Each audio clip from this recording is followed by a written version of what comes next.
Yeah.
Tócame, tú tienes la llave para descubrirme y a ver qué te sale. Tócame, tú tienes la llave para descubrirme y a ver qué te sale. Super easy, ya estoy super easy. Pa' ti no estoy busy, bebé como tú y sí. Super easy, ya estoy super easy. Pa' ti no estoy busy, bebé como tú y sí. Zumba, zumba, vamos a portarnos mal. Que esta noche está para darnos. Sé que tú quieres jugar. Tócame, tú tienes la llave para descubrirme y a ver qué te sale.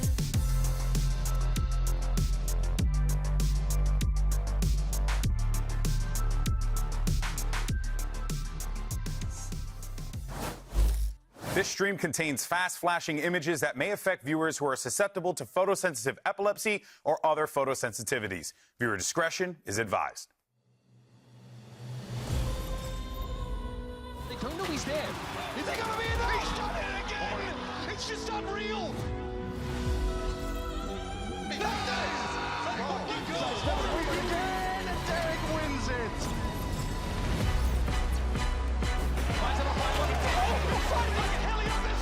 That is that, folks!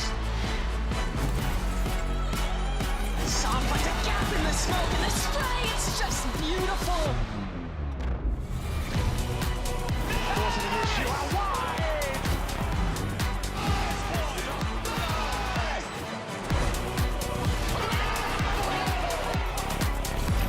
Agora sim! Vamos!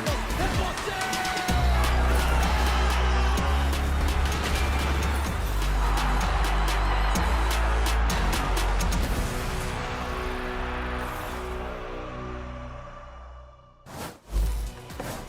Hello, everyone, and welcome back to VCT Americas. It's playoffs time here at the Riot Games Arena in beautiful, sunny Los Angeles, California. We got ourselves a banger. It's going to be awesome. Playoff time's just starting up, and of course, I'm GB. You got an awesome team with us here today. We decided to stack the desk, people. You got Brent, you have Emily, and Doug all joining us here to yap about everything that we are about to witness. Hello, friends. I missed your faces. You know, it was a good time. You guys didn't burn anything down while I was away. I tried. Right? Well, there was that one day. Yeah, there was that one. Well, We didn't. Let's get back. We'll worry about that later. In any case, so guys, look, we closed out stage one with a week of wild matches, and here's a look back through the eyes of our co-streamers. This round. If we win this round, they dump every ult into it. Narrate, bang, bang, just killing everyone. He's holding this space practically alone. He's locked into there. Are they gonna save again? No, I think they'll go for this. 20 seconds. Here we go, this one right here. Boom, bang! It looks Bang! Bang is just owning, bro. Ooh, up, down? Oh, we like it. No, we don't like this. Oh, we don't like it. It's the first one. Verso gets two! Oh my god. He's weak. Oh, Wow! nah, dog, nah. Everyone chill. Bang! Scared you, though. Oh my god. It's just a stinger. He's waiting for it to stick. Sticking the plant. He has to be hacking! Melza trying. Oh, what a charismatic. Oh my god, Melza. Oh my god, Melza. Where did you pull that one from?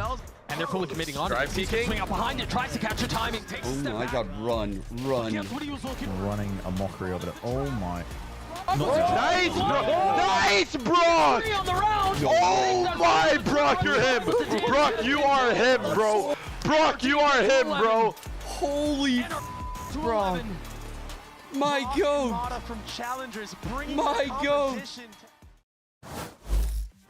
to Oh, wow. Okay. Well, one thing's for certain, it seems like Brent certainly hit his sub goal. Isn't that right, buddy? In any case, so guys, now we've got an 18 playoff bracket. 2 squads are starting in the lower. So how is this all going to work out? Well, folks, you already know what's going to happen. Get ready, because it's time for bracketology, but with a twist. That's right. It's going to be a compelling twist. Brent, take it away. Now, I can't hear because I got these headsets on, and Doug can't speak because he's got a bandage over his mouth, and Emily can't see, but we will make a perfect bracket in 3 minutes. I'm gonna put my headset on. I now can't hear anything. This is blasting toddler iPad baby music. I don't know what's going on. As the timer started, not too sure. I'm not getting any cues anymore. I can't hear production anymore. I'm probably shouting too loud as well. Inside voices. Inside voices. We don't want to be an American in a diner. Okay, we got 3 minutes, it's ticking down. Start building a bracket. Go. I don't know. Emily, be directed. Doug, do the thing. I got. What team is that? G2? It's G2 you're holding. Where do we want it? Doug? No. That's. Yep. That's good. So we're going to win that. Cool. But who are they going to play against? What do we need? Okay, there's teams over here. Emily, come up. Follow the sound of my voice. Yep. Yeah, nope. It's right. There's teams around there. Who do I have? Yep. What team is that? Oh, Evil Geniuses. Okay. Oh. They're at the bottom. Someone at the bottom. How much time do we? We got 2 minutes. We're going to speed this up. That's it. What? Okay, yep. Keep going. No, take another team. That's fine. That's EG again. Yep, sure. No, keep Are they going. winning? Yep. No, apparently. No. Yep. Doug direct, please. Can we add seconds? This is a long segment. 2 minutes still. This is fine. What team is that? That's Crew. They're near the top. Are they losing or are they winning? What do we want? Oh, they're winning. Losing low. They're winning. Winning more forwards. Where? Okay, they win. They're winning. That's good. Okay, what team is this? 100 Thieves. I'm not touching. Where am I going? 1 minute 30. This is a really long segment. Feels like we have less time. Whoa, what is 100 Thieves, MIBR? I don't know. Where's the MIBR stickers, Doug? 100 Thieves. Do they win? Is something over here? Me? They're losing. Did I rip something? Lower. Why is it so small? What team is that? NRG? Oh. Do we NRG win or lose with 100 Thieves? They're out. No? Okay, just throw the NRG sticker somewhere over there. Throw it away if they're losing. We need more teams. What do you got, a minute? I don't know what else there is. This? That's it. That's not where that goes. That's not where that goes. Next sticker. Another EG. Did you want EG winning? What is that, Cloud9? Okay.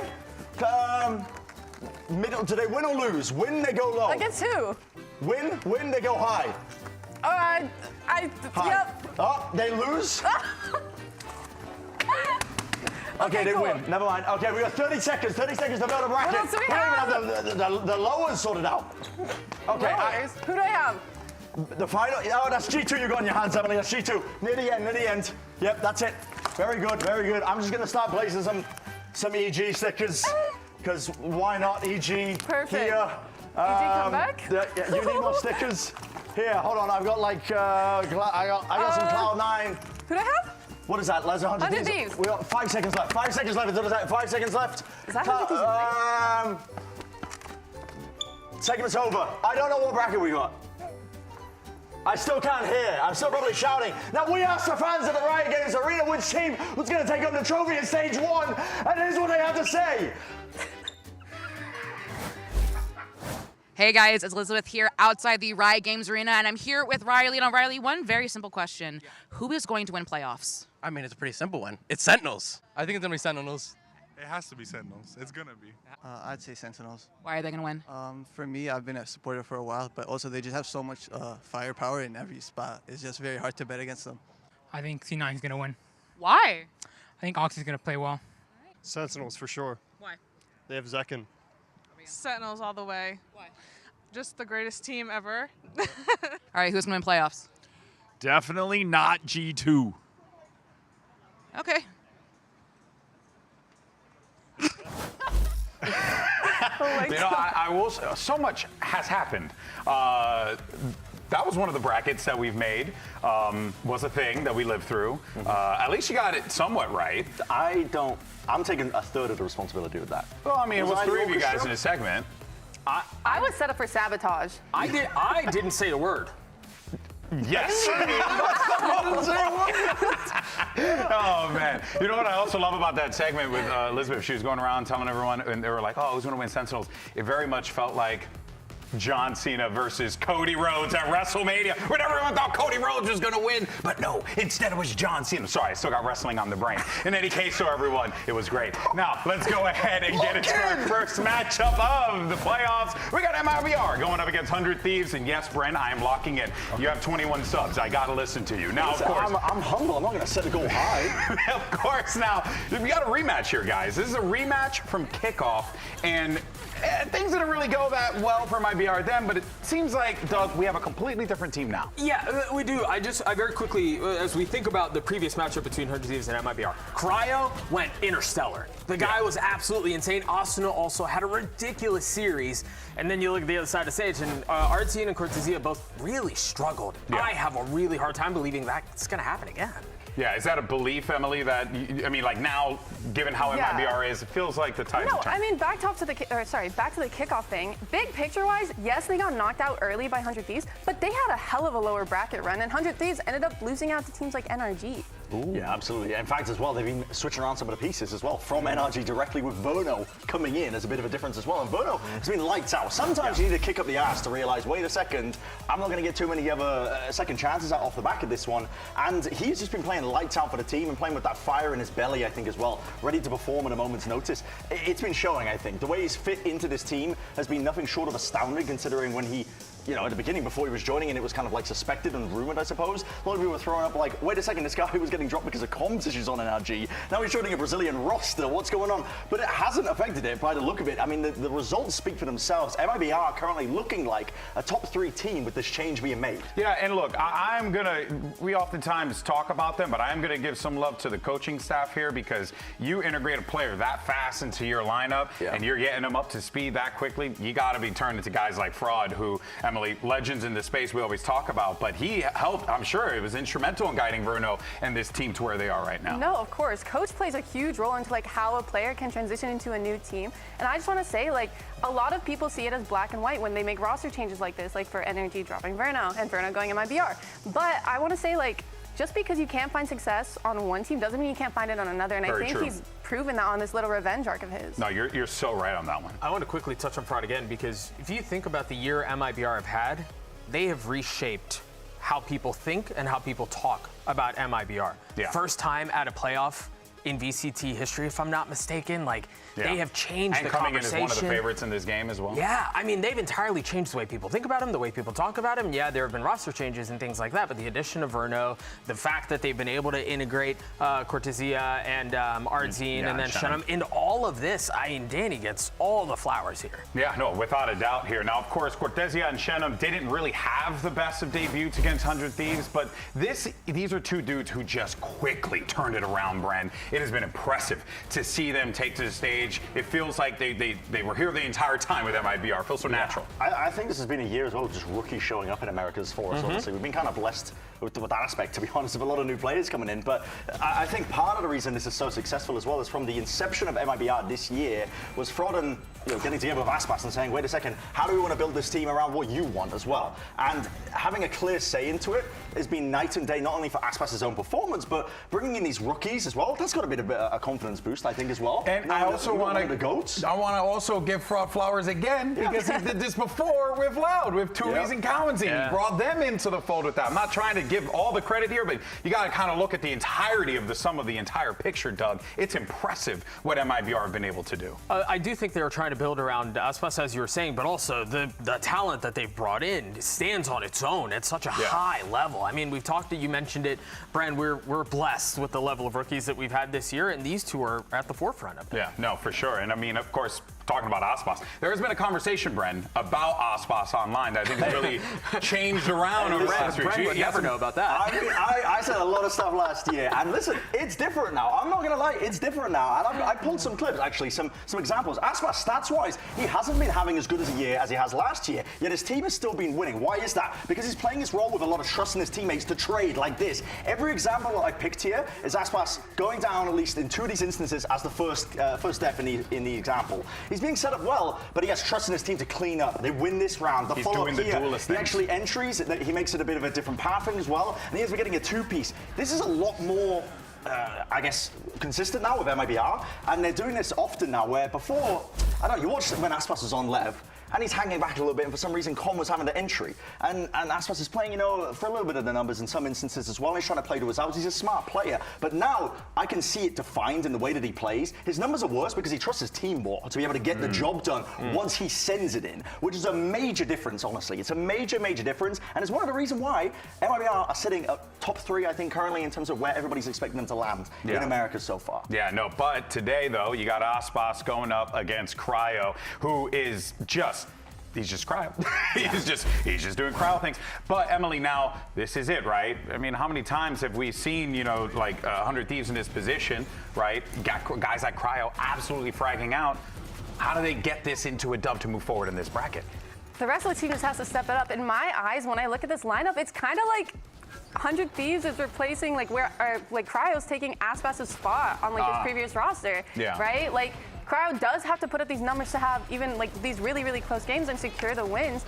And so honestly, I just want to see it from everyone else to kind of, start helping a bit. Yeah, the firepower without a doubt there. But, even when you look at the stats and seeing Icebox lower than Cryo here kind of goes to your point there, Brad. But it's crazy that this is like one of the worst years for Icebox statistically compared to Cryo, and yet he's still putting up insane numbers. It's just ridiculous. And so the question becomes, what is it that 100 Thieves have got to look towards to try and get a win here against this MIBR team, where they're popping off and firing off on all cylinders? Yeah, and I think, Emily, you had the read there, right? Yeah. It all boils down to the rest of the pieces coming into the play, Doug. Yeah, we were just talking about Cortesia, we were talking about Shannon, we were talking about our team. Where's the other side of that coin for 100 Thieves? I think you guys are absolutely right. If there isn't more of that supporting firepower on Cryo, it's tough to deliver. Yeah, it's going to be a difficult one, without a doubt. And I think, if anything, it goes to show just really how close in competition everyone is here in VCT Americas as we get ready for the playoffs here. But for more on the matchup, let's actually send it back over to Elizabeth, who wants to get some words in with the IGL of MIBR. Now, Artisan, going into today's match with 100 Thieves, a lot of people believe that 100 Thieves win con is Cryo being online. Is that a priority for you? Is that a concern for you, Cryo? Not really, because we have Icebox, so it's fine. I mean, we're gonna do it pretty fine. Well, best of luck today. I mean, it pretty much is as simple as that. A lot of confidence in Icebox, but I actually want to take a second to talk about Artsin instead here, because now he's coming into this IGL role. He's got all the pieces available to him, Doug. It's like a smorgasbord of opportunity here for him. So it seems like, if I'm him, I would say the same thing too. I got Icebox, I'm chilling. Yeah, I mean, that's the biggest safety blanket you could ever ask for. It's nice and weighted, right, the greatest to ever play the game on your team. Yeah. I mean, not really worried about what's on the other side of the stage, but I do think Bren was talking about it a little bit earlier, and I want to go back to that, because it isn't just Icebox go kill. Yeah. The team is doing a lot to set up their star duelist in a very powerful way, to allow him and unlock him to do what he needs to do. And so a lot of that does go back to fraud again. I think we've hit the fraud cap so far in the pre-show, but a lot of the calling from our team has been spectacular. Yeah, it really has. I've also been loving the judge plays that we've been seeing from him as well, right? Taking, those more unconventional routes with a few of those. Emily, you love to see that. Yeah. Are you a judge player as well? I am not. Come on. I can count the, wow. You got there. You got it. I can count how many times I bought it on my hand. Wow, that's crazy. And it kind of sounds silly, but the way that I see this, especially with Artsin on the IGL rows, it's no longer Icebox and friends, it's Icebox and family, because they actually show up to support him. The brain's just on the IGL himself. It's so nice. Yeah, see, now I'm a shotgun guy because I used to play Gears of War, so, you got to post up on the wall and get things going, but, that's just me. Now, of course, as we look on the other side of the stage, all right, you have 100 Thieves. Now, this is a team that had no issues taking down those weaker squads in the Alpha group, but then you make your way over to Sentinels, maybe a little bit of Crew Visa, and then, Bren, things start to kind of crumble. Yeah, I think Listen, 100 Thieves for starters as well have got a tempo issue in my mind as well. You know, I kind of described, I think, EG in the same way, where they're too slow. 100 Thieves almost sometimes are too fast, where whoever's calling kind of the initiation factor, the go button to be pressed, sometimes the rest of 100 Thieves isn't on the same page to ensure that that is actually a successful maneuver. And this happens frequently, to be honest, across all of their games, where they struggle to have that kind of insert. The best teams in the world are going to be able to speed up at the right time, slow down at the right times, add the little pauses and hesitation into the play overall to make it kind of like, okay, it's unexpected and unpredictable. But when you are... Your game plan is kind of too readable right now, I think, if you're 100 Thieves, and they need to insert some of that kind of nuance, I think, in terms of their calling overall. And I don't know where that comes from, to be honest, because if you look behind the scenes at some of their comms videos, they're quite frantic in terms of the comms. They're all over the place, and I think that might play a part in it, in the reason why it seems all over the place sometimes. But for me, what I'm looking for in this match is to just for them to not get ahead of themselves, I think, because MIBR are going to play a nice open game. They're going to wait for 100 Thieves, I think, to make the first move in a lot of instances as well, and look to punish afterwards. And this is the evolution of 100 Thieves that I'm really looking for. This is what's going to take them to the next level. It's showing more than just kind of like one or two looks in terms of the pace and tempo that they're playing. Yeah, and in TAC FPS, Emily, how important are those comms, especially, you know, because I come from Arena FPS, so very different vibe over there, Yeah, right? no, they're vital. And I think you're right when you're saying, like, their comms are hectic, because I really feel like when you're watching them play, they all have different ideas of like how to play around, how to play a post-ban. You have someone taking a fight, like an aggressive fight to take space, but then you have people fighting on site, people trying to play post-ban. Like they felt like they were making a lot of like micro mistakes, like they just weren't on the same page. Yeah, it could also just be a bunch of players that are looking to make the play, right? Which sometimes can happen, can sting you a little bit. But of course, we'll see what ends up happening there. I'm curious, you know, how 100 Thieves kind of works through this, because I mean, you heard Artson in that interview. The confidence is through the roof with this team. But actually, let's take a moment, though, and hear what Cryo had to say, because he had an opportunity to catch up with Elizabeth. Want to see what he thinks. Now, Cryo, today you're going to be facing who many consider to be one of the best teams in the Americas League. What have you, as 100 Thieves, prioritized to make sure you can take home the win today? Just overall, just being confident and playing our own game. Everyone on our team knows how good we can be, so we just have to show up when it matters. All right, well, best of luck today. All right, well, short and sweet from Crowd, as usual. Many words.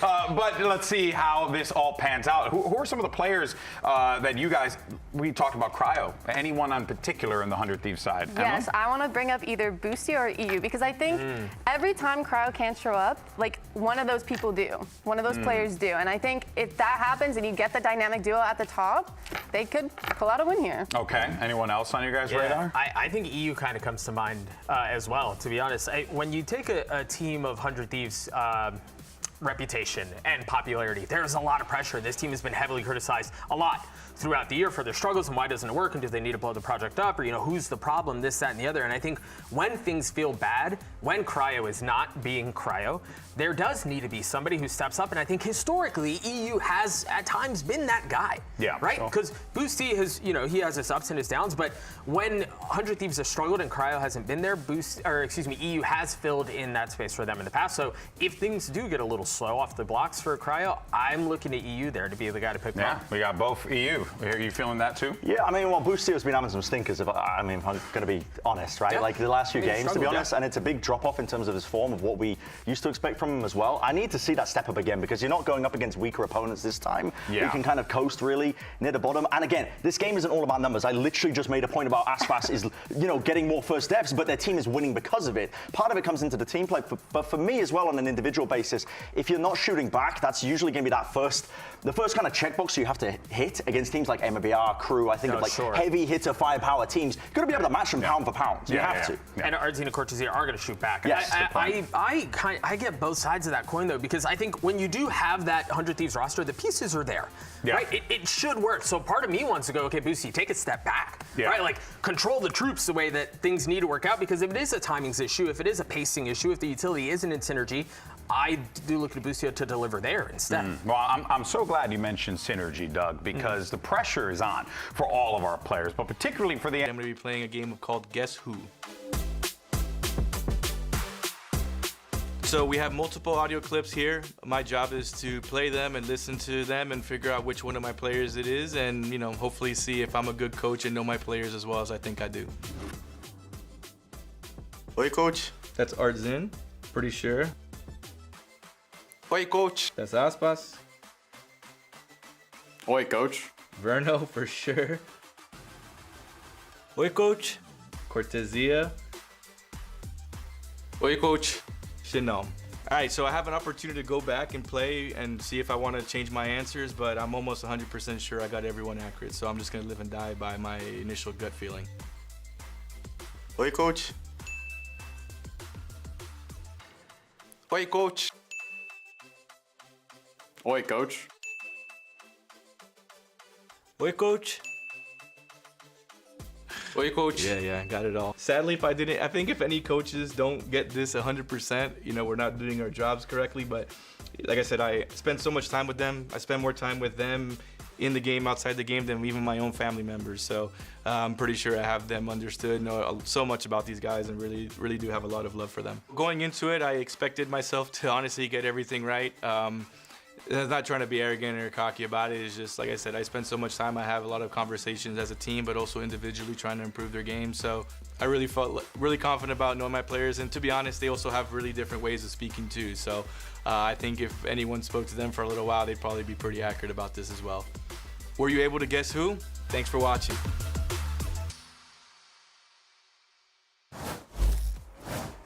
The man just can't stop winning. Seriously, unbelievable. Coach Fraud. Now, of course, today you're going to see a bunch of news about a draft going on. You don't need to worry about that, okay? There's only one draft you need to worry about, the one that's happening right now, baby. It's the VCT Americas Playoff Draft. Now, here's what we're going to do. Ooh, we got the fancy music, too. We're going to have two teams. It will be Team Golden Doug going up against Team Bremley. Got to roll your R's for that one. Now, of course, we've got a pool of 40 players here competing in playoffs, and we're gonna pick them according to snake draft rules. And for those of you watching on Twitch, all right, we got you covered. We need your help to decide who is the winner and why it's me and Doug. So please pay close attention, all right? Make sure you spam Golden Doug, or you can spam Bremley, whatever, or primarily Golden Doug, as power being the host. Give him the wrong name. Emma Bren. And you do that. And we'll see what happens from there. All right, vámonos. Let's do this. So first up, it's gonna be Team Bremley. Okay, game plan. We either start with firepower or brains. What are you feeling? I think there's an abundance of duelists. Wait, you didn't break it this time. I didn't. How do you? Break it. I think we go brains. Sorry, guys. Brains? Yeah, Are you take a pick. Valorant? Yeah, I was thinking Valorant. What? G2. How are you gonna take it from me? Yeah. After you. Listen. We get to pick the best duelist, and we get to pick the best IGL. We get two picks. Okay, Brother, what are we talking about? Which one you want? Number one, Icebox. Okay, number one, Icebox. Greatest of all time. Yes. All right, start right. Come on. There it is, Icebox. There we go. Okay, and then the next one. Artin? Okay. Talk to me. Artin. Yeah, I like Artin. Okay, here we go. Cool. Okay. All right, we got the synergy. We get two picks. All right, we got synergy. What are you I was feeling? thinking Oxy for duelist, to be honest. Oxy. No fear. And then experimental here. Dang, Honestly. I'm feeling. I think we go initiator next. Yeah. I'm thinking narrate Verno. What are you feeling? Yeah, good choices. Verno? Yes. Yeah. Yeah, let's go Verno. Deal. Okay, all right, you got yours. Thank you so much. Okay, so we are going to go with an initiator right now as well. We're going to go with Yonapi. Okay, Yonapi es aquí. And then we need a controller. Vic. Dude, Jonapi with no trend though, it's kind of like weak though, you know what I'm saying? Like, You can't sway the vote. That's kind of weak though. Stop it. I know what you're doing. Cut it out. You get two more, kids. Two more and how do you want to Russ is rounded out. We need a Senti, right? Yeah, dude, gotta get Leaf shortly. You want Leaf? Okay, Yeah, deal. Leaf has been kind of fire recently. And what else do we need? No, it's okay. I don't know what we We just need. need a controller? But Valen's already playing Smokes as an IGL, so like... Who are we missing? Another Can we pick like another... Any? You can pick whoever you want to fill in the role, I guess. I mean, if they have like the multiple things. It's your draft. Oh, that is true. That is true. It's your draft. Wait. Dude. What about Trent? Trent? Yeah, that's what I was looking at. Deal. Trent? Okay. Okay. We got one more. We got one more pick. All right, what do we got? We have duelist. We need a Sentinel. We have initiator. We need a Senti. Is that it? Yes, we need a Senti. Yeah? Okay. And you know what? What are you feeling? Cortesia? That too is what I was feeling. I was saying, okay. It's the mustache. It's the mustache. I mean, you got to go with the stash. Boom. There it is. Brother, we rinse you. I don't think so. Line it up as well. I think that is You see delusion. this? It's amazing. Line it up, please. It's messing up my brain. I can't handle the disorganization. All right, let's see. The results are coming in. Team Bremley. That's what I'm saying, bro. Serious? Yeah. Wait. Bring it in. Bring it in. Whoa. Go. Timer's done. Timer's Get the numbers numbers up. No. Get the numbers up. Just cut it. Just cut it. Just cut it. Just cut the segment. We're good. You're gonna stop the count out of nowhere. This is terrible. You know, this is rigged. Good job. Good job. We did good work. We did good work. We will win a championship one day. We believe. Now, of course, let's go ahead and take a look at the predictions and see what our talent all thought for our matches here. Good God. Okay, no one gave 100 Thieves a time of day. And I picked Sentinels. I thought I picked Cloud9. Only 3 of us on Cloud9? Well, hang on. I thought I picked Cloud9 too. I thought I picked Cloud9. Wait a second. I probably did, and then I didn't realize it. Yo, hold up. Nobody went 100 Thieves. This game is not that one-sided. That is absolutely a curse in motion. This is not that one-sided. Like, MIBR should be the favorites. I mean, we all predated them. Well, first things first, why don't we coordinate? Why don't we ever talk about what we're doing here to try and prevent the curse from taking place and manifesting itself? That sounds like a lot of work. That's true. And we don't, no one wants to work. And also, we all hate each other behind the scenes, so that will never work. Yeah, no, we're all vicious, just violent, just constantly going up against each other. I gotta say, though, that is a little problematic. Hating each other part? No, not the hating each other part. No one cares about that. But more the 100 Thieves part. Yeah. Like somewhere Nate shot is molding. He's going to look like me by the end of the game. No, he knows. He knows. Yeah. We've set the stage. It's going to happen. You're unfortunately right. We could look very silly. Yeah, it could be. It could be. All right, folks. Well, this is it. It's now time to get our playoffs started. You got great matches all throughout the day. You have MIBR taking on 100 Thieves to cap things off. And then it's going to be Sentinels going up against Cloud9. The VCT Americas Stage 1 playoff starts right now.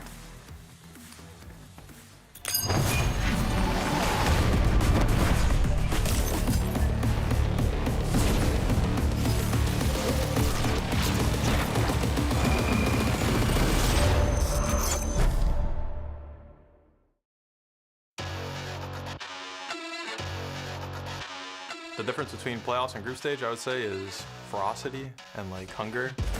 John looking for the shot. Looking for the shot. We'll be on stage, tons of fans, hype. Every time something sick happens, they'll be cheering. The atmosphere should be insane. En playoffs, siento que empieza el verdadero campeonato. Es donde se nota más bien cómo se han ido evolucionando los equipos a través del tiempo. They get their win heading into playoffs. We got to defend our kickoff title. We want to win everything. Prove to the fans that we're the team to cheer for. There's going to be a lot more pressure on, even like the experienced players because they know that they're playing for Toronto. They're overthinking it. Everyone's going to have that in the back of their mind, and they'll think twice about making a play or not, and it's all about who doesn't hesitate in the end.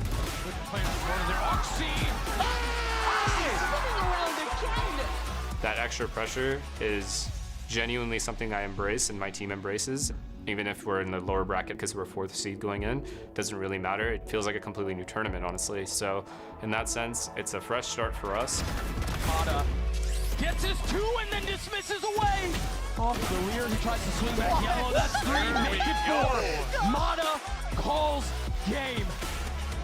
The last time we played MIBR was in Kickoff, and we came off a 2-0 win. They're in form, and they have Icebox, so he's always in form. Pops his blades. Oh my goodness, Khalil, so fast. I like the 100 Thieves play style. Like, they are a little crazy. They do a lot of set XX. So you have skills flying all over the side, Asuna jumping and shooting, Cryo TPing now, so it's very fun. I think we have one good strat coming into the game, and it's going to be avoid Icebox, as always.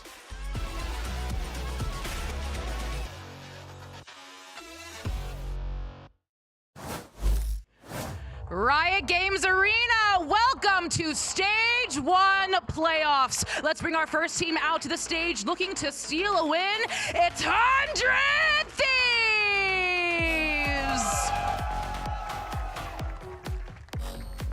It's good to see those finger guns back, Elizabeth. Love to see it. Of course, here comes 100 Thieves now. And again, a lot of pressure on this team, but you heard in that video, avoid Icebox. I'm not going to lie, you might need a little bit more than that against this MIBR team, Emily. I don't know. No, for sure, especially with how well-rounded out we were talking about it. Like, it's not just Icebox anymore. He has a whole team supporting him. And if that's their game plan, I don't know. Yeah, of course, there's got to be a little bit more under the hood, though. I have no doubt in my mind. Let me inject a little chaos into this, because the wise man Finesse said something in that promo that that struck me, and honestly, he's 1,000% right. Playoff start, it's an entirely different tournament, it's an entirely different bracket. True. Any team can catch fire. And if Brent is right that this is not as close, or is not as like one-sided of a matchup as people think it is, who knows? E do outro lado, a última esperança brasileira. Faz barulho pro MIBR! Same thing for XRM. Good to see him back in the studio here. Here comes MIBR, and, you know, of course, being led by the legend Icebox, but there is so much more to this team, as we have talked about, and it's an exciting time for MIBR because, Brent, you had really, I think you and Doug really highlighted it quite well. Season 1, Season 2, not the best of runs for this team, for this organization. Now MIBR contending for a Toronto spot in the playoffs. What a turnaround, honestly, for the entirety of the org as well. You've got to give credit to, as we've been giving it to, I think, Frod and Aspas as well, who have really built and curated this roster around them. They play quite simple but solid VALORANT, I would say. They don't really go outside of the box like a lot of teams have been doing in terms of their compositions, but the reason it works is because it's just solid inherently. There's no weaknesses with the way that they play. Heavy setup, like with building around Aspas, making sure that you're enabling him to really get value, whether it comes down to execs or just slow playing, working the map and looking for picks. You know you're going to get consistent value with this guy at the helm. So I think this MIBR squad has got a lot going for them right now. And this map draft is something that I'm going to be particularly interested in, honestly, because, I mean, looking at it just early days, Split, Icebox and Haven, I mean, Split's a middle ground map for both of these teams here, and I think this is, I was kind of thinking in my head, how is this map draft going to be playing out? And I was thinking this might be struggle town for 100 Thieves to try and find an advantage here. They've shown a lot of tape and a lot of weakness on a variety of maps leading into this playoff tournament and this playoff run. And MIBR, I think, have kind of stolen this game potentially, just even before it started. Damn, potential 2-0 here, Emily. How do you feel? I feel confident in the Icebox going to MIBR, but Split, I don't know. I feel like they could bring something up here. Yeah, potentially, right? There's always a room for opportunity here. The question is whether or not 100 Thieves have the tools necessary to be able to do so. Doug, you're giving me a face. I'm giving you that look. I think this is a clean 2-0. That's right. MIBR haven't lost a map on either of the first two maps. They're 2-0 on Split, 3-0 on Icebox. It's if we get to Haven that they've been dealt a map in this map lost in this series. And I mean, it helps that MIBR are as good as they are, but their track record is pretty clean across the Split. I think it was Brent who mentioned it. This feels like they might have run away with it before they even worked their way into the server. Ooh, okay. Well, here's the agent draft, and of course, we'll see what we end up getting here. I don't really expect anything too crazy here, but also opportunity to do something wild, Emily. Yeah, just to be clear, 100 Thieves doesn't run the... This is the 100 Thieves Sage stuff that they've been running. I was wondering if they were going to keep running this on Split. And I just had to look it up on my phone as well to see, like, how did they change it up even prior to this as well. But this is a composition that relies a lot on set plays, to be honest, because if your opponent has tape on you, and the way that 100 Thieves play, I don't know. It's a strange comp, honestly, and there's only so much you can really iterate and innovate on the same composition that you're running when it's out of the box like this. So, I don't know. There's a world where 100 Thieves do get the win, genuinely. They are good enough players, and if they can build up enough of a strat book, but the read is already there. Aspas was saying in that piece that we just saw. Do you think it has to be Cryo popping off, though? Like, given the build, given the comp, given how they like to play this, given that it may be a little bit gimmicky, is it on Cryo? This entire comp, I think, doesn't hinge everything onto Cryo and setting him up, honestly. It comes down to the team playing the composition well. They have execs, well, not execs, but they have set plays at the beginning of rounds when they start on defense, at least initially. They go for these big bursty plays down the extremities on A main, B main, whatever it is, with slow orbs, fault lines, and the salvos. But I don't know, the emphasis isn't on Cryo necessarily, I don't think. He's always going to have a good game. But for me, it's just like, how long can you keep running with this composition and keep innovating and showing new ideas on it? Because teams have already worked out how to play against it. Yeah, there's only so many times all these like set plays that you were talking about that they have will work, and I'm just worried, like, if MIBR sees that and they have like reviewed them and countered them, how will they adapt with this comp? MIBR are already a cautious team. They're willing to play slow at the beginning of these rounds as well, wait and feel it out a little bit. And, I mean, listen, that's just going to be to wait for the initial burst to see if 100 Thieves do anything as soon as the barriers drop. And generally, I would say as well, in terms of macro play, I would give an advantage over to MIBR. I think that they can work the map a lot better. They set up Aspas for success a lot better on top of it. On the race? Got back on that one. Is that a change-up? I don't have my... it's the same, it's the same combo they've always been running. Okay, all right, and then of course we'll see what we end up getting. But you know, I gotta say though, there is a Whew, a lot of pressure here for 100 Thieves. You know, knowing what we know about how this is playing out and the fact that there is a lot of tape on this one particular composition, and it's game one. Yeah, no, I'm just really worried, especially going against the double controller. Like, they have so much util where they can just bait things out early, like you were saying, so. Now, it's going to be an interesting one without a doubt, but folks, it's now time to get the playoffs started, and we're going to send it over to your casters. They are 100% younger than me, so I fear them. It is Mimi and Ender. I fear them.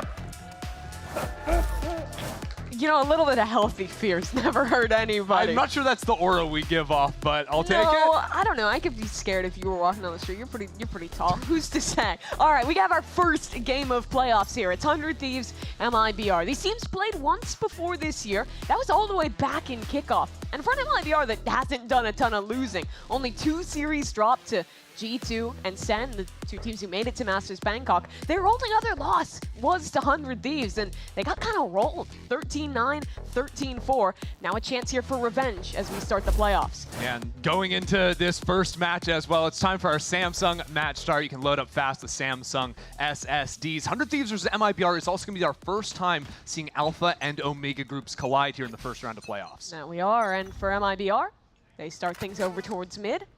When you're playing into 100 Thieves on your attack, I think a lot of the thought comes down to that Sage wall, when it's getting used, how to bait it out, and how to play around those timings. Yeah, Cryo often not using that too early unless it's a quick dive into mail. So I like Icebox priming that dash, getting ready for the contact. Play with the wall! Narrowly is going to get Cryo dealt with.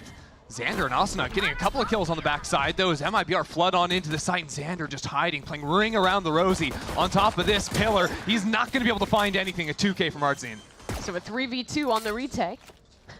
The wall from the friendly Sage of Cryo now almost works against 100 Thieves. They have to go for a jump over top to get back into this one. Yeah, luckily you got those boxes, so it shouldn't... Oh no, the boxes, yeah, it's a good angle to get on through.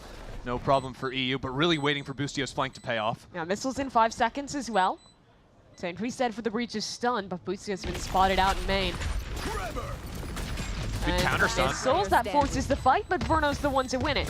EU drops into the site, but he doesn't clear behind him, and Cortesia locks up the pistol for the Brazilians. That was an awkward pistol round, I think, to say the very least, right? Cryo thinks he escapes, but that nade missile combo just brutal. But we're already seeing MIBR having some set game plans of how to deal with Cryo's common positions on the Sage. That was a very nice setup from them. Yeah, I think when you watch Cryo play, his favorite spot to play is just in mail. And if there's a dive play like that, it's always going to be the wall coming down. Early attention into mid is going to be very effective, I think, for MIBR throughout this half to try and bait out that util. All 5 players here for 100 Thieves. Stacked up towards B. There's an Omen here to receive, but he'll TP away from the trap play and should be able to make it out with his life as a little bit of support arrives from mid. Yeah, a bit of counter util. Artzine with the stun. Missiles called in from Verno. And now MIBR, you can see on the minimap, they're just instantly accelerating away from this. It's going to be no issues on this round. MIBR has been doing a lot of the FPX buying this stage of getting 3 rifles, 2 pistols, getting a spike down here, keeping those guns up. Would be pretty nice for them to try and win out that bonus as well. Yeah, even taking the time to pick up the orb there. Both Verno getting that in main, Artzine putting the spike down onto the ground. Just getting those 2 power ults online. One of the weaknesses you could maybe say with MIBR's comp is they don't have a lot of power ults, right? They're running the Jet instead of the Raze. One of those knives, of course, can be very high impact, but not the instant sight clearing piece. Cortesia is playing all the way back here. Baits it for Verno, and it's a beautiful cleanup. And this is just the guy you want getting these kills. 3 more ult orbs given over to Verno. And getting him and Artzine online early, very, very important. Cryo probably be looking to die to the spike here, but Shenum's going to take care of him, no problem.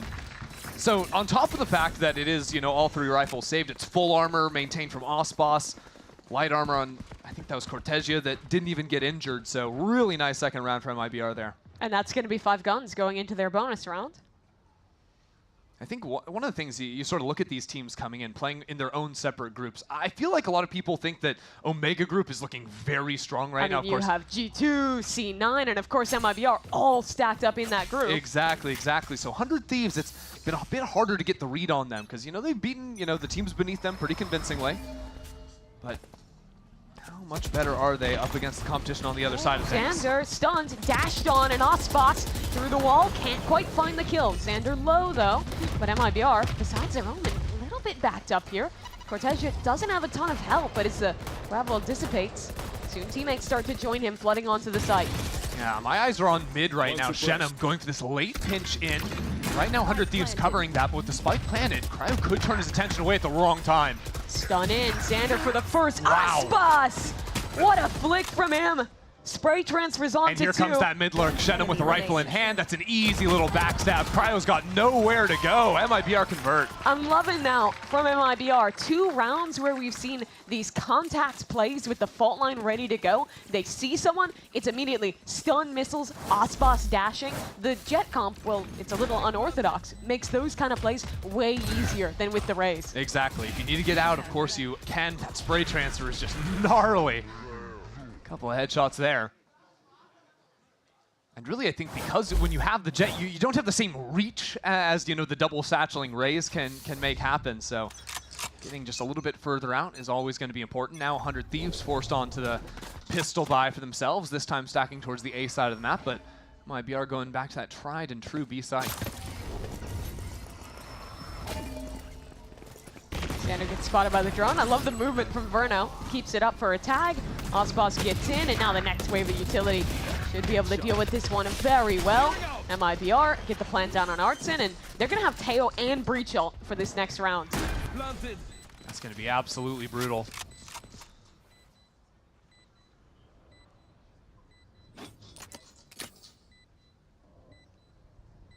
Thieves, I think, because they've been forced onto a few ecos already, this early on have just been doing a lot of very heavy stacking. And now MIBR have managed to call around it pretty perfectly each time. Here, Boostio's just got a, I think, flash in hand, ready to come around this corner. 1-for-1's all right, but a good counter stun out Artson. Now he's on the hunt. That's going to make quick work of the 100 Thieves. Verno's missiles will finish the job. They lose 2 members in the round, but it's a 4-0 start for MIBR.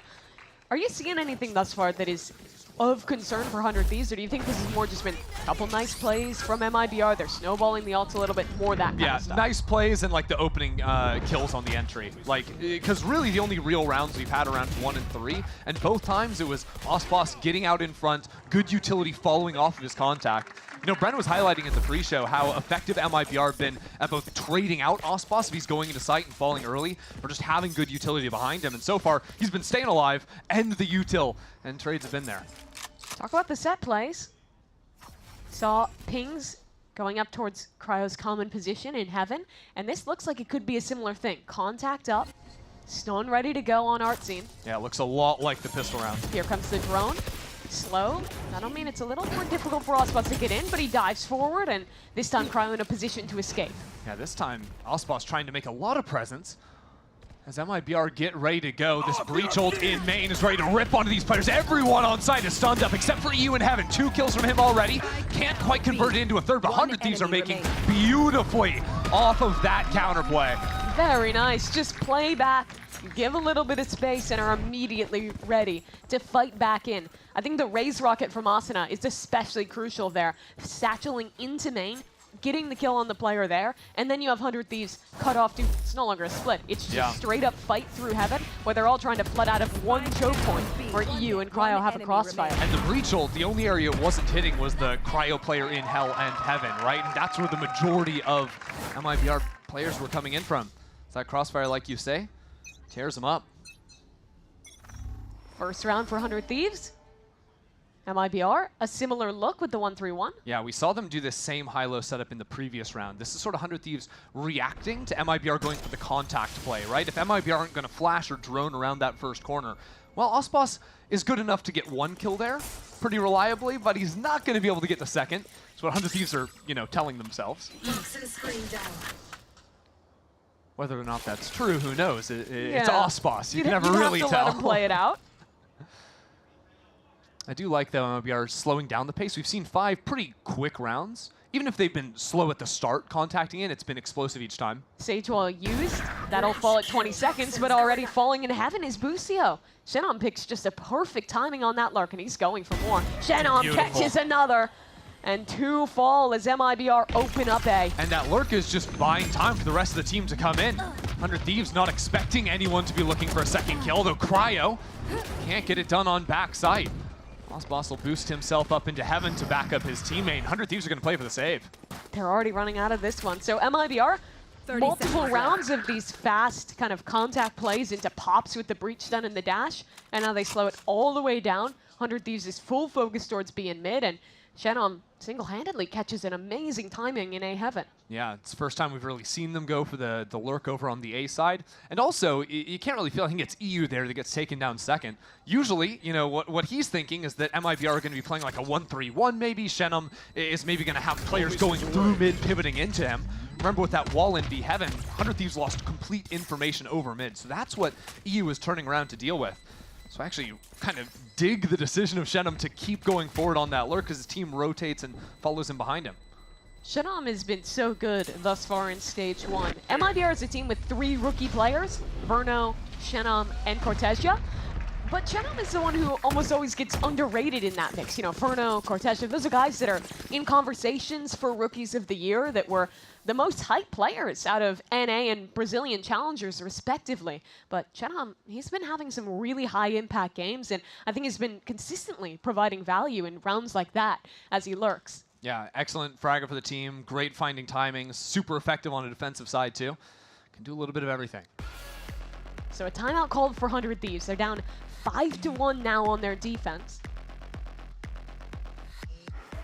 This is where Zix is going to have to show up for the team because now that last round makes things a little bit more complicated. You know, if he'd been coming in with the timeout before that last round, he's probably talking about, hey, we need to maybe play with a little bit more information into mid right off the bat, sort of get in front of things so that we see their fight before they're just unloading their util on us so deep on site. Now it's a bit of a different thing where you have to factor in the options for MIBR to continue looking for the A-lurks too. Playing defense with the Sage comp is a little different. 100 Thieves has ran variants of this for a couple of years now. They were playing the Sage comp last year as well with the slightly different roster. But not having an info sentinel means that there's a lot of opportunities if MIBR wants to slow down to work players up ramp, work players late into B main, and put a lot of pressure there. It's also not like 100 Thieves have like the Sky of old. Their only info tool is going to be the Tejo drone. And then the 40 seconds when your wall is down, you don't really have to worry about that space on the map. But it means that 100 Thieves are more forced to proactively take space, and that's why I like their setup this round. Breach stun ready in main, off contact, and 2 players swinging from ramp. MIBR's going into it quickly. Icebox ahead of the play, but Austin is stunned.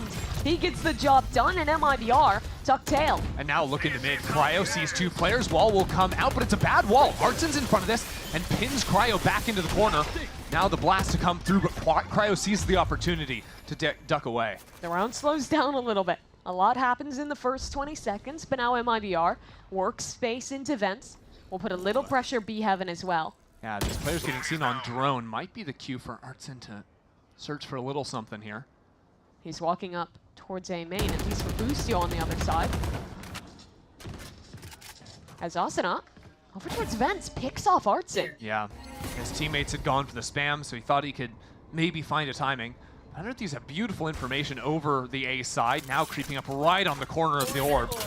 This position for EU is great. He got 2 kills in heaven here just a few rounds ago, but Shenom is working through this. Wanted to fight towards spawn. Now he heads out towards rafters, but the spray's missing. Cryo has the protection in Cortesia. This should just be too many odds. That's 1 kill found though. And all 1v1 against Cryo! How has Cortesia found that? And now the ultimate to pick up the spike in heaven with only 20 seconds left. He's back on to B. A 1v1 against the IGL. Cortesia holds the angle. Another tap. Boostio on the jump. 10 seconds left. Cortesia waits. Plant's coming in. Boostio dropped towards hell. Cortesia on the swing. It's damage. Down to 11 HP.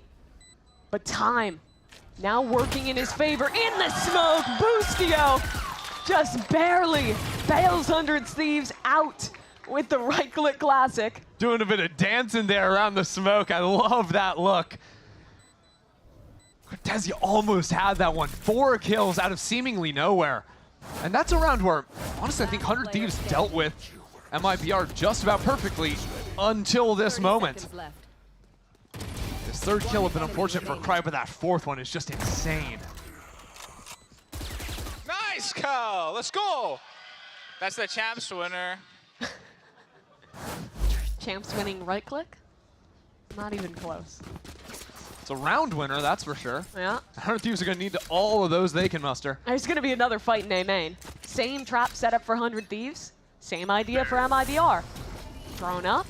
Stun ready to go. Ooh, the TP. Cortez just passed it, and it's 1-for-1 on the trade, but a great stun onto EU, and Cortezia converts 6 kills in the last few minutes here.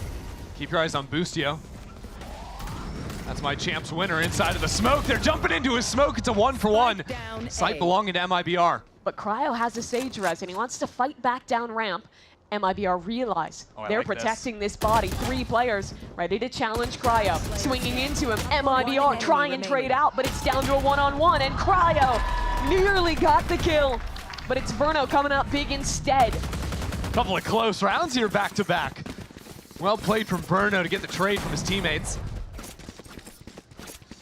That'll come after a split-second call. Like you were saying with the Sage Reds coming online, MIBR's choice to continue this ramps fight instead of just taking back into sight.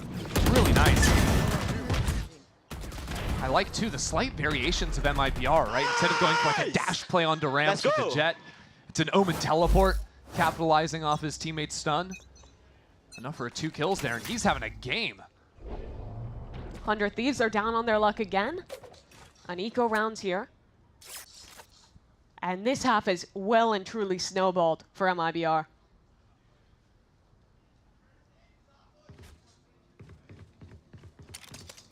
Thieves are going to have to capitalize off their ultimates in the next round. Their comp can be pretty annoying on the attacking side if they're in post-plant situations with the Sage Wall, but prior to that, a little bit more challenging. Not many lurk options like you'd have with a Viper comp like MIBR running. The fact that MIBR wasn't sending these execs off the rip, but was always doing it off contact, okay. That time Shenome actually gets punished on the lurk. And Asuna farming the orbs too. That's going to be pretty impactful in the next round. Sage slows into heaven. MIBR want to split towards B here. Certainly taking their time for now. Again, just going for the contact plays. It's a dink connected, but Icebox gets 1 kill. Cryo spotted out on the side, and MIBR, as long as they check on Xander, which they will, it should all be okay. Into a 4-on-2. Boostio in mid gets a kill with the Sheriff. Now it's only a 1-player deficit. 2 guns, a Rolling Thunder. This becomes winnable. But Icebox holding the line. Both players. 1 shot to his Outlaw. Rolling Thunder used. And the Outlaw connects. MIBR, they steal away the ultimate, and they take the round regardless. Yeah, a bit of a gamble there from Boostio. Feeling like 100 Thieves had a chance in it, but the positioning of MIBR was just never going to get punished by an ability like that. That Outlaw coming in very nicely. And again, MIBR just sort of playing this game where they're taking very confident gunfights. They're not always using utility to set up the fight, but there's always utility to follow it, right? 100 Thieves have been struggling. That round, understandable on the low guns, but now, with an attack up in Osboss's hands, good luck, 100 Thieves. And this is going to completely change the way they play their attack side. That's starts when these contact plays into pops with the breach stun, the tail missiles coming in. Here, they're going to take their time with that operator, and then late round, trade it over, go for an exit. I mean, the best proof of this is look at Spawn. There's a spike back there. We don't need that. They're gonna be taking their sweet time. I like the op too, because the last few rounds, 100 Thieves have adapted to the slow play of MIBR by simply going for some more forward angles, whether it's, you know, that A space we saw Austin get the first blood last round, or the high-low we've seen them run a couple of times over on the B side. So he's just waiting for that overstep and looking for that pick. Shenom's getting to work towards A, putting a little pressure here with his util going up. Yeah, wall was placed in mid, by the way. Should be down, I believe, around the 30-second mark. MIBR start to inch out of B main. MIBR right now, we're waiting for that Viper lurk to pay off into the site. You can see kind of getting in front of the orb. Icebox pops blades. He wants to send this one into B. The blade storm up and over the top is denied by Xander. 100 Thieves hold B, and Asuna arrives with his rocket, trying to find a target in the smoke. He's gone too far and now spamming back through. MIBR reply. Yeah, but that kill's coming over on the A side of the map. There's just not really time. Yeah, the Spike's round's down. just simply over. 10 seconds left. And that's the downside of playing with the operator. You don't find anything with it, and you end up with these... Yeah. I don't know, it felt like Icebox thought he had a timing that he ended up not really having, and they rushed into the exec to give him the chance. Yeah, and I mean, he's got the knives, so there's always a chance there. But I can't help but feel like on a round like that where you are heavy slow playing with the op, that you want your lurker to do something a little bit more. But I think what the issue was for Shenum is he doesn't want to do anything super aggro on the other side because his team was playing so quietly, right? They weren't giving a lot of information over to 100 Thieves. So it's very hard to find good lurk timings when, you know, the rest of your team isn't pulling any attention away from you. Especially with that mid wall down the entire time, just about. No op this time. Boostio has the glass op. Yep. Yep. Yeah, see, I was looking at Icebox, you know, maybe Cryo. You gotta glance down a little further to see Boostio with that one. Yeah, you'd hate to have Cryo opping on your team. No, especially with how he's been playing this split. Boostio always loves going into the op though, and see how he calls it too? Like, he's playing solo over towards the A side just to take one shot and uses stun to stall, so his team can fight into mid, finding a beautiful kill as the smoke falls, spotting the spike too. And there's the op for Boostio, bringing out onto Shenum. That's the whole idea. 100 Thieves keeps the pressure high in mid.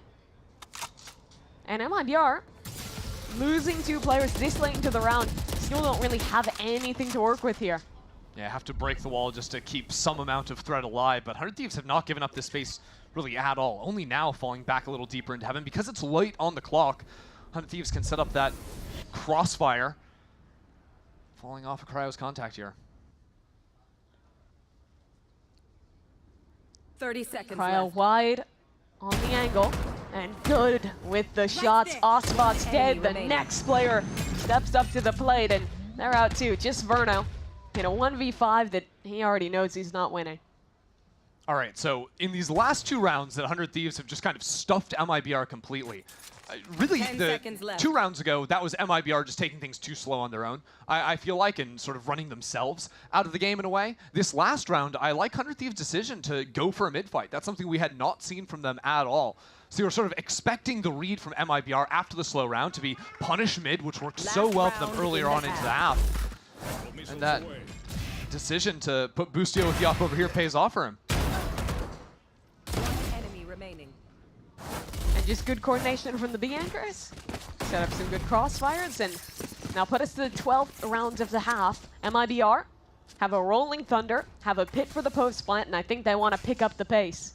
I wonder if they actually exec into the site. So far, we've only really seen mid, B, and ramps looks from them. A new hand touches the operator. EU's got it this round. Oh no, he trades it at the last second over to Boostio. Still one of these anchors on A. As if Boostio's going to let another initiator take the op. Rolling Thunder used. Counter stun from Boosty. But out onto the site is Icebox, getting away from the utility as the ult-in gets some help.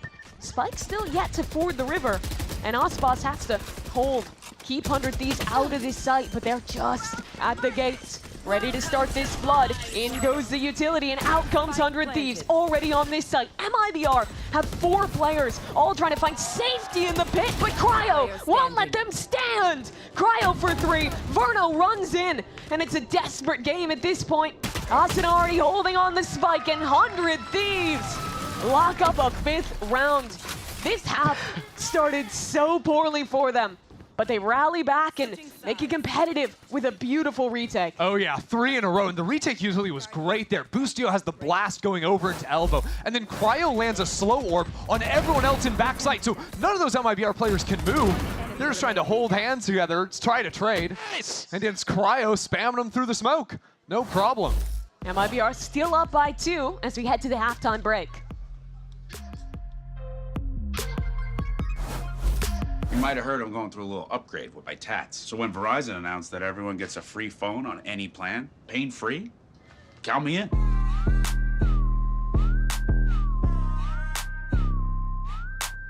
Try and beat it. I'll give you a sec.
Well, MIBR leads 7-5 in this first half of the playoffs over 100 Thieves. Icebox, despite coming out the better of that half, felt a little worse for wear in the individual performance, 5-8 to end, but this is one of those maps on defense where he takes over. Once he gets that op in his hands, he is going to be a massive problem for 100 Thieves. Exactly. You're really going to be picking the Jet here to get value, be able to take some pretty forward fights on the defensive side. You know, Desk was talking a lot about the duelist head-to-head. Of course, this is a map where Cryo's going to be rocking the Sage, but my eyes don't deceive me. I believe 100 Thieves are going to be headed Icebox's way, and he's got a Sheriff here on the pistol.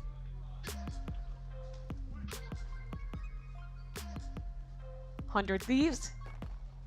With oh, these wait, breach. whoa. Mimi, that clock isn't counting down. Yeah, wait a minute. I was wondering, like, why we're going for the slow zoom here on that green It was very triangle. cinematic. I was feeling the moment, the tension, and now maybe we're doing a VCT EMEA impression here. Been informed it's an audio issue.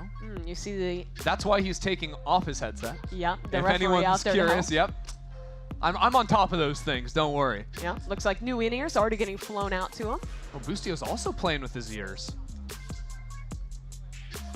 Just making sure those in-ears are all the way in, you know? It's wild that Boostio, every year he's like been a pro player in VCT Americas, has had a haircut so different that he looks like a different person. Because he was Gecko last year, right? He was doing his Gecko impression. That's crazy. And now he's got like the whole perm thing going on. He's a shapeshifter, honestly. Yeah, it's wild. Same man, though. I respect it. Kind of like no mustache. The stash is going back. He said his barber did him a little dirty, but he's working on building it back. Yeah. Gotta get the headset figured out first, though.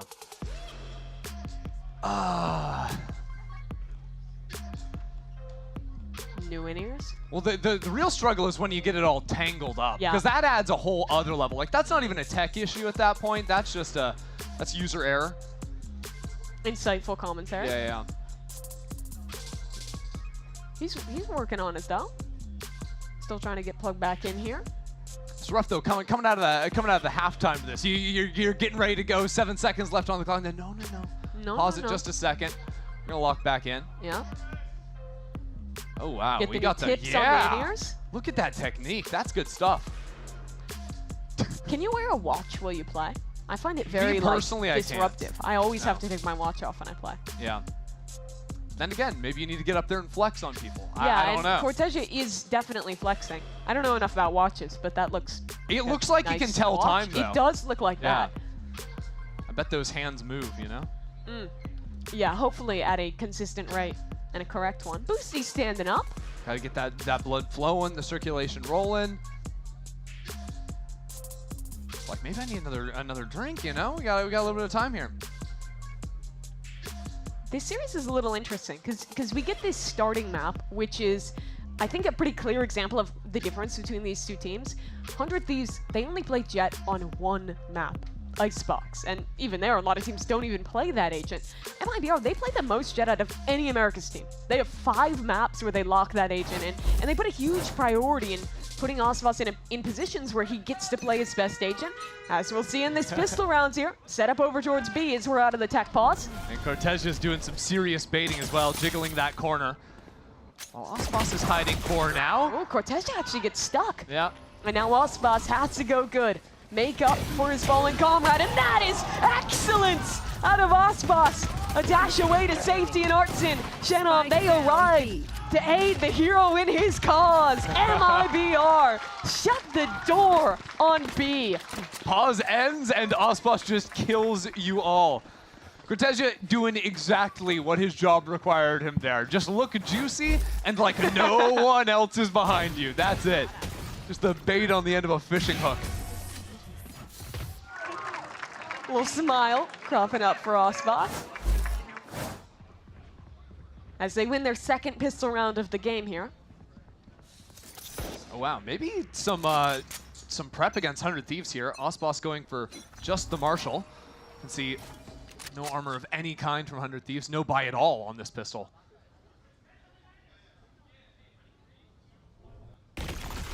Stun into mid, but back out to safety is Shannon. Is not long for this world. A bit of a 2025 Valorant moment down in the vents. Everyone's stunned up, but Varno gets the opener. What is he doing there? I love how creative the players have gotten with the movement on the Teo drone to avoid getting shot. It's like jump peeking with the drone. It's its own minigame.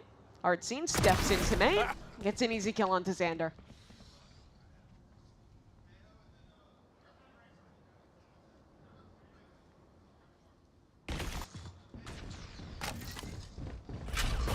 Oh, don't take your stun out there.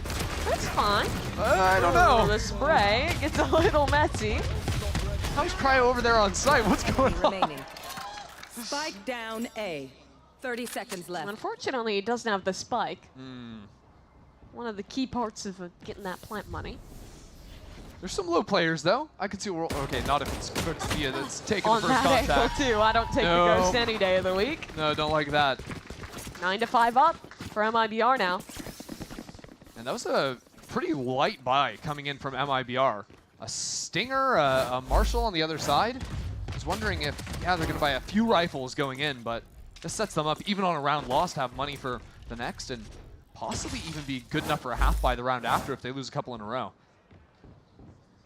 Crucially, Icebox not having to invest in that Outlaw and just getting the Marshal instead means that he's going to have money for an round 4, or the 4th round of the half, I should say, no matter what happens here. That's kind of the win condition on the defensive side. When you're locking in the Jet here, win pistol, get yourself that off online early. If you lose those early rounds, it can be really tough to actually build up econ to make that happen. Teo drones traded towards A ramp. Looks like 100 Thieves are taking a page out of the MIBR book, right? Just pretty full contact up here until we actually get to ramp. Then a flash in, now fault line to peek a little bit deeper. This feels like a classic 100 Thieves Sage comp on attack.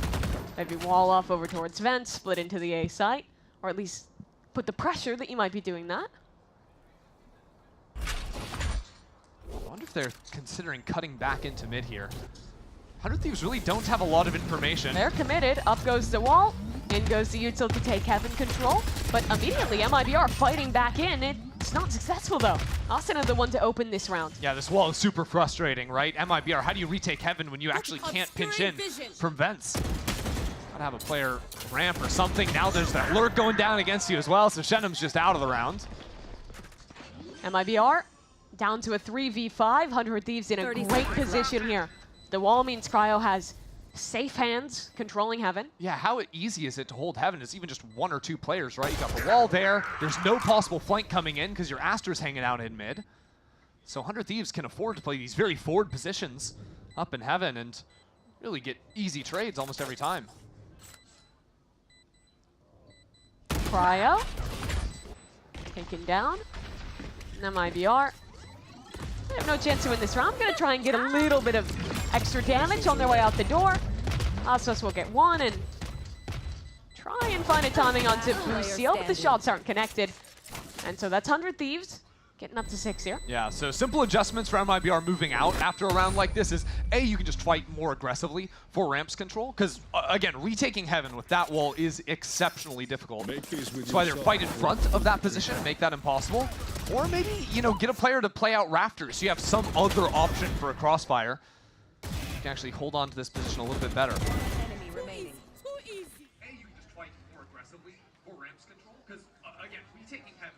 Very casual stand-up for Boostio. Starting the series with 2 maps that are basically running back 2024 comps for 100 Thieves. Just the Teo a little different on this one.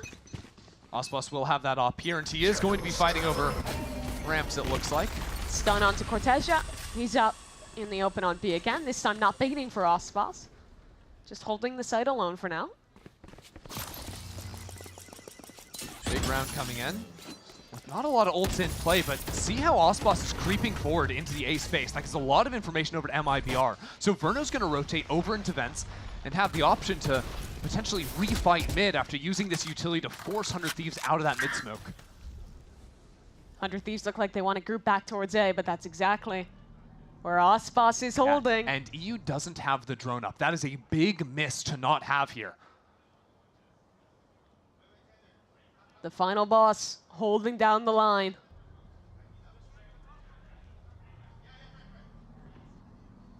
They're ready on the swing. Icebox steps off. Oh, nice. Stunned up. Really but with good the pullback star, he could find another shot. Another angle. Over the top is Asuna, and the operator not the weapon for that job. Shenom, he wanted to fight back in towards ramp as his team floods out onto site. Verno still back site right now. Has an opportunity to shut this down, and he does with 2 kills. Now the rest of his team popping out of heaven. But 100 Thieves have managed to equalize. 2-on-2 now. And yet with only 20 seconds, they have to fight in. Verno isn't gonna let it happen. And MIBR are up to 10. What a hold from Verno. Just a little bit of stall provided by Icebox on the site. And MIBR taking no time to flood in. He looks so precise, picking off those 3 kills. Yeah. 14-4 this map for the youngster. You know, I've got to respect 100 Thieves' utility going in there between the Astra Star to Boostio having the flash ready to go with. They dealt with Icebox. It was the backline that ruined them. And the implications of that round are harsh. 100 Thieves does not have money. They've not earned any real round-winning ultimates, and they're trying to dive into mid. Asuna, you know he's gonna get at least 1 there. Hold on now. 4-on-3 for 100 Thieves. Cryo's 1 off the orb to have the ulti online. Cortesia is stuck here. Wall up towards heaven, 4 players pinching onto him. Good dodge. Worried about different. The knife is out! Oh, Cortesia. He's fumbled that one a little bit. It's Boostio's jumping right-click classic again that takes him down. Icebox picks up a stinger now. I didn't see what gun he had to start the round. I think the op and then just left it back in a safer position. Yeah, he wanted to make sure they didn't hear him switching over to the gun, so he dropped that a little bit deeper, but the save call on an anti-eco is brutal. And it comes down to that mail dive. 100 Thieves increasing the tempo immediately at the start of the round. Nice little combo piece from Boostio and Asuna there to start things off the right way. Yeah, I think Boostio's util looked really nice thus far for these little set plays. We saw how much success MIBR was having with similar ideas on their attack half. Thrifty. That's going to pull the gap down to 3. Really big round to win. If they had lost this, they would be looking at 1 more rifle round, basically, between them and losing their map pick. Could have been brutal. I mean, let's watch this dive again. Getting in front of the orb, so not even decayed is Asuna. Oh. Is that a scroll wheel weapon change, I feel like? It wasn't pretty. That's what I feel like. Either way, you're not going to be happy with that one. We can watch his POV. Oh, he flicks. I think it was the scroll wheel that got him. Brutal. That's tough. 100 Thieves will take it, though. But again, it's pistol round, except this time instead of a Sheriff, Icebox has the op. And he got 2 with the Sheriff last time. In that exact position. So just 100 Thieves baiting it out with the util, now moving back towards A. Yeah, they've conditioned that setup 2 rounds now to allow themselves to have a later pop on B. Now a drone just went into A main and didn't see anything. So Artisan steps forward, stunned to That's take a this classic. fight. And he still goes 1-for-1 with it. But that's the ultimate that now MIBR won't be able to tag into. Stun for Verno. Asuna, good with the movement. He's always stellar. Diving in like he does there. 100 Thieves don't have control of Heaven though. Cortez has already made it back into sight. Shenum's been called on in. The res. That'll bring Xander back into a 5-on-3 for 100 Thieves. But they're re-hitting into this one. Shenom's still here. Icebox holding the is line here. on ramp. The op in heaven, but it's Cortesia! He's the man to do it! Locks down 3 kills in main. And now 100 Thieves are sent scrambling. 30 seconds left though. 100 Thieves may have heard the rotate from Shenum over towards the B side, so instead looking to pinch back into the A site. Icebox is turned around, but now that spike is headed over to B, and that would be brutal if he ran back into Shenum. Icebox repositions just at the right time. Asuna in the air, he's gone too. The rookie, so good on the anchor, pulled out his knife last round. This time, he's got the gun up for 4. Cortez has been on fire today. That is just money. I mean, just mows him down through the smoke. Oh. He's just tapping at head level, gets 2 kills. And this is exactly what the desk talked about. Icebox right now, 9-10. MIBR still far out in the lead of this game. These new players have taken so much pressure off that star. Let's speak about the star. Icebox with the op in mid can look to walk out here and get in front of this next play. 100 Thieves use the drone. Icebox tucks and it's broken. Surely that sells the play. Yeah, already spam shots coming in to catch a retreating Icebox. On the drop of the orb, he'll get out. Good work on the start of the round there from 100 Thieves to find the op. And in return, they'll get space all the way up mid. Put some missiles towards vents. And they're just sending this one. Down into vents goes Asuna. The stun, though. It's so good to block him off and deny this ult really any value in the round. And Cortez has already ulted back over to the A site behind Sign. 100 Thieves are going to look to flip back towards B. Or are they? It's just Icebox. Spike is heading towards A. They want to fake pressure into B and then pull back. Rolling Thunder, that's pulled out from MIBR. The fake, very successful. But still, Cortesia on this site anchoring. Still, Verno in heaven, but he's spotted on the jump peak. Stun eluded by Verno. And now players arriving as Cortesia. Could he do it 2 rounds in a row? Paranoia up, holding down this site as in heaven, 1 by 1. 100 Thieves all start to fall. It's a 5-on-2, 20 seconds, it's desperation into the site, but EU still finding success! Oh my God! It's a nasty one-tap from Verno, and that's gonna lock this round up. The shorty in hand. Asuna, no choice but to save. Just another round here. MIBR have gotten the better of these mid-rounds. 100 Thieves will continue to try and go for these pivots into mid, these fake-out looks. But MIBR haven't really flinched, and their anchors have been good for it every single time. Cortesia that round TP's into A really early. It almost looks like a mistake, but he holds his position and gets rewarded so deep in the late rounds here. Yeah, and again, as he's taking those fights, guys. we've got Verno coming out of elbow, shutting it down, so it'll be Zix calling a timeout on map point. 100 Thieves, it feels like they've had a lot of success getting these first kills for Asuna, diving into mid, catching someone off guard, but like you mentioned, where they're really struggling is hitting in the late rounds and just getting mowed down by players on the anchor. The amount of 2, 3, even 4Ks that MIBR's anchor players are getting has been killing 100 Thieves these last few rounds. Feels like with the amount of like map control they're playing with, the round shouldn't be so hard for them to maneuver. You'd imagine, right? So I wonder if for 100 Thieves, they might be better served instead of going for like the very loud fake plays, if they leave a potential lurker in B heaven there. Get like an embed, let them work on the lurk. We saw Chenom find a lot out of that in the first half. Right now, they're not pivoting back into their teammates. They're pivoting into space they think is empty or they think is light. It's a guessing game for 100 Thieves, and they need to play with more real information and just play around, you know, some kills from their team straight up.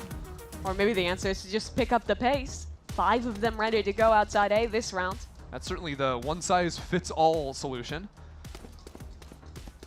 The problem is, with the breach positioning over here in the corner, if it's a ramps dive, that stun is brutal, and Verno is going to eat them up.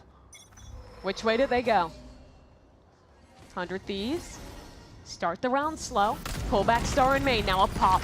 Heading into the site, but the stun, the missiles, and the hits already countered out. Players are arriving for MIBR. The re-hit coming in, but Verno is in a position to flood. Icebox is here, and Artson on the site, not able to find any value. But the supportive players for MIBR on the scene of the crime and ready to find their mark in this round. Into a 2-on-3. The site secured, the plant coming down. How did Sander get that spike? There was an op holding it, but Osbos fell off the angle for just a moment. Now with the knives popped, Osbos works Heaven on his own as Cortesia moves slowly on the flank. Nice from EU. Shuts down Osbos and only one man left. A 1v3 for Cortesia. First player in Heaven. Cortesia knows he was here a little earlier in the round. But not a lot of time to work with in EU. Well timed on the swing. Keeps 100 Thieves in it for another round. Okay, so 5-player exec was the solution there. 100 Thieves do have the breach ult if they want to keep that going into the next round. The ult cycles wouldn't be so bad for them. Potentially Teo coming in the round after this too. Baiting out Verno's ult in that round is going to be meaningful for them. And I'm looking at the minimap right now. 100 Thieves are just getting ready for another A-slam. If they want to mix it up, maybe this is the time they go for that Heaven control and slow down the round in the aftermath. This time rotates are a lot farther away for MIBR. Yeah, well, it's also MIBR on a light buy. Only one rifle. Just guessed wrong on the stack, but comes 100 Thieves to Heaven, and down goes Verno. So it's the same exec with the stage hold to block off fence. And again, if 100 Thieves can get in positions like this, the round should become very, very simple. As long as, you know, Cortesia isn't backside getting a 3K. This time he's not, so good news for 100 Thieves. MIBR's real option to retake from a position like this would be to have some kind of flank pressure coming in, or someone just going absolutely beast mode. Going out from screens into elbow.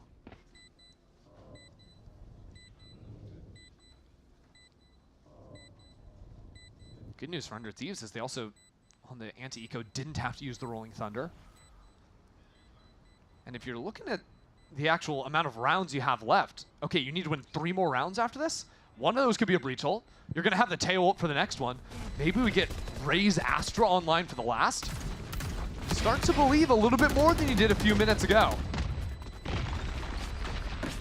MIBR players to run towards the spike and meet their inevitable fate. Leaving only Osbos to hold on to his rifle. Artson did save up to get Osbos an op. Wonder if that's going to be the call. And it looks like it is.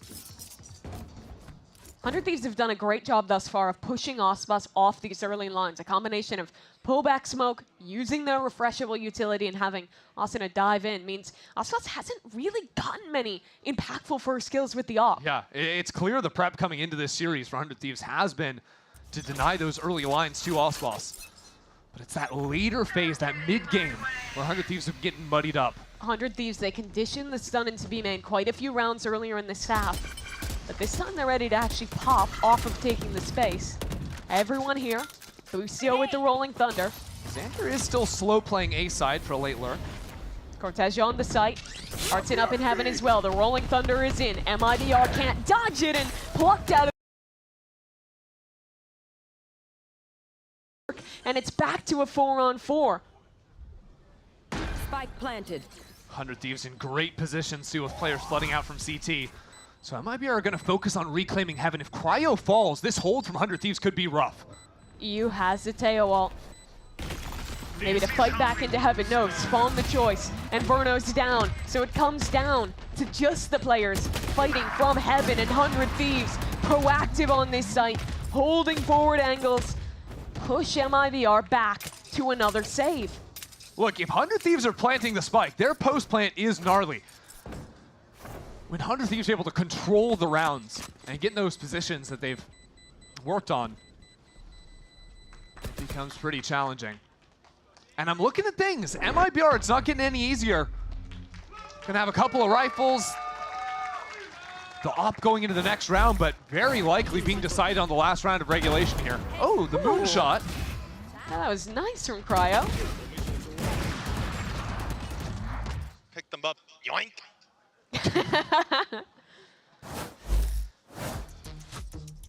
Timeout called for MIBR now. That is their first of the game, for the record. Yes, they were in control for basically all of the first half.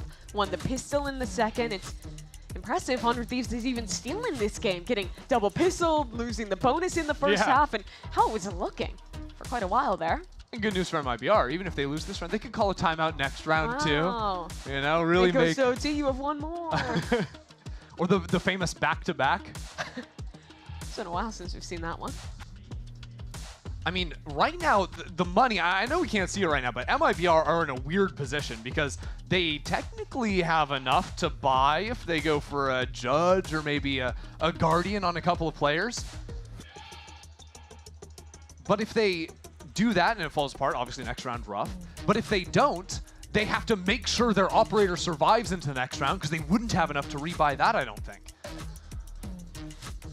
This timeout about a lot of things, how they actually approach this next round, potentially round 24. The buy here, it's going to be 2 judges. This is forbidden technology. To be fair, 100 Thieves has been going for a lot of these pops where they're putting all of their util on stunning and missiling the site anchors. Yeah. It might be a gap for a judge close into a smoke. I like that MIBR are dividing up the judges too. You've got one in the Omen over towards B, the other is playing close A on the breach. And both circuit courts, so to speak. Exactly. And you got the teammates do a bit of baiting. Icebox has that off, but misses the shot. Oh, it's unlike him. And now he's running all the way back as Asuna happily takes space on ramp. B main is going to be the next focus of the contest. Cortezia has a judge, and the rest of 100 Thieves need to get through him. And they're heading right into it. The smoke fading. Cortezia, judge in the corner. One swings in, a second. Cortezia mows them down with the judge. And 100 Thieves can't even accelerate into the site. Look at Asuna. Asuna's back in spawn. He was doing some late baiting over on the A side. And here comes Verno. Here comes Icebox, MIBR. They're ready to hold down B. I mean, even the positioning in mid from MIBR gives perfect info. Another missed shot from Icebox. Not been his day so far. For MIBR as a team, it certainly has. Stuns miss. Vernos does as well, so Asuna gets out into a smoke, and that's a free kill on Tortson. Hold on. Maybe still a chance in this yet, because Icebox is low, but he doesn't miss this time.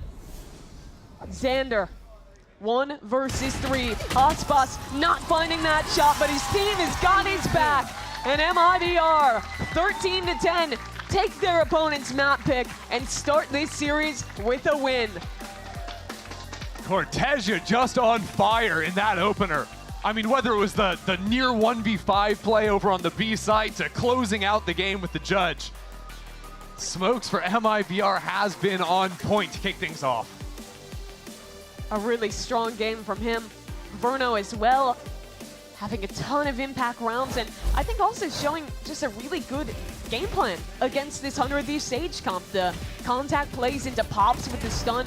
Icebox on the jet was so effective in that first half. Yeah, all of those early looks from them. Of course, the double pistols coming into play as well. And Cortezia, clutch on the attack side, and so solid at locking down this A side of the map too.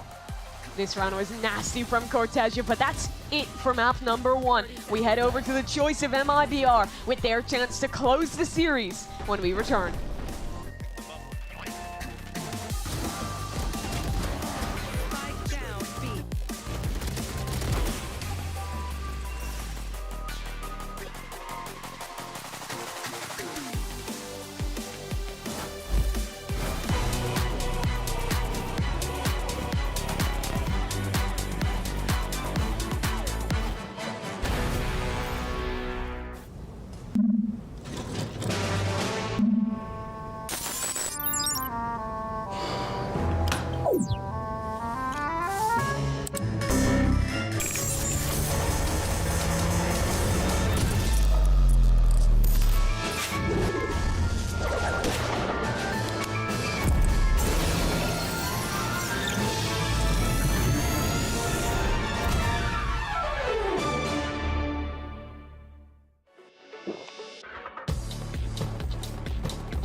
Eagle gives you wings.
Caiu ulta, mas vai perder tempo, não, tô no mesmo lugar, Massive out from Asuna, though. Yeah, good setup this time, a quick approach.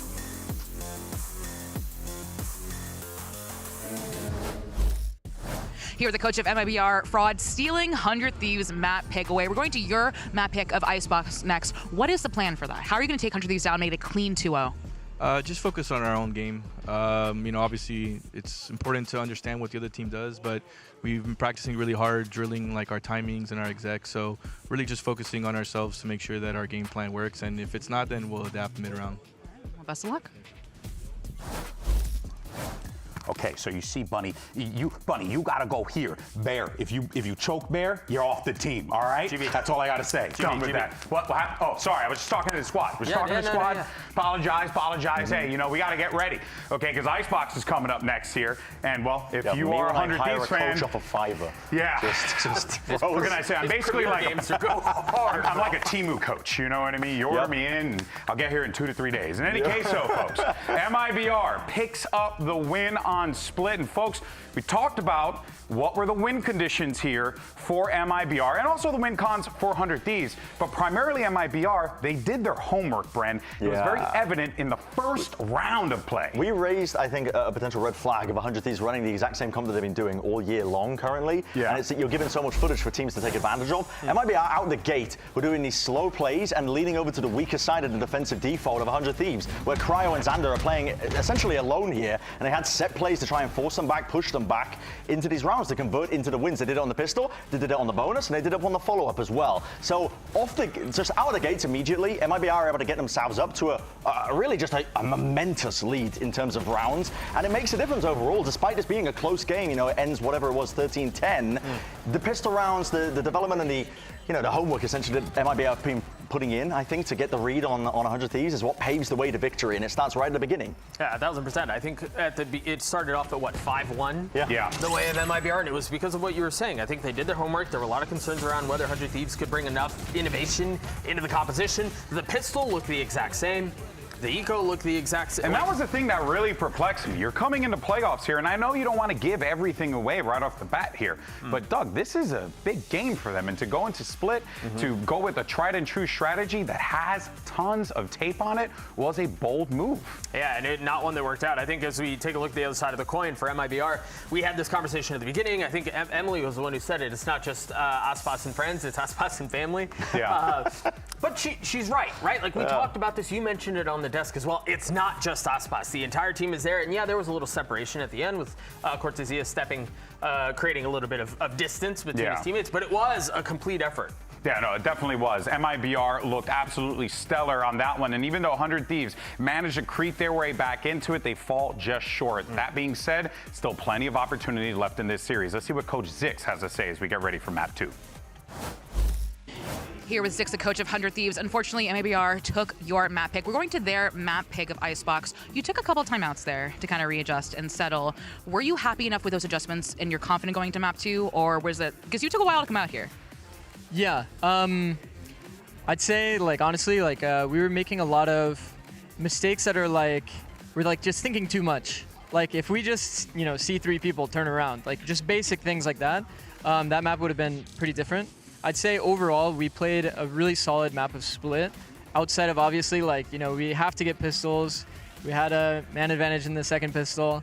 Bonus, we got bonused. I mean, there's a lot of negatives to what ended up happening, obviously, but I mean, overall, I think gun rounds ended up going our way majority of the time, and we know exactly how they play. Like, we have a very, very good read on them, so we know exactly what to expect on Icebox, so we're definitely coming in confident. All right, best of luck on map 2.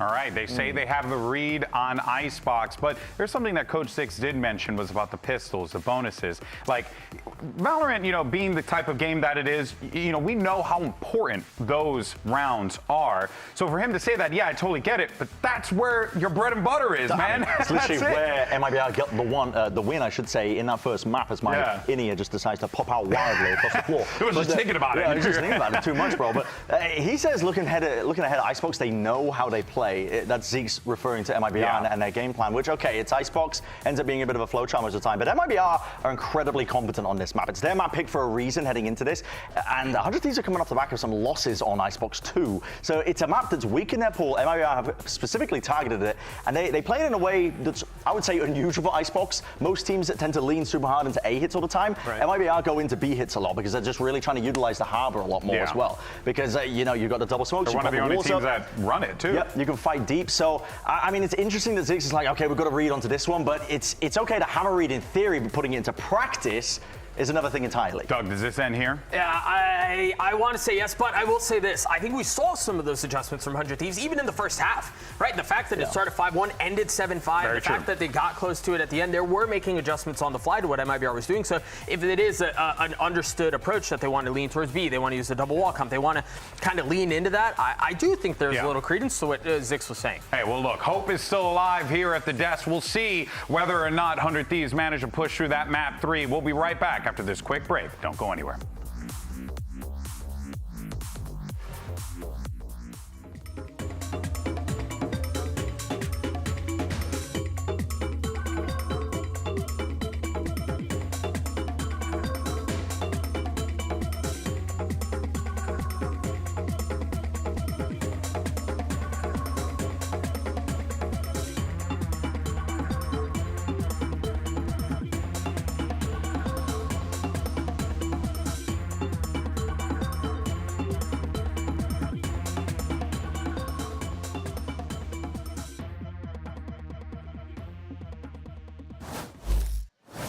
Well, MIBR took it home on the first map there, but Zix said that 100 Thieves, they're confident coming into the second one here. It's Icebox, one both these teams are very comfortable on, and one that 100 Thieves is super familiar with. They just played this exact same comp from Crew last week.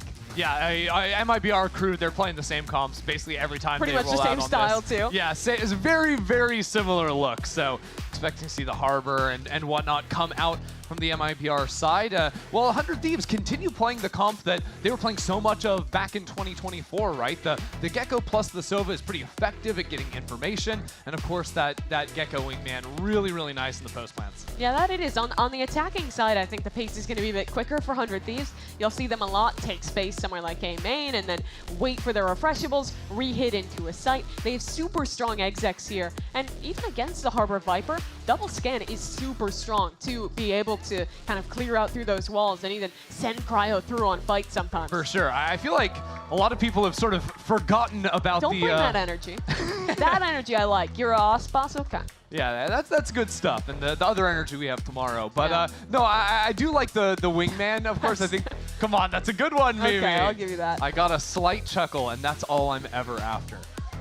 But I want to talk about Gecko. Yeah, Because talk about everyone Gecko, else has please. forgotten about Gecko except for Zix. Zix and Austin are like the only He's the Gecko last heads. guy who remembers. Yeah, they're the only Gecko heads left out there. But whether it's, you know, getting the cringe like top A site post plant setup, whether it's, you know, retaking with Wingman, just having an extra body to bait out all that post plant util, I think this agent is very slept on this map still.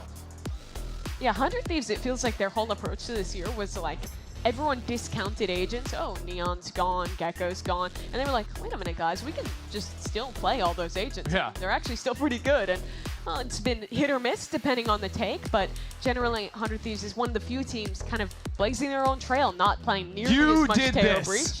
You did this! By the way, the timer stopped, guys. How dare you! Where's that Where are fan? they? I don't see them. Where? Over there, why? Why? Come on! Just one day we get through no problems. That's all I'm asking for. No. Unbelievable. And it's looking like some kind of mouse issue. By the way, that heart is going to stay as just half of one if you're bringing that energy. You know, my issue is that mouse pad is upside down. Looks like the water is in the sky and the sun is in the ground. You think that matters? I think that matters. That's an issue. That's a personal issue. I'll play with my mouse pad at vertical sometimes, like spun around. So Do you have a design on it? No. Well, then that's fine. Okay. But don't put a design on it if it's going to be Well, upside no, now down. look, the camera can see it and its face. Whoa. That's actually kind of optimal. It's a pretty mouse pad, too. Yeah, that's nice. I like it. We'll let you guys know as soon as possible when we're about to get into game here. It is a tech pause.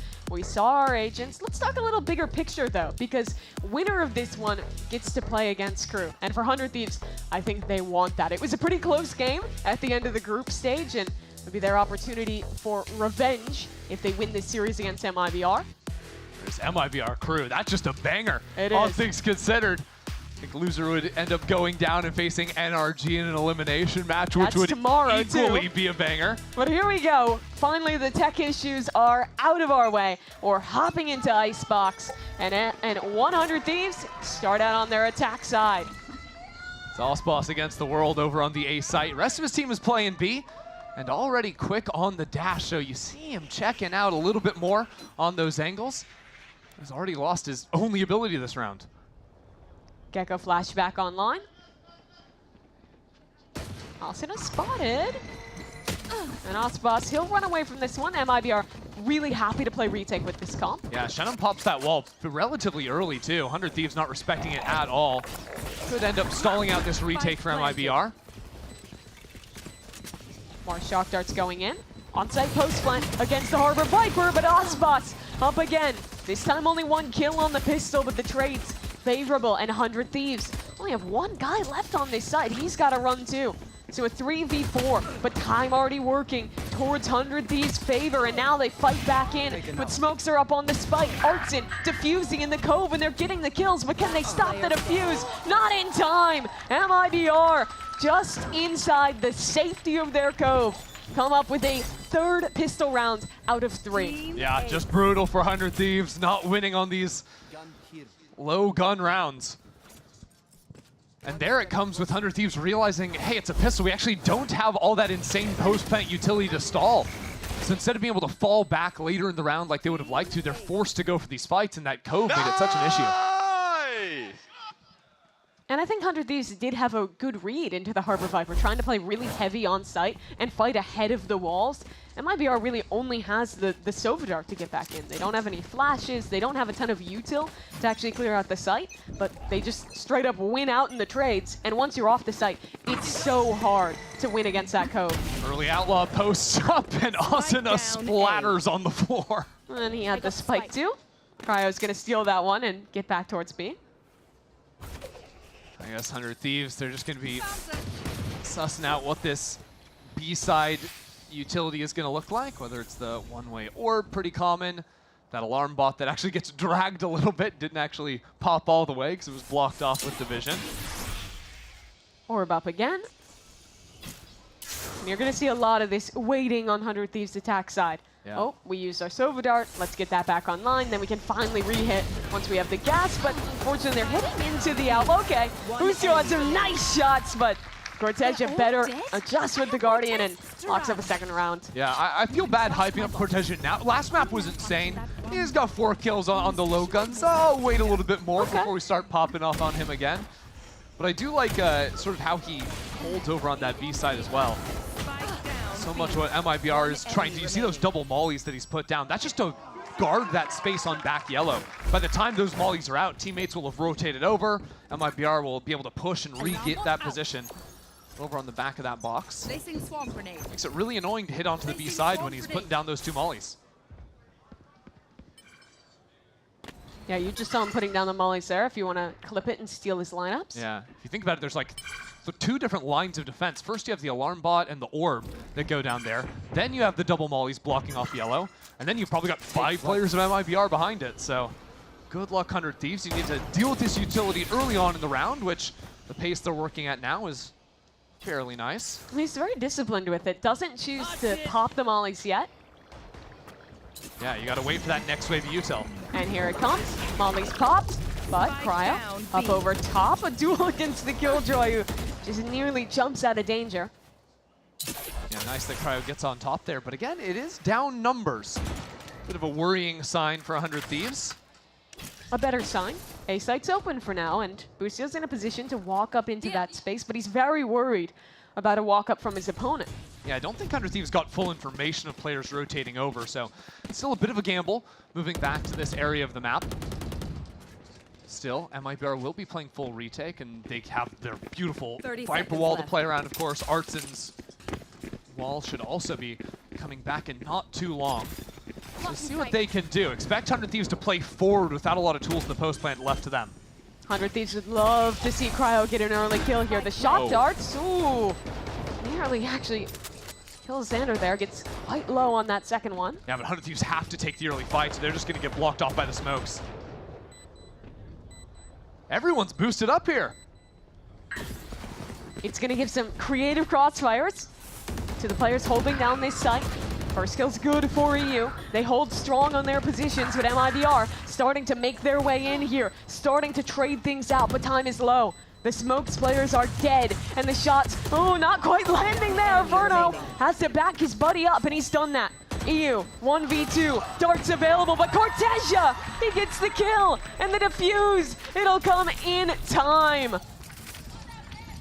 100 Thieves are already thinking to themselves, not again. MIBR starting to run away with things. Comes with that early pick over in B main. Boop. Austin in the last 2 rounds has just been destroyed without having much of a chance to take a fight. And there's Cortejo with the Sheriff starting to pop up. I think you can give him the credit now. Now I'll give it to him when he basically just wins around for his team. Yeah, 6-1 at this point.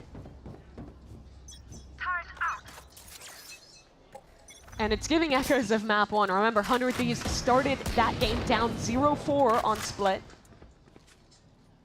Mission for 100 Thieves in this round is just get that spike down. They've got a Hunter's Fury. If they can plant the spike, it wouldn't be the end of the world, especially after taking out Verno. The trade is there. Mollies from both teams, but 100 Thieves. Front sight, that's theirs. Here comes MIBR, flooding in. The trades are good, and now Shenom in a 1-on-2. Drops in, Boostio doesn't get it, but EU backs him up with a stunning shot. And 100 Thieves couldn't do it on the bonus, but they've got it on the eco. Wow, that was the sole rifle going into that round for 100 Thieves on EU.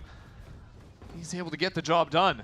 That was a wild round. I'm not sure exactly what happened. It seemed like MIBR really stuck onto these fights. You can see them trying to flood out into the back of site. They don't want to give up that space at all. But as a result, I think their spacing was just a little bit off. Everyone kind of took their ones and got a bit demolished by EU's rifle. EU's gone under the radar after being one of the most standout rookie players of last year. A really hyped guy coming off of that M80 roster who just narrowly missed out on their own spot here in the Americas League. It's been a little quieter this year thus far, but you still see glimmers of how good he can be, what the peaks are for EU on the initiator. And I'm saying all this because it's another tech pause. Where's that fan? This is on you. You did it. Not Pengu. I don't think she was up there. Sorry, not Pengu. No, we're getting over. No, where? I think you're lashing out because of the tech pause. I'm not lashing. See the tech pause sign. I swear. It's not a supportive sign. It's a flat face. It's a colon. I don't What is know. that vertical line called? I don't even know. Here we go. Hit towards B from 100 Thieves. What is it called? I don't know. It doesn't matter, Mimi. Oh, We're here to watch backslash Valorant. Okay. Last time, Cryo went for the jump and dash over to top yellow, which is actually really effective at getting around the Molly setup of Cortez's. Oh yeah! This time, Cortez's only got the one. Thrash into B. Oh! Pretty deep back. Catches onto someone. I've seen this round before, but he's got the Hunter's Fury shots this time. Oh my god, MIBR! They found 2 kills. It's an even round, and Verno, he's got another. MIBR! They stolen this round. Well, that was an Icebox round. That was just a little bit all over the place. Okay, let's try and track all the kills, because that was an insane round to try and observe, because Osmos is boosting over in back Snowman over the Viper Wall, getting a kill, then getting traded The player out. under him then gets hit by the Thrash. Yeah. So Vault starts coming in. But while 100 Thieves are focused on the Snowman players, then MIBR have people flooding in underneath too. Okay, here we go. See, that's cute. That's cute. Nice kill. But then this happens under site, but at the same time, Verno is top site. So Asuna has like players coming at him from like 4 different directions. Good job, Verno! I don't think anyone knew what was happening that round except for Verno. But he was perfect in it. Slowed it all down, found success, and 100 Thieves are broke yet again. Just a hero rifle on EU. Cryo is one off his ult. I think they want to get the orb here, grab the Blade Storm for this round. He bought full armor into this round to support it. We haven't seen Shenum playing aggressively back yellow just yet. Get out of my way! It's been a lot more of these passive holds from deep lines. But EU still has the dart that should go back yellow. It actually looks like Shenum has fallen out of the area, so seeding over that space as more players rotate onto the B side for MIBR. And this walk into mid. Hold on, those shots aren't quite finding themselves. Eventually they will. Cryo gets one with the blades, but Cortesha using his ultimate, and it's not being broken. 100 Thieves, they're getting held at the gates. They have to go all the way back into the corner behind yellow. EU, not in time. Now a flank for Ospas activated in the Outlaw. One bullet will do it on both these targets. Easy for Ospas. Not going to be victim to EU's Vandal on the save this time around. No, sir. Does cost Cortez his ult there, but at the end of the day, not too bad for MIBR. And that is a good look for more things to come. For 100 Thieves, you can see them trying to fight forward through their own Viper Wall there with the Dizzy. A lot of teams on Icebox don't actually run flashes in their comp, so it can be really hard to actually take that deep space. This is now the last couple rounds in a row we've seen 100 Thieves try to play aggressively and get in front of the MIBR retakes. Because if you just play passively, play off-site as 100 Thieves, the double walls, the smokes, everything is just so frustrating to deal with. So even down 4 rounds so far, I still like the post-plant approach from 100 Thieves, but hard to hold out a lot of hope for them right now. It is tough to find the perfect balance between being proactive enough to not get cut off by the smokes and being out of position and getting caught off by people. Kind of have to be on point with that one, and sorry, MIBR, they have been great in the retakes. 4 out of 5 of the rounds they've won, I should say, have come from that. I do wonder if 100 Thieves are going to start doing anything in the mid space coming out of this timeout. We've seen really just, holding looks. Boostio in that last round, maintaining that space, but we haven't seen any aggressive lurking or ideas around that. Just seen a lot of these, opens into either A or B and continue on your way. Hasn't been a lot of smoke and mirrors for 100 Thieves. Yeah, would like to see a little more from Xander. Had big shoes to fill, replacing Bang this year. Someone who was probably 100 Thieves' best player in the 2024 season. That guy continues to be a beast, but for now it'll be 100 Thieves trying to find their way around to Osboss's off. They were really good at this back on Split. This time, though, you don't have quite the same level of util, and just like on Split, it's the backline of MIBR that continue punishing 100 Thieves. Osboss too, and Shenom, proactive. Walking through Xander's Viper Wall and ready. Oh, no. As the wall falls, it's a free kill for Shenom. And I don't love Xander's chances on a round like that to prove himself. Not quite. Being asked to do a little bit too much after you lose 2 players in A main early. Yeah, 30 seconds in, it's a 2v5. Yeah, this is also not the mid look that I was hoping for 100 Thieves, the desperation mid push. The pray for a kill in a 2v. Yeah. I don't think that being answered too well. Wow. MIBR, flawless round. I don't think anyone even took damage.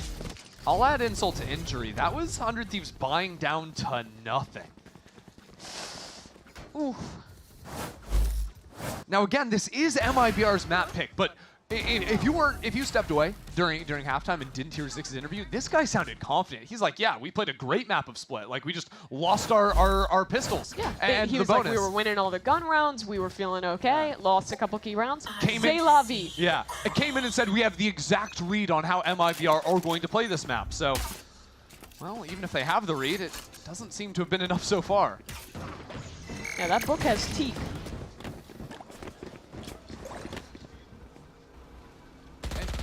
Yet it was the eco round from 100 Thieves, the only one they were able to win before. So, see if they can get in a post plant. They've got strong ultimates to be able to play off of, but MIBR already have 4 players on this side of the map. They know 100 Thieves have not been going for fakes. It's just been open into the Gecko utility reset, into the hit. Good night, little buddy. Spike is dropped, and Icebox dives away, in through with the trades. 100 Thieves find some success. A chance for a round. An ultimate used. And the operator, a tough weapon to retake into a pit with. Icebox takes his time. Clearing every angle, trying to find any mistake. Shannon, tap on the spike, spray coming through. Shorty, that'll do the job for one, but the Viper is still alive and time is becoming a big issue. Molly at the feet, Icebox dead, and that should be it. Time is too far gone, and 100 Thieves. It's a simple round, just a straight up exec, but it's their first success in a while. 2 for 2 on the Thrifties, I suppose, for 100 Thieves. And it comes after basically the same situation they won the last time around, right? It's MIBR trying to hold on to the site, but not playing really any complementary angles as far as I can tell. Or at the very least, 100 Thieves' utility was forcing players away from being able to trade. You know, that player getting tagged through back on the top of sign. MIBR need to figure out their A-hold when they are playing backside, or 100 Thieves might just keep dipping in to that side of the map. They'll have good reasons to this round. KJ ult online, but here's an aggro look. Icebox forward. Ult used to help him out, but he has to fall away. The ultimate, though. It's good from Verno as Xander gets proactive on the lurk up mid. Knows Verno was ulting here and punishes him for it. On the back pedal, he'll stay alive, but more forces coming to deal. The QRF is here, and Xander, low on health, pinched. Dead by MIBR's hands. Still, MIBR moving mid to clear out Xander has given opportunity to put the spike down, but 100 Thieves are looking for the kills. Cryo not sticking that through. Killjoy lockdown is now going to guarantee the plant, but keep your eyes on Shenum on the flank. He's up quick. Ready on the angle. You spots him and gets the kill as well. Now a 2-on-2. With Cryo forward towards spawn. And only one bullet in the chamber for Icebox. Slowly clearing out. Trying to find the shot onto the player. Cryo looks the wrong way. Now the classic up. Dash forward, trying to claim a weapon, and he's done that as EU scampers away. Tucks in on the site. And starts to wrap his way around. Icebox, not a lot of time to work with. And the kill, he is not giving it. He tucks tight. Time works in his favor, and despite Icebox's 3K, 100 Thieves win their first rifle round. 100 Thieves are really exploiting this A side of the map. MIBR got so distracted, I think, with Xander finally taking the opportunity on a midler. And it came after there was this big opening into the A space, so I really like Xander's timing going into mid. First of all, he thought the alarm bot was B main, because they'd seen that so many times before. Another little clutch for the boy. Keeping it calm, keeping it good. Dream big, make it happen. Xander might try and take another opportunity at some point again. Icebox again with the off. Dodges the Dizzy and gets his target. EU's dead. Thrash hit and gone as well as Shenom tried to do something more, maybe overstayed his welcome towards yellow. A little bit awkward. 100 Thieves run out of gas on the Viper. Here. So have to slow down before committing the plant. Poor Dizzy not going to get picked up. 100 Thieves have no real chance of swinging back yellow until the gas is back. No dash for Icebox. He doesn't have a chance to risk pushing that smoke. Good spam. Plant stopped and Cortesia gets a kill smokes. as well. Xander going down means no smoke, so now all of the crosshairs are opened up. Sight lines available. Cryo pushes in. Oh my god. Shut down instantly. Icebox doesn't like that. Misses the op shot. Gets him with the classic, and they're back in control of this game. 7-3 now.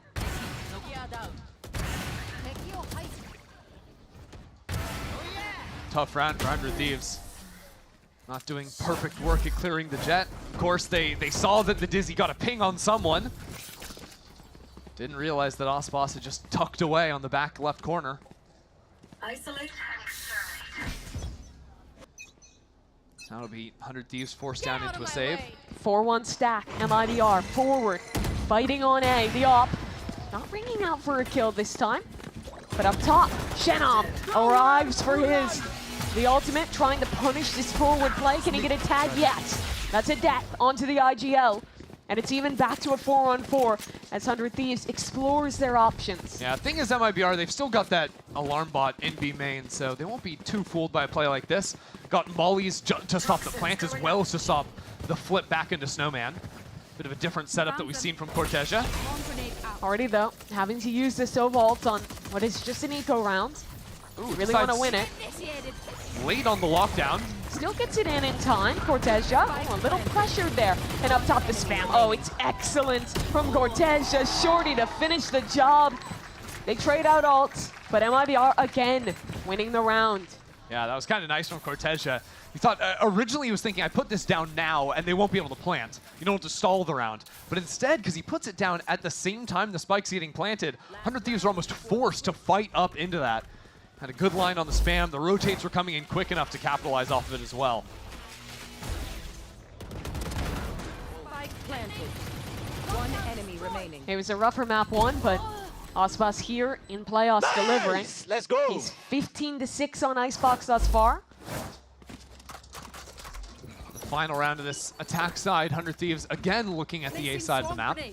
MIBR have solved their problems on A by fighting super aggressively, but this round, it's a Killjoy setup there instead. And a unique turret placement as well to watch the cross into window. But it's all just to set up this Viper's pit. Play very deep on the information. Look how far Artsin has walked up here as well.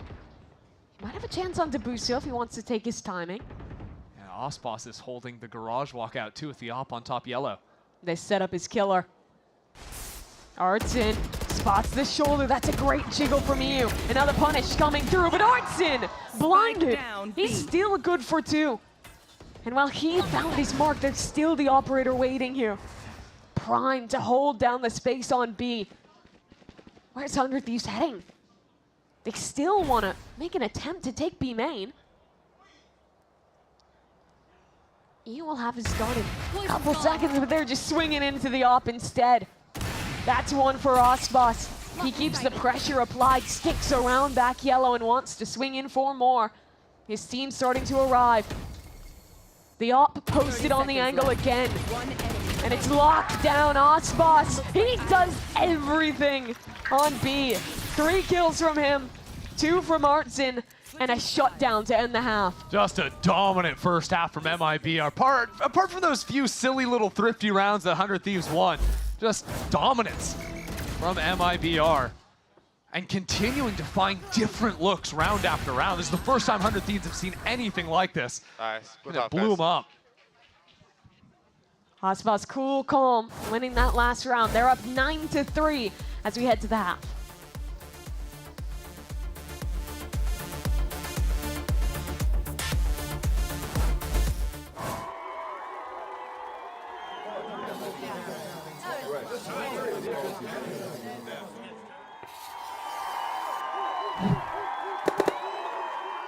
Red Bull gives you wings.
Heading into the fourth half of this series, and 100 Thieves are still yet to win a pistol round.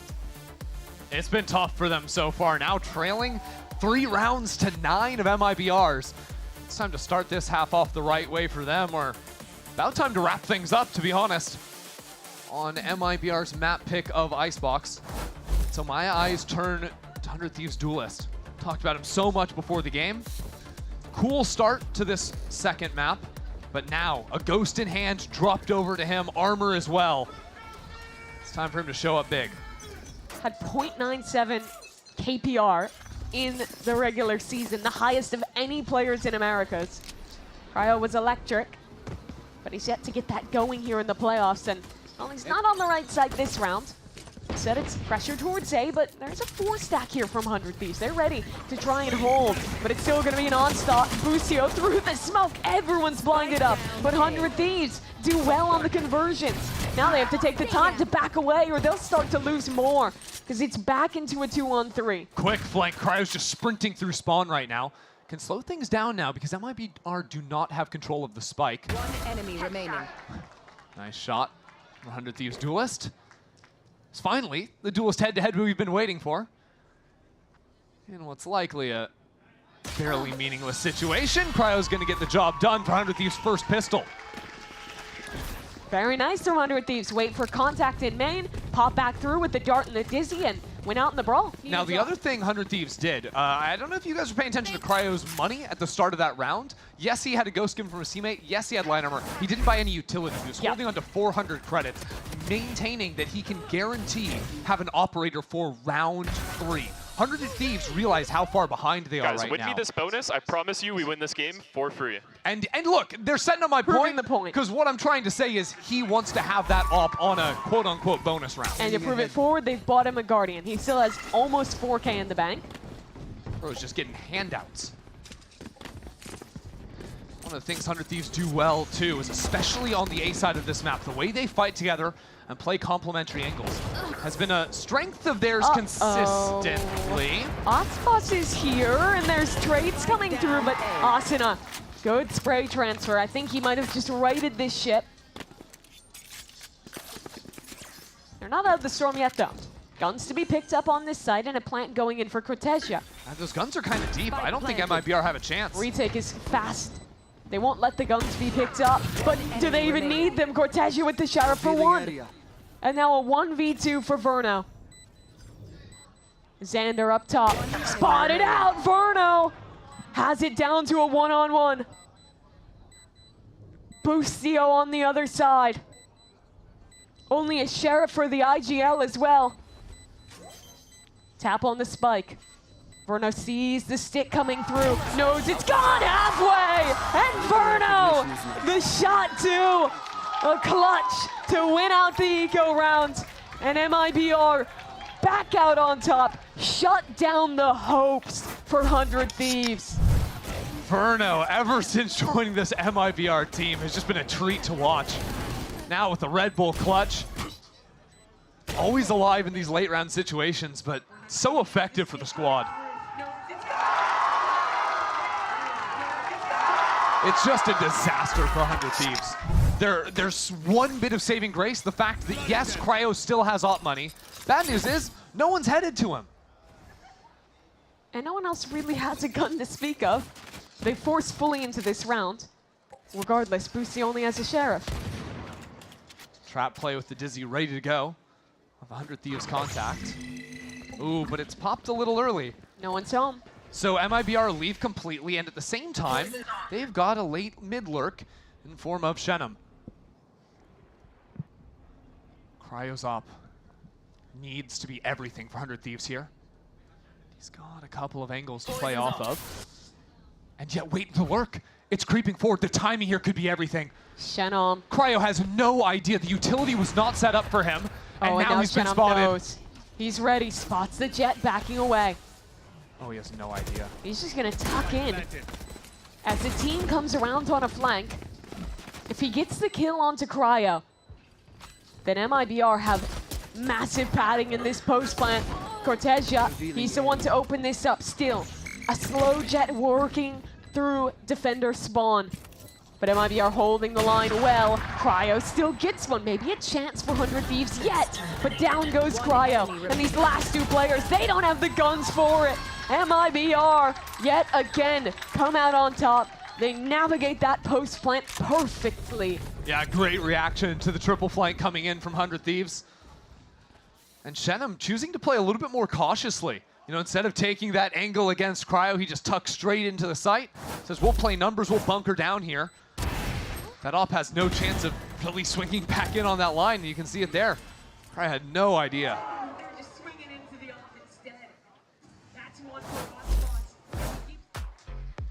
So down 11-4, 100 Thieves call a timeout. Yeah, I mean, what are you gonna do? I mean, they're broke again. They've been forcing these last two rounds. Well, you lose the anti-eco, then you buy the op, that falls down after trying to force up in round 15. So they're kind of forced to just go for it again and just keep going for these all-in sort of nothing burger buys. The one good news, they have Thrash. Okay. But MIBR know that. They're, okay, you want to Thrash towards A.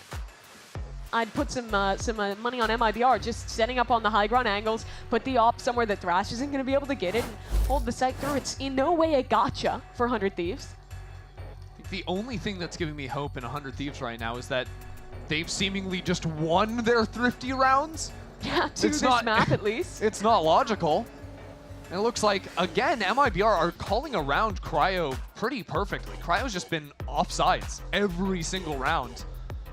Every single round he wants to play A, MIBR playing B. When he's on B, MIBR go A. He's been struggling to find the shots, find the fights even in this half. Sander, that's a judge, and, well, it's already dealt with. It's a bold strategy, folks. Yeah, the old run it down B with the judge. Personally, I can't condone that, but... It works more than it should. That's true. But not this round. And at the same time, look, Cryo has pushed up into A main of early info, but he can't actually go for a flank without being spotted on the turret. Artson gets a spike down. Icebox picks off Busio. I think just spamming back through the smoke there. Yeah, Cryo gives up on the flank too in favor of grouping back with his team. Up top, yellow. Icebox spamming, almost got another there. Just a hair off of where he was standing.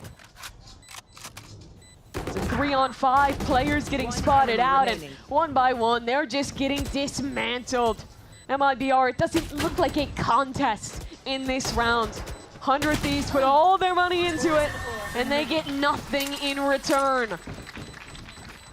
Just brutal. 100 Thieves have to go back again, another force to try and stay alive in this.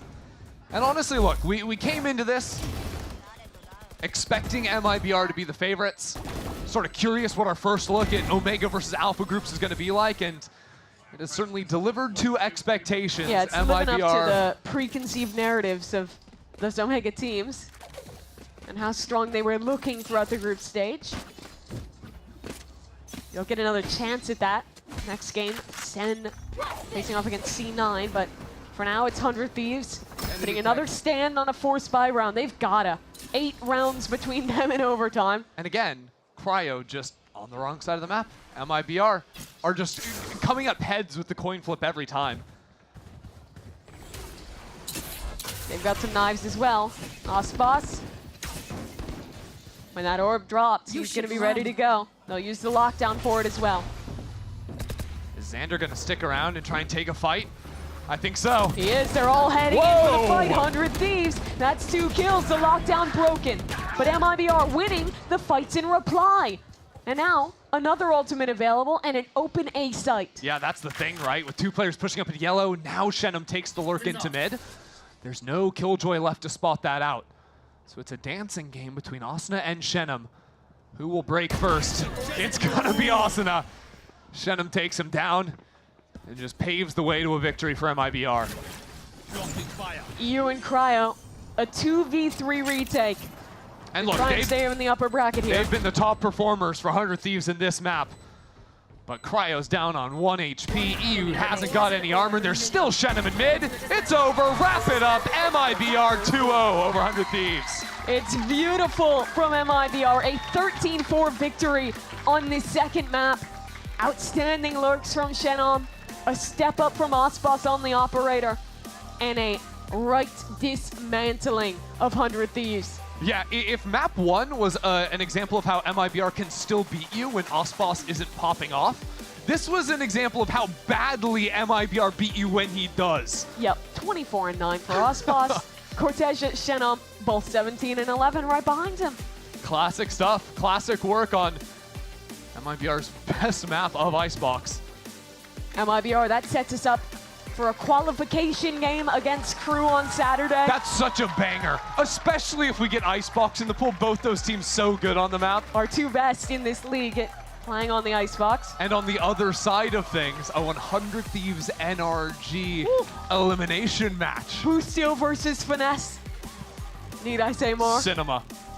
That'll be a good one. That's coming up tomorrow. Not a lot of time to prep for 100 Thieves. Losing this map means they'd have to qualify to Toronto the hard way. Get a chance to look back through these rounds. Cortez just started things off beautifully. Again, on the defensive side, his B hold was locked in. And apart from a few muddier rounds on the A side on those low buys from 100 Thieves where they sort of overwhelmed MIBR trying to play the passive lines, I think MIBR were very much in control. The entire second half after losing that eco round felt like desperation, just having to force buy into every single round, and MIBR just looked perfect in running away with it. It's a big win for them. People had high hopes, top 3 in kickoff. They just narrowly missed out in a long BO5 against Sentinels on qualifying to Masters Bangkok. Was the first Masters tournament, the first international. Icebox had missed in quite a while. But now on a team with 3 rookies, they're 1 match away in what should be a banger, and they're looking in form to do it. Yeah, that's the most impressive part to me, right? It's the combination of the veteran status of Osboss Artsin right next to those rookies that continue to impress week on week. Well, one of those rookies that has been on point all stage is Cortesia. He's standing by with Liz for your Verizon post-match interview. Thank you so much, Ender and Mimi. And I have Cortesia here from MIBR. A wonderful performance from you. First thing I got to ask you, I need to check in on the mustache, the beard, because you said we would see bearded Cortesia, but how do you feel? And are we going to keep the beard, or are we going to go back to the mustache?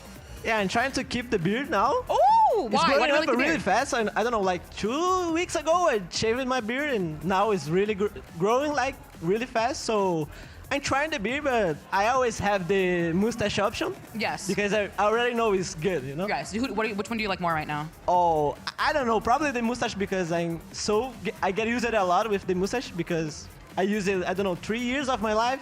And the Wow. beard is like a new thing for me. You're 20, so you had a mustache since you were 17? Like 15? I don't know. Oh my God, okay. Yeah.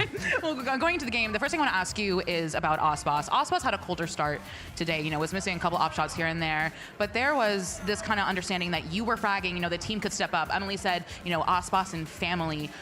How does the calling change? How does the atmosphere change when Osboss, your star fragger maybe isn't doing Osboss things? So, the meta Tehran Breach is really hard to play against because, I don't know, we have Aspas. Every team who play against us, every round, every day, every week, try to, throw everything on Icebox, and it's hard for him to play. So on Icebox is his map. He loves Icebox, and so for me he did a really well series, because on the split as well he did like a insane pistol, like 2 headshots with Sheriff. I don't know, like 3.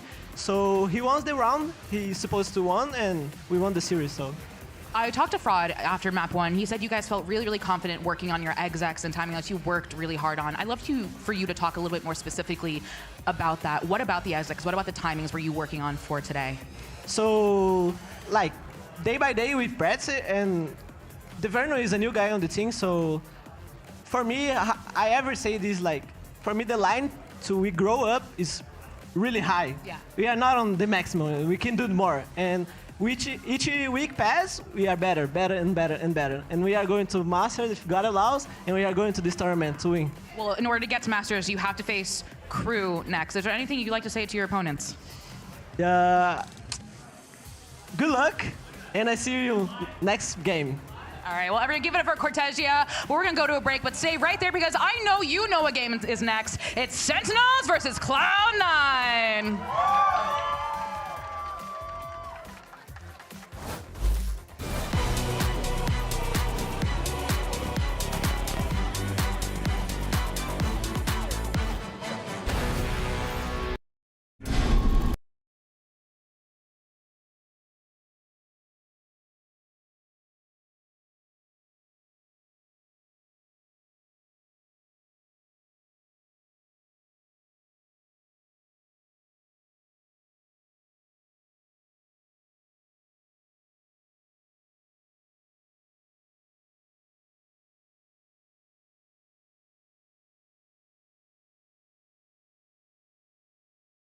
The human body was built to move, not trapped at a desk in one singular posture for 12 hours a day. It's time your chair evolved. This is Secret Lab Titan Evo. Ergonomically engineered for you, gamers, hybrid workers, artists, backing your every move.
C9 is a fun one because I feel like they kind of found like their confidence in all their players. Mitch holding, trying to get this one halfway, and he gets the kill.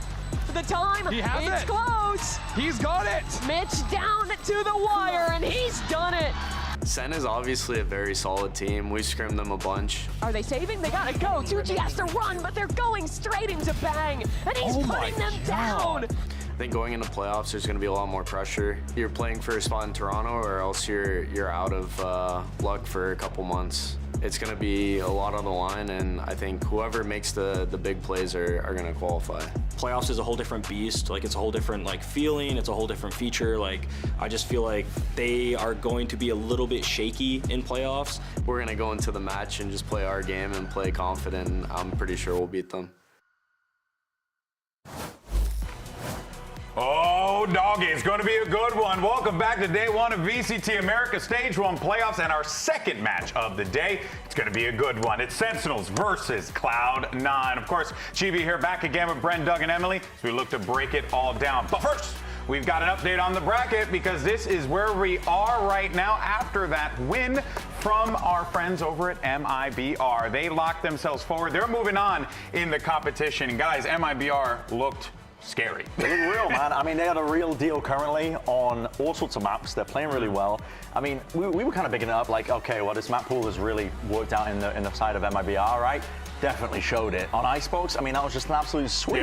Yeah, no, for sure. Now, do have words. I broke the bracket, unfortunately, so you guys are going to have to blame me for that. Pero it's okay, papi. Let's move on, shall we? And talk about Sentinels because they are looking to make Toronto and get that redemption from Bangkok because we all know that was not the result that Sentinels would have wanted there, Emily. But you know what? They also were able to get that momentum by, well, Ben Affleck. AKA my Bruce Wayne, AKA Holden McNeil. But seriously though, Emily, this Sentinels team looked good. No, they look so strong. Like, I want to highlight actually Bang. He really impressed me in these past few matches. Like, it's been insane. It's been so nice to see him pop off. And also, the Affleck buff. What can you even say? Like, that is just aura. That is aura. Smoochy booches, you know? I mean, that's if you guys watch anything from Kevin Smith, but, you know, it's okay. You guys don't watch Jay and Silent Bob Strike Back? No, I've seen that. You know, Dogma? I know. That's missing from 90% of our audience, by the way. Yeah, that's fine. No one knows about what this guy's talking about. Go watch Dogma. It's a classic. Anyway, now, of course, Sentinels are looking strong, but here's the thing. Let's take a look at this map pool here because, Bren, some stuff is kind of sticking out a little bit here. Now, this would have been nice with some percentages, but there's a point to make here, which is that SEN are really only winning on 3 maps right now. Haven, Split, and Pearl. So the point I kind of wanted to lead in with this is that there is a major win con for Cloud9 again to kind of work this map veto in their favor. Now, we're not going to know until a bit later on whether they can do that, but Cloud9, on the inverse, they've been playing as many maps as they possibly can. They've been spread out, they've been trying to essentially get themselves tested on a variety of different maps, and they've got good looks on a lot of them right now that SEN are looking pretty, you know, essentially lost on, I would say, to be honest. They've been losing some hard maps over the course of stage 1 so far. So for me, it's like, yes, Sentinels have been looking better and better and better. Don't get me wrong. Like, we were talking about that. They've been improving it a lot, but their map pool so far seems to be quite small. And to be honest, to make it deep in playoffs, you've got to have a deeper map pool than that. You're going to be tested in a best of 3, and if you want to win it all, you got to get yourself set up, to be honest, to be playing in best of 5s as well. So Cloud9 have it in here. They have it in with the map veto. We're not going to know until later on whether or not they're going to be able to find that in, but hey, listen, it's there for Cloud9's taking as long as they don't choke. I want to inject chaos into both sides of the equation here because you take a look at what you were just talking about, at the maps and how it feels like Sentinels are only winning on certain maps, which is true. But I take a look at the situation for Cloud9 on the maps that Sentinels aren't playing. Their win number's pretty small as well. Yeah, we can ignore the numbers as well. But the numbers, Brent is the numbers. Let's just do that. So I look at that and I go, okay, well, hang on. Cloud9 aren't necessarily strong on those maps that Sentinels are struggling on either. But now the other side of the equation, you take a look at the teams that Sentinels have been able to best. And yes, Sentinels have looked better. I think Narrate has really come into form, blah, blah, blah. All those things, great. They've beaten 2G. They've beaten Loud. They've beaten 100 Thieves. And then they've beaten EG. Yeah. Right, so let me just pour gas all over this. That son of a gun right there. On your point, like, they've found success at least one time on every single map except what, Icebox, I think? No, even then, they found some sort of success, so... True, I don't know. also true. You gotta feel pretty good if you are a C9 fan. This is probably the best form that you'd want from C9 heading in to the playoffs here. But let's actually get a little bit more words from Cloud9 and hear from the assistant coach who's standing by with Liz. Here with Googly, the assistant coach of Cloud9. Now, Cloud9 has performed, or played, every map in the pool publicly. Sentinels have managed to stay away from Ascent and Fracture. Does it worry you at all that all of your maps are public and able to be reviewed by the team? No, not at all. I think it just makes their vetoes a bit harder for them, so we're very happy with that. All right, well, best of luck. And just like that.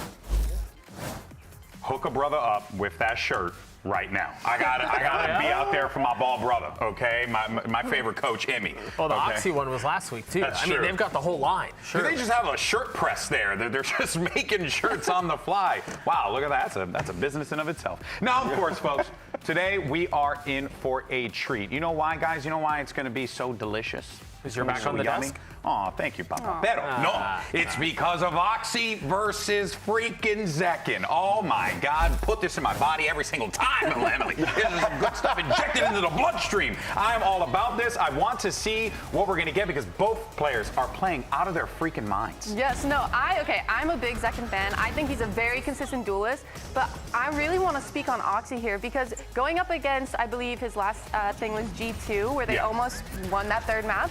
You know, the first map they kind of got stomped. Oxy wasn't performing the best, and then their coach in the interview said, you know, we just have to disrespect them. We have to stop showing them respect and just fight them. And if you go into map 2 on Haven, he did exactly that. And I think if Oxy keeps up that same disrespect and that same confidence, we could, you know, see a best of 3 going. I'm just looking forward to both players disrespecting each other. Yeah. In the server. Low key, Oxy is putting up numbers, and I think his play has improved so much individually because it used to be the case that when he was like coming into franchising, I mean, the guy was overheating like every other round. I mean, he's mechanically so gifted that he didn't really know when to say no, like when to stop going forwards. Yeah. But he's instilled a lot of discipline into himself, either through his team environment or himself as well, just getting better as a player. He's now, I think, laying claim to potentially being one of the best duelists, if not the best duelist in Americas, up there with players like Zekin, who he's up against today, Icebox, Jorgamo, players like this that put up high caliber results, have lifted trophies before. He's making a name for himself, honestly, at this point in time. He's really developed as a young player. So, I mean, I'm just hyped for this matchup. It's going to be explosive. No, and good company to have for sure, Doug, right? Wouldn't you say so? Yeah, I mean, 1,000%. If that's part of the conversation you're in, it certainly bodes well for how you're doing in your career, and honestly, as a reflection of how the team is doing. Guys, this is a Cloud9 team that we've talked about, and they have their playoff woes, and they choke when it matters, and this, that, and the other, but I get a different feeling about this team heading into this round of playoffs. This is not the Cloud9 of old. Yeah, and look, while there are a lot of good things to be excited for Cloud9, there is one player on the other side that, Doug, you mentioned briefly, and it's Narrate. This guy has come into his own. It is really scary to see how well he's gelled with the squad. I think now that Sentinels have solidified these roles, it's helped Narrate immensely, and they're also actively working on something that they know is a problem as well, which is kind of like the vibes internally.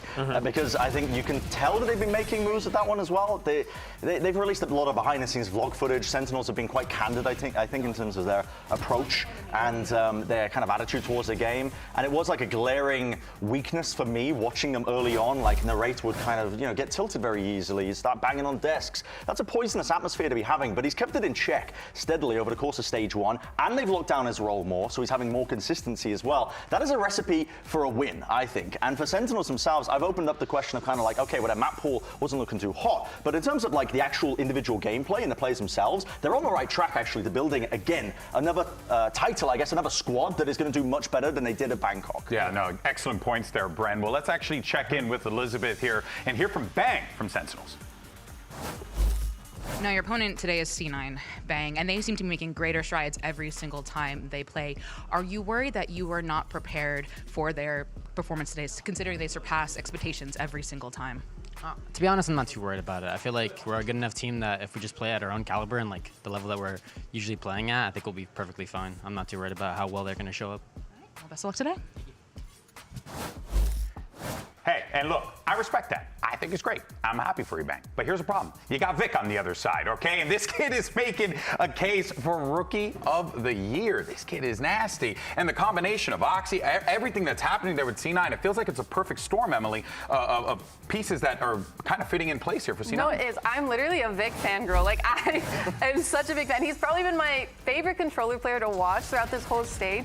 He isn't scared to take fights. Like, he's willing to take those fights, but not also over-aggress. Like, he still knows, like, to stay in his lane, but it's been scary just seeing him kind of swing and win all the fights that he did. Just go for it, right? And it's not necessarily something that you would have expected here, Doug, but now you got, this, Vic, you have that firepower from him. You have the firepower from Oxy, two people who are bringing that to the table. And let's not forget, the rest of the team that obviously is, Zepla's on this freaking squad, for goodness sake. So really, when you look at it, you got to feel pretty good about this C9 team with these pieces in place. Yeah, again, I think a completely different tale from the Cloud9s of old, right? As we've seen coming into the playoff runs. I think one of the other guys that we haven't talked about very much, who definitely deserves his praise and definitely has grown even just in his time on this roster, is Mitch, and the calling that he's provided into this. I mean, it's been beautiful, and it's not just calling. He's been fragging. He's been a leader from the front. I think he is what this team has needed. Yeah, no, without a doubt, this is going to be an excellent matchup here. We got Sentinels versus Cloud9. Winner moves on to the tournament.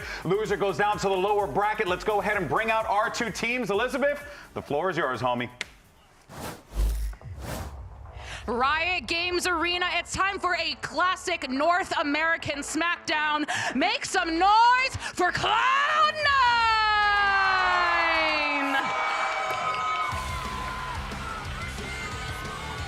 You can call it a smackdown, a barn burner, whatever you want to call it, whatever terminology, it's going to be a good one, folks. And C9 are coming into this one with the most confidence that I've ever seen the roster going into playoffs, Bren, and it gives me a lot of hope that this C9 team has what it takes. What are you seeing, Doug? Well, we talk about the swagger from Imi. I didn't see it. I wonder he didn't want to do Yo, Imi with the chain, brother. Show me the hamburger. Let's go. Chest there. Show me the ground beef up there in the chest. You know what I'm saying? Hit me with it. Honestly, I had questions about why Googly was doing the arrival interview. Now I know why. Makes sense, and I'm here for it. Yeah, I love it. This roster, though, I think has been, at least for me, this is the most confident I've ever been in them. Sen City, let me hear you make some noise for your Sentinels!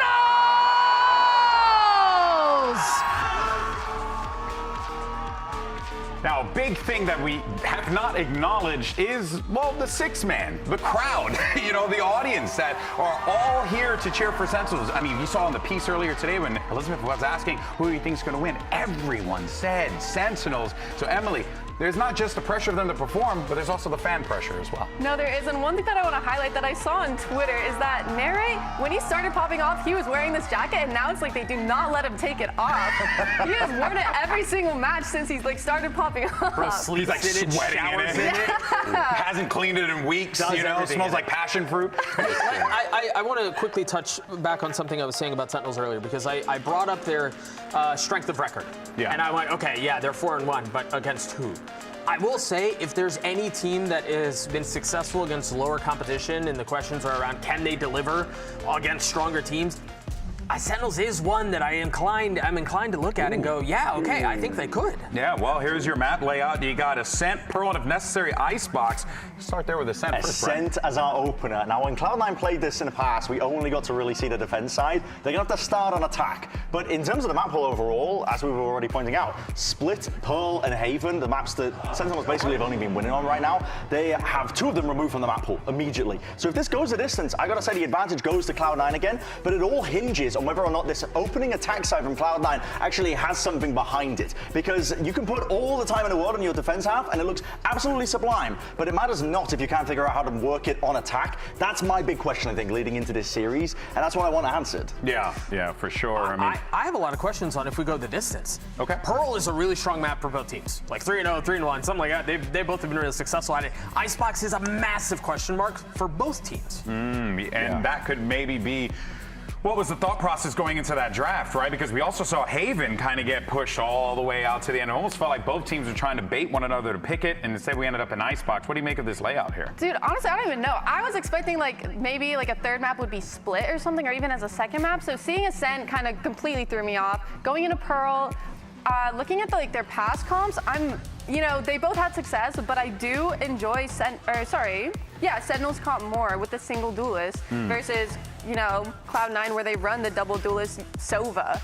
Yeah, well, we'll see if this works out for Oxy and company here, that double Senti comp. Their defense is probably one of the best halves hold down of Valorant I've ever seen, to be honest, on this map. I mean, that's a very high praise, but you can tell how much time they put into it because of how often they're changing around the defensive setups. It all comes down to the attack side, though. So Sen they picked right. They're playing defense first here on Ascent as well to get the chance to show us what they got. Oh boy, and we got our, you know, again, these compositions, at least from Sentinels, nothing really all that crazy. You're going to be keeping those eyes on the jet there for Sentinels, see how Zekin and company is going to fare in this one.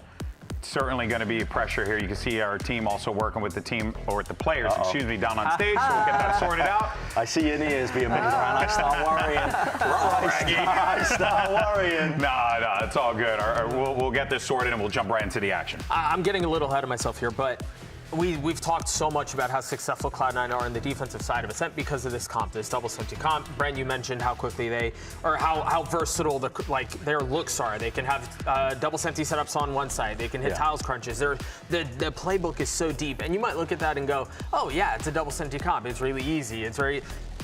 Let me go ahead and tell you, tried running it on our Premier team, was not as easy as it looked. Yeah? We went like 1-1 that week and we lost every single scrim. Yep. It's hard to do. It's really hard to do. What were the weaknesses that you had identified with it? Well, I don't think we have enough time. I don't think we have enough time. Or were you the weakness, Doug?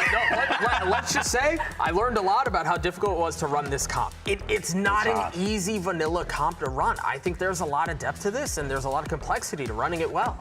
Good points made there for sure, Doug. Well, let's go ahead and jump into the action. Your casters, this one, look guys, we're around the same age, so I find them relatable and not at all scary. It's Riv and Van Silly. Not scary at all. Thank you very much, Desk, and we have an amazing matchup for you here. Two teams who historically have very different playoff trajectories. Sentinels finding themselves always going towards the end, making it far enough to be at the international stage, but C9 not so much. Exactly. C9, their story is like amazing during the regular season, and then just crashing out during the playoffs. And I love at least now going into this best of 3 in the upper brackets of this playoff. It's actually the first time that these two teams face against each other in 2025, and C9 coming with a whole different iteration with 2 new players versus when they played in the Red Bull home grounds during the offseason. Absolutely. Also on Ascent, Brenton mentioned it, one of the best defensive sides we've seen out of Cloud9 on this map. But they start off on the attack where they haven't been tested yet, and Sentinels coming out with a composition of the KO Teo that has been a pain point to a lot of teams so far. And C9 will kick things off in his piss around on the attack side, all grouped up to try to slowly work here towards this A site. Yeah, looks like they leave a little bit of the Vice util for Sentinels at defense B and look to focus this A. They've chosen correctly to start things off. Stuck behind the wall, stuck behind a bit of utility here. Now we see Sen trying to get back into the site as Net takes one down. They're still just milling about, getting themselves sorted out here. And it looks like 3 from Sentinels are ready to crash back in once Heaven gets ready. They just gotta wait for this wall too, so once they knife this out, they'll have to start popping out through this door, but there's still a sonic sensor on the other side that could stop them. Just there, Oxy looking to provide that noise. They get stuck just a little bit. Oxy taking the fight, has protection over the shoulder, but Zekin's gonna be able to trade. They're playing this so calm. 3 in hell is a little scary, but they do still have Mitch on the outside, so they don't have to worry. The crossfires here should be enough. Celsius, John Cutie getting that Ghost in the Classic to do some big damage here, but it's up to the Vive Merchant. Can he do it? One jumping right click, and there's gonna be a tight timer on this defuse. That's Mitch, that's the Classic, and that's C9 with a pistol round. C9 off to a great start, and again, not being tested on the attack side, you can still see that they have good utility on the execution for the 8-side attack. Although, one thing that's been good for Sentinels is, of course, the IGLing coming out from John Cutie, who's actually pivoting away from the tail and playing a KO on this map here of Ascent. but they had a good read in the very beginning. 4 players stacked in heavily towards the A side, leaning towards Zelsis' wall for information towards B so they could play the retake. The read was good, but the utility was even better for Cloud9 when they blocked out all the entries that Net had, buying the wall, going for the net, and trying to stop them this round. As Sentinels are trying to be aggressive in the very beginning, and look at how good that net is to counter, already grabbing him forward and not giving a chance here for Sentinels to start off with a trap play. SEN guessing site to site here for round 1 and 2 as they organize around B. You can see it's very light on util, just a Razorvine out for now. And just the lurk coming in from Vic. Definitely still a lot of respect given to Cloud9. Sentinels does have refreshable utility that could be very good to snuff out the second wave of C9, who potentially is also waiting for the grab net back from net to activate. So already making a lot of noise at the very beginning of the round. Why not? Let's grab the orb. Let's min-max here on the side for Cloud9 and try to figure out Sentinels are going to be a little bit antsy and over-rotate. So you're still seeing here the rotation coming back from the spawn zone between both the Yoru and the Omen. Yeah, I like the fake they can produce with this. Exactly. A little bit of noise, action, the flash, and the ruse. The play is actually going to be at B. And they get caught right in the 0 point for this too, so that helps sell it a little bit more. Actually, the knife only seeing Oxy. They know that the hit's going to be towards B. It was a bad fake, so they have the perfect stack for this so far. 30 seconds left. Right back.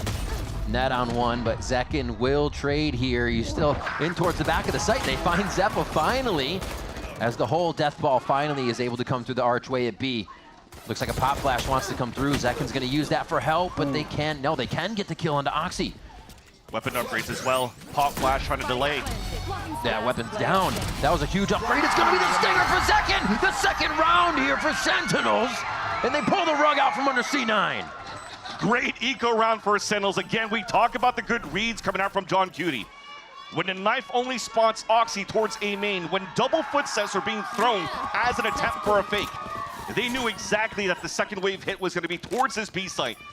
And they have util, refreshed util coming out from Mateo. The crossfire is being set up. And look how clean Zekin looks here on a 1v2. Stinger brought up, classic round purchased by Sentinels. And Zelsis is standing up tall. Look at the buy from Cloud9 in this time. They get a plant on the first 2 rounds. They want to invest into this one. One of the big things Emmy said between games when playing G2 was that don't give them they respect. have to get ahead of the team in the server, mostly against G2 because they win before they even get in. So it's about C9 staying in control, staying in front of Sentinels, and that buy here hopefully helps them do this. They spread the map out even more for this round here. A lot of time to work when they're already meeting a little bit of rebuttal here from Sentinels. And you can already see the buy coming out from Zekin in round number 3, going with the outline. This is something that C9's known for, playing a lot of regen buys, regen shields. And he's just going to post up very easily to get the first blood onto Zeppa. So that forces now Cloud9 to stay as a group and try to find the right timing to hit towards this A side. Util to start spamming towards tree. Annihilation prepared, got one. Thrown out to sight.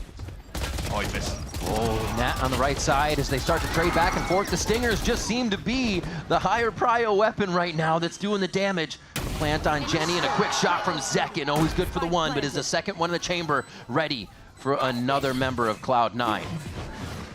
3v2, blades come out. Zekin tries to break the crosshairs, but he's going to be the one that also collects the kills as Vic is playing huge. Vic, the unsung hero since the Red Bull home ground, since he joined the squad. Can he collect this one over New Jersey's finest? The read.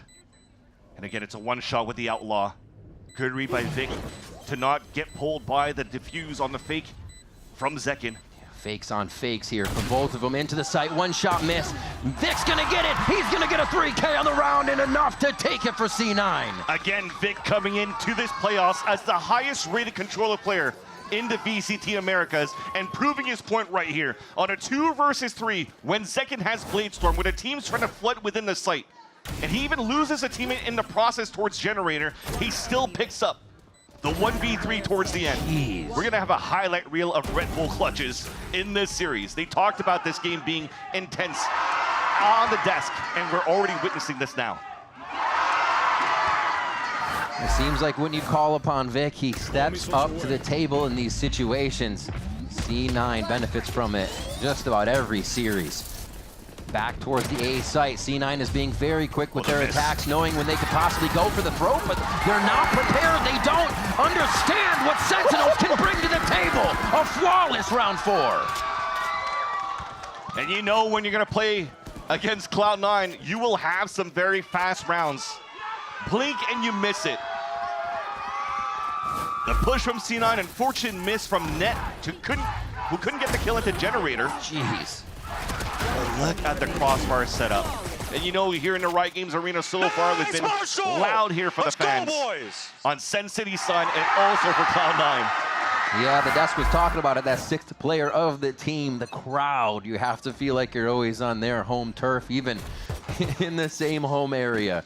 And that's for Sentinels right now. The cheers are there. But don't forget it, the Cloud9 fans are ready to support them as well, as we're all tied up here 2-2. And this low buy is going to mean C9 goes hunting in mid for a little something extra. They're crossing over. Big flash, but they couldn't push forward to get the pick. Although Net stuck through. Net clears one and actually pushes Zekin off his line. They have the front side of B now to slowly creep in once the vines go down. But they have to be worried about how fast Sentinels is going to close back in on this. They have to tempo quick. Zekin has nothing but the shorty. The Guardian pickup for Oxy. Straight through dimensional drift into the round. Zekin's going to say no. 2 to the back of the site, and he clears it up, making sure it's secure. Now it's just finding out where the safety could be. A third one as he turns around just on his 6. He's able to get the capitalization of the kill, but bang is all they need to secure the round now as we go to 6. Punch for punch. What great positioning from Zekin moving towards the back of that B site. A great read in the very beginning for Cloud9. You're trying to go for the trades. Your on is broken by. The best weapon that you had was a Guardian. So you pull out the Steel Guardian out from Zep, but you're weakening the weapon towards the back. But it's a shorty in the back of the site. Gets 2 picks, somehow already a second Blade Storm. He's already 1 away from a 3rd one within 6 rounds. Track them down. And it was a head-to-head between Zekin and Oxy, but so far it's Zekin writing the story for Sentinels in the series. Absolutely. We were looking to where the octane would come from right now, and Zekin is fueled by the team. What a play towards tiles. Armageddon comes through as well, and Cloud9 didn't even get a chance to breathe on this round. This was a bye for Cloud9 in round number 6. Zelsis is fired up right now for Sentinels. But Sentinels giving a little taste of C9's own medicine. The aggression coming out on a B-side attack. The crunch towards tiles followed by the Armageddon. Definitely Imi's calling a timeout here. I think it's one of the things that is surprising all of us is that, you know, C9 would come out hard and you wonder if Sentinels can match it, but now Sentinels is going a step further and turning that up even more against C9, who won. They get that flaw. They get the 2nd round or 3rd eco that they had against Sentinels because they think, oh, we can go easy on this round. They're just going to have classics, but Sentinels have a plan for everything right now. And once they get the lead, it looks like they have a plan to very much keep control of the lead. And I love that Imi is working double shift here, coaching Cloud9 and going clubbing right after. Yeah. When did he join the Mafia? It's crazy. But he's been good under timeout calls. So trying to understand what Sentinel's currently doing, they've been having good reads on stacks. Crossfire is being set up, and when you're playing aggressive against Sentinels, Sentinels are down for that. They're down to go down and dirty and trade. It was an issue that they kind of had towards Bangkok, but something that they started building up here towards Split 1 to see, you know, the level of comfort that they brought last year for the Sentinels run. And again, look at that. Haven't been playing since Champs of 2024. On the defensive side, it's getting money, but there are pulling out on top of it. With a lot of players alive at the end, they have so much money to work here in this round number 7 and further on into the half. And there's no tape for Sentinels on this. They can feel very comfortable from scrims on what Ascent has to bring is one of the maps we've yet to see them on here. They still feeling comfortable at this point. You're not seeing for Cloud9 after this timeout, though, that are trying to go for something aggressive. Something that actually under MCE's helm in the past used to be something that C9 loved to do during these timeouts with stinger buys. Yeah. The wildly high eco percentage, being able to win all their low buy rounds because of just playing it like a regular round, how serious they took it. And already Sentinels winning here in terms of utility trade. You're trying to activate this wall from Oxy just to try to bait it out so you could potentially go for a better split later on or try to sell some sort of fake. And with the wall still staying up, it seems as though with the minute mark, they kind of just want to stick together and go for the death ball. We talked about a stinger buy that wasn't for a full team, but at least you have it on Zeppa and Net. And that wall is so hard to break. You have to put yourself in such an awkward position even to jump it as Zekin's ready for one. Plays for him again. Always getting that first vision and happy to back into sight to just set up his own little garrison, his own little way to protect everything, even if he doesn't have help. He's done a great job at it so far. And the Vines and the rest of it still hold him at bay, but Mitch just swings out with a drive-by on the Sheriff. That's everybody in sight lane. Now it has to be Sentinels to react. Zesla still gets caught by the Annihilation. Oh, they're not going to get that back either. Wall's going to go up to protect it. That's Zelsis going down. And now they just have a few more. Still weapons coming in. C9 has to play this smart, but they're actually not watching the angles from a distance here. Trade 2 for 1 as Oxy tries to stop the bleeding there, but he goes down as well. Can they get this one shut down? Mitch and John Cutie both one shot to the weapons they have in hand right now. And that's going to be Mitch again with another one. A 3K to get the clutch. Another thrifty round in this series, going back and forth for both teams. So what a nice call by Cloud9 coming out from the timeout, despite not bringing the wall up. Look at the util that was used in to enter towards that site. The net grabs Zelsis, the paranoia blinds on top of lane, and even the Annihilation coming out from net forces then Bang to cancel his ult because he's out in the open towards the back of the site. You just come out of from the shadows, you get annihilated, and that's it. So he had to cancel to get so much space, and they're in good position for the Post plan. And what is it? A thrifty for C9, playing those ecos smart again. Opt for Zekin as they try to set up some hard lines here and shut down the speed of C9. We know here in these gun rounds so far, telling the story for Cloud9, it's been shut down right away by Sentinels. This time there's a little bit more room to breathe. An execution for a split towards the B site, combined with the Hunter's Fury towards the back of the site. It looks like we're stalling just for a bit. Okay, trade for trade, we're at a 4-4. There's Narrate and Oxy that have fallen here, so it should be still pretty easy for both teams to defend and get into sight on the retakes. They don't know Zekin's back there. Can they pinch him in? Oh my gosh, the Zealous Assault comes out, just gets everybody to scatter here, and that is going to be tough. Sorry, that was Zeppa's as they go down in the round, and Zekin gets the final kill. The operator's online, and now Cloud9 have something to worry about even more so than just taking sites. We talked about the buy rounds for Cloud9 being immediately shut down, and it's been kind of like the story for Cloud9 on their attack side so far. But getting 3 rounds out of 9, playing a double Sentinel comp. You kind of got to take it for now. Jeez. I was looking at what Zelsis' assault. He just got more kills on the round anyways. It almost looked like he didn't even use his that round. All right. So where do they go now, Vance? Back and forth on the rounds we go. There's still some money for C9, but only the hero rifle for Oxy. That's the only thing right there working for Oxy, and they're trying to use it towards the 8 to 5. At least it trades out, but Nary gives the advantage for Sentinels at the very beginning. Now the weapon's out. They can't really pick it up yet. Unless they're able to push here, that person right back, and that's going to be Nary. Thankfully, the L-Drone pings them, and they could salvage this weapon and maybe turn it around once again for Cloud9 on another thrifty. Sentinels are starting to gain a little bit more map control here, getting their orb grabs, getting the early fights in their favor, and they are not wasting time to make sure they have more info on the extremities from this. Any way to further shut down C9. Still 3 members alive, and this lurk could get sketchy here towards mid from Zeppa. He's trying to find a timing. That's twice that happens here for Sentinels, leaving a wall all the way back to prevent a push, but 2 times it's been punished. They got to change this wall now for Sentinels, but if not for Cloud9, they're pitching in towards this A site. They have a good read. And a beautiful shot from John Cutie to start shutting this down. Narrate just on the edge, and they know they're going away from the operator. They're trying to pin down the rifles, and they just have one more inside A site now. The IGL, John Cutie trying to call the shots here, can't do it without the help of Zekin, and the operator now has to retake the site from 2 members of Mitch and Zeppa. If I'm Zekin, I'm going for this. On fire so far, it doesn't even matter if he gets pinged out, dashes forward. He does one. Zekin already pulls the acrobatics. Zekin uses A site like a jungle gym and sits down Cloud9. What is going on with Zekin today? This guy's unstoppable. How does he get a 360 Shorty kill onto the first guy and still has time to go for a quick scope. And he is pushed into that play.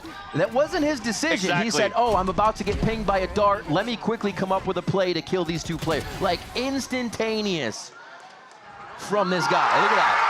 Zalsis is out of his chair. You know when you're even getting your teammates hyped up from plays they're not expecting. You're doing it right. And Zekin is here to play today. 17, 4, and 1. And you want him in forward positions, he's getting an op kill. You want him to anchor towards the B side, he's gonna get some pace. You want him to clutch on a retake? Zekin's your man today. They leave him over at B. Their Sentinels are hardly changing anything about the defensive setup. A little bit more rotation possibility for John Cutie as he can lean from site to site here, as it's still Cloud9 trying to toy with mid. They didn't break the wall earlier since it's such a weird spot to get up and push with the angles that have opened, so using the clone for that. Exactly. They still have nowhere, though. It's actually a good one to bring the clone out that time. Remember, we talked about how they were punished with the wall towards M3, towards the spawn. Now a double swing to try to punish the crossfire setup from Sentinels, but war attrition. A couple of utils being thrown out. And a small stalemate with 50 seconds left on the clock. So C9 could now continue to work around the map, try to force these rotates. And it starts up, but it's the spike by itself. Mitch moving forward. Celsius sees a shoulder. They both are able to trade that vision. And C9 still trying to hit almost on every point of the map right here. Back towards Cat. They still have Teo. They still have a bit of a crossfire towards site. Narrates ready for the side shot. Is able to get Oxy just through the wall at the end. And now he's pinched, but he gets the paranoia help, sight help from the team, and it's absolutely huge. That call from Bang, the paranoia and the cleanup from Sentinels, the teamwork is absolutely immaculate for That's them. what I was wondering here. Vic was still holding towards A main at this point. Still had a paranoia. I don't think the knife was ever thrown by John Cutie towards the front. No, just on Cat area. I'm assuming right now Cloud9 or that previous round was trying to push forward, trying to find information so that Vic could throw the paranoia to allow here Cloud9 to really move in towards the A site. But they were getting shut down, no communication where to throw the flash. And that's a small little fumble coming out for the first time in this series, I gotta say here. Because both teams have been really fighting well, toe-to-toe, reading the good macro, but right there at that spot, there should have been some good reads coming out here, at least some assists from Vic to allow those players on tree to move in. And I think C9 call a timeout. Vans, you pose the question, is the attack side something we have to worry about for C9, starting on attack and not starting on defense? Once they get into the site, we saw the speed they were trying to use. The Deadlock can lock it down, the Vice can lock it down, but Deadlock and Vice aren't necessarily great for taking that site. So we're seeing them, C9 get stalled out so much now. There's definitely a game plan around Cloud9 around this composition for sure with the double Sentinel, and for sure they're preparing against a KO, for example, and also a Teo. There's a lot of missiles, a lot of knives that could break forward this utility, and that's why Bren was saying Cloud9 has such a good defensive side, because not only can they pivot the util back and forth, maybe stack from here and there, but C9 are quite aggressive at the very beginning of these rounds too. Yeah, you can't play turtled back, because if you're going to get hit by a knife, you're going to hit by salvos. The util's already gone, so you have to fight aggressive at the very beginning. That was something that worked very well against Leviathan during the regular split. They won that game 13-3. So they have, what, a 12-1 on the defensive side.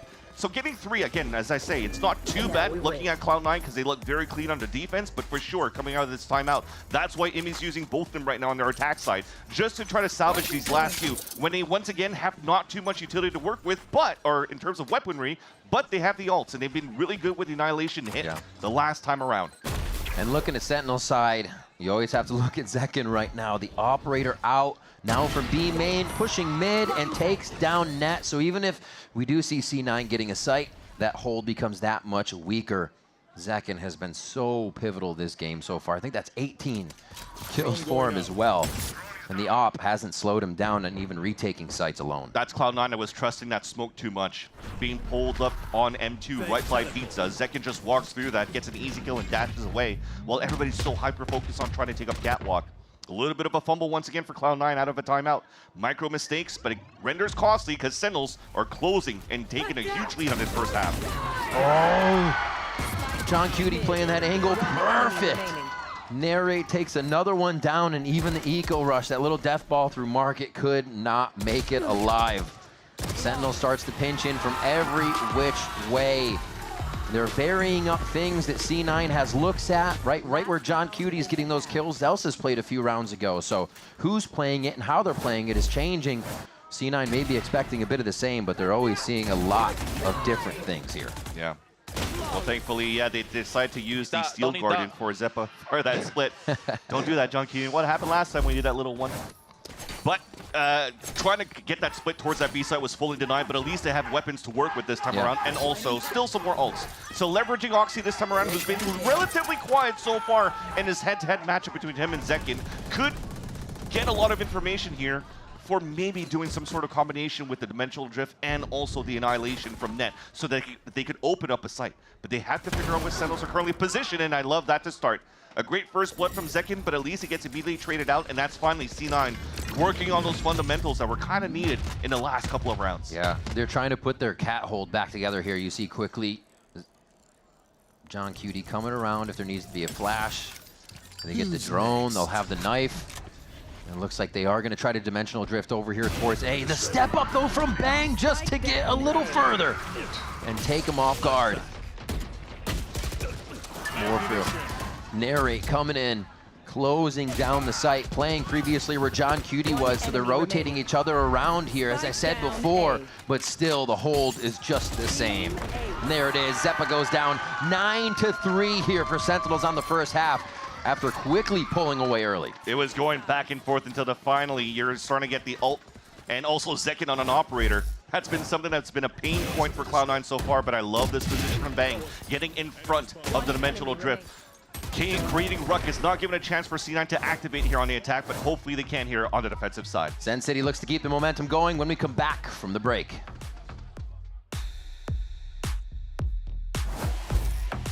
It's for you. Do you like it? Come on, Charlie, use your new door. Come on, let's go. I said go. Let's go. Silly dog. I'm gonna trade you for a cat. Red Bull gives you wings. The new Red Bull Zero is here. 100% wings with monk fruit extract.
Sentinels with a 6-round lead on Ascent. The pick of Cloud9 as we start second half, 9-3 here. And C9 is known to be pretty good on defense, but can they find that play style now after Sentinels came out this strong?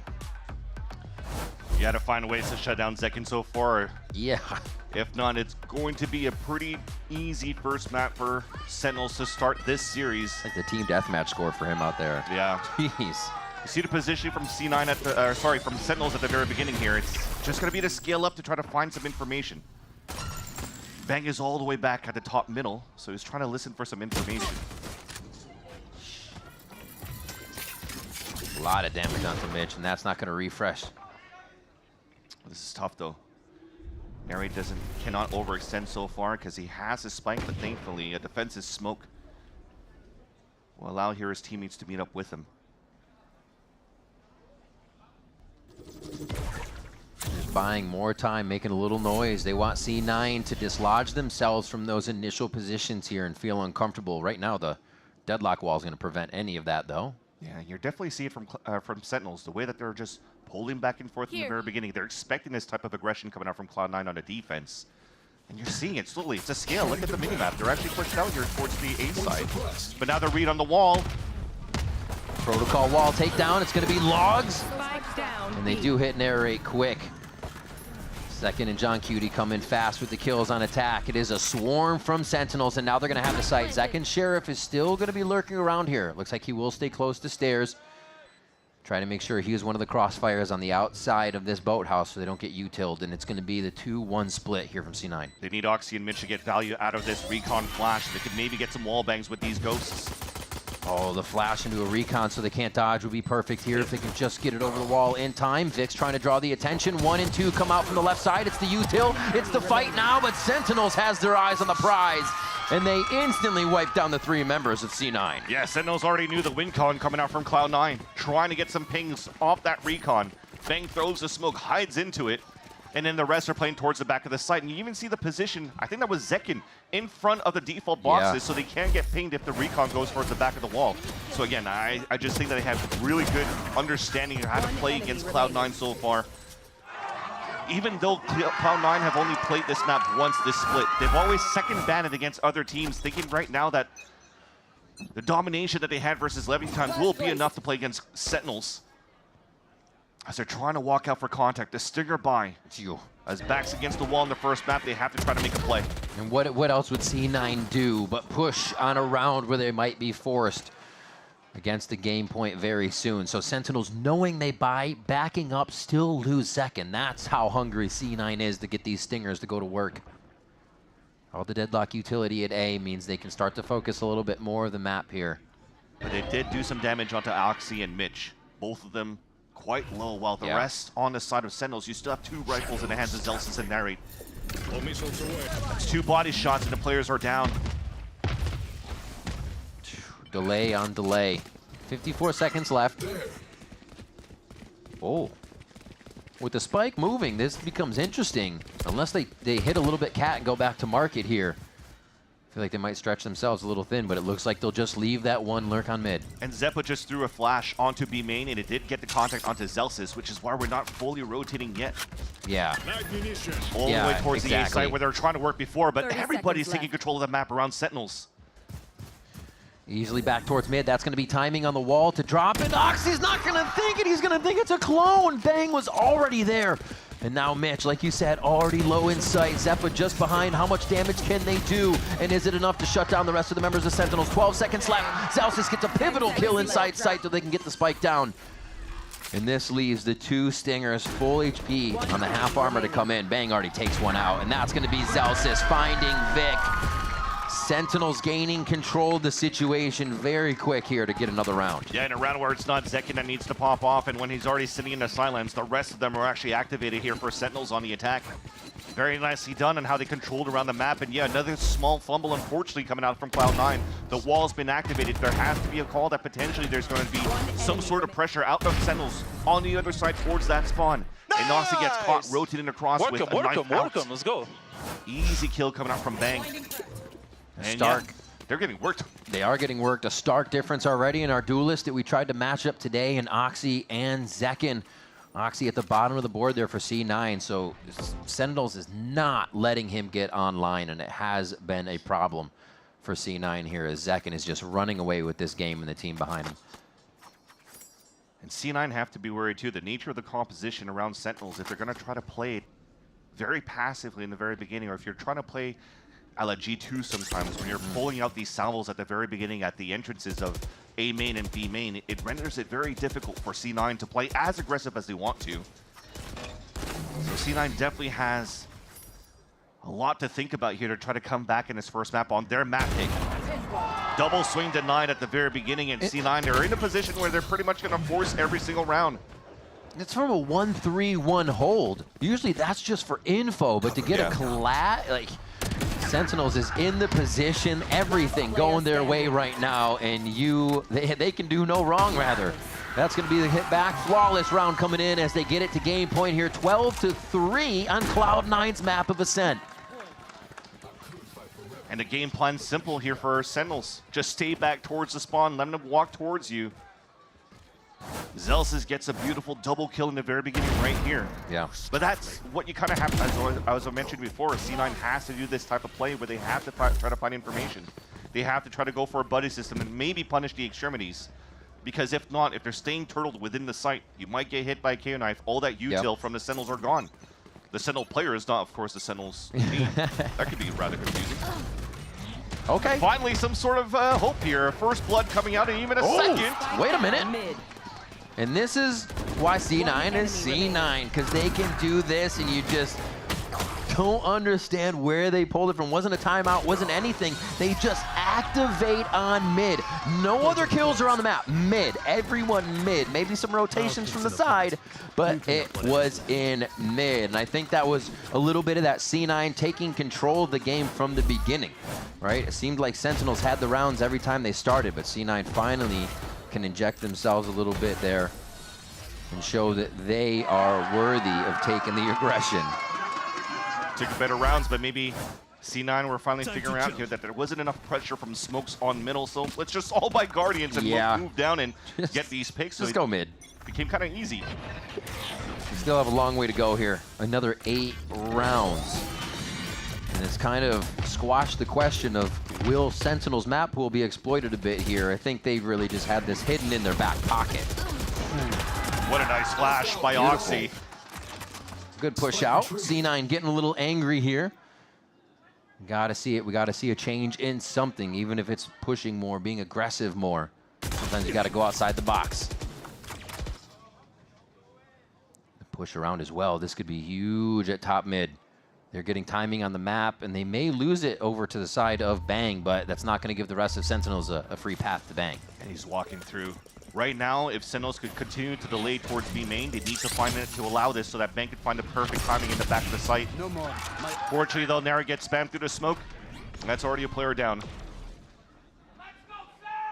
He's trying to live for one more kill. Bang finds one, and now John Cutie knows. Gets the flash out, can't get it. Yes, he does. Double tap to the head of net. And now he says, quick, come over. Yeah, exactly. Drop the spike so you can TP and grab it, and you stay as a team with 30 seconds left. The thing is that he canceled the... He went back towards the A site to plant while John Cutie was going B. Yeah, he was going B. Oh, bit of a misdirect there, I think. Stealing sight. He's delayed enough time. Yeah, the paranoia is being thrown. He gets out of position with the TP, and now John Cutie meets up with him. Oxy first. Oxy goes down first. Mitch makes a distraction. Oh, Mitch actually able to get the first kill here. John Cutie coming up big. It's not going to be him. It's going to be Noxy and Mitch to take this round and bring it to 5. Inching their way back in, but Sen could explode at any time. They have the economy, and they have the way to do it. Yeah. I really thought that John Cutie was going to try to drop the spike a little bit earlier so that Bang could actually have a safer TP to pick up the spike. I mean, he had to pick it up out in the open, which is probably the reason why he had to cancel, just in case somebody was waiting on the rotate towards the market. So as he canceled it, he's still towards the garden. They split up for the plant. And thankfully, Oxy was still in dimensional drift. If not, that was already GG. Gave a fighting chance there for John Cutie, who unfortunately couldn't clutch the 1 versus 2. Okay. Oxy's digging into the pockets here. Trying to push himself up the list. Goes for the operator now from the defensive side, and we saw what it did for Zekin. Can it have the same results? It's posted up on middle. He does have full rain. I mean, the TP's still up. They're trying to find an angle here towards tiles, which may work.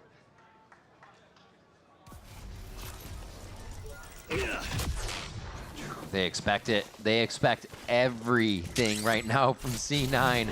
And they actually give Zekin that space immediately. He takes it so fast. Oh, the shot just over Zekin's shoulder. Both actually make it out pretty healthy on that one as Oxy will regen just a little bit, and Zekin takes this fight for himself. I think Mitch actually spotted the players up on Cat 1 when he droned out from the garden.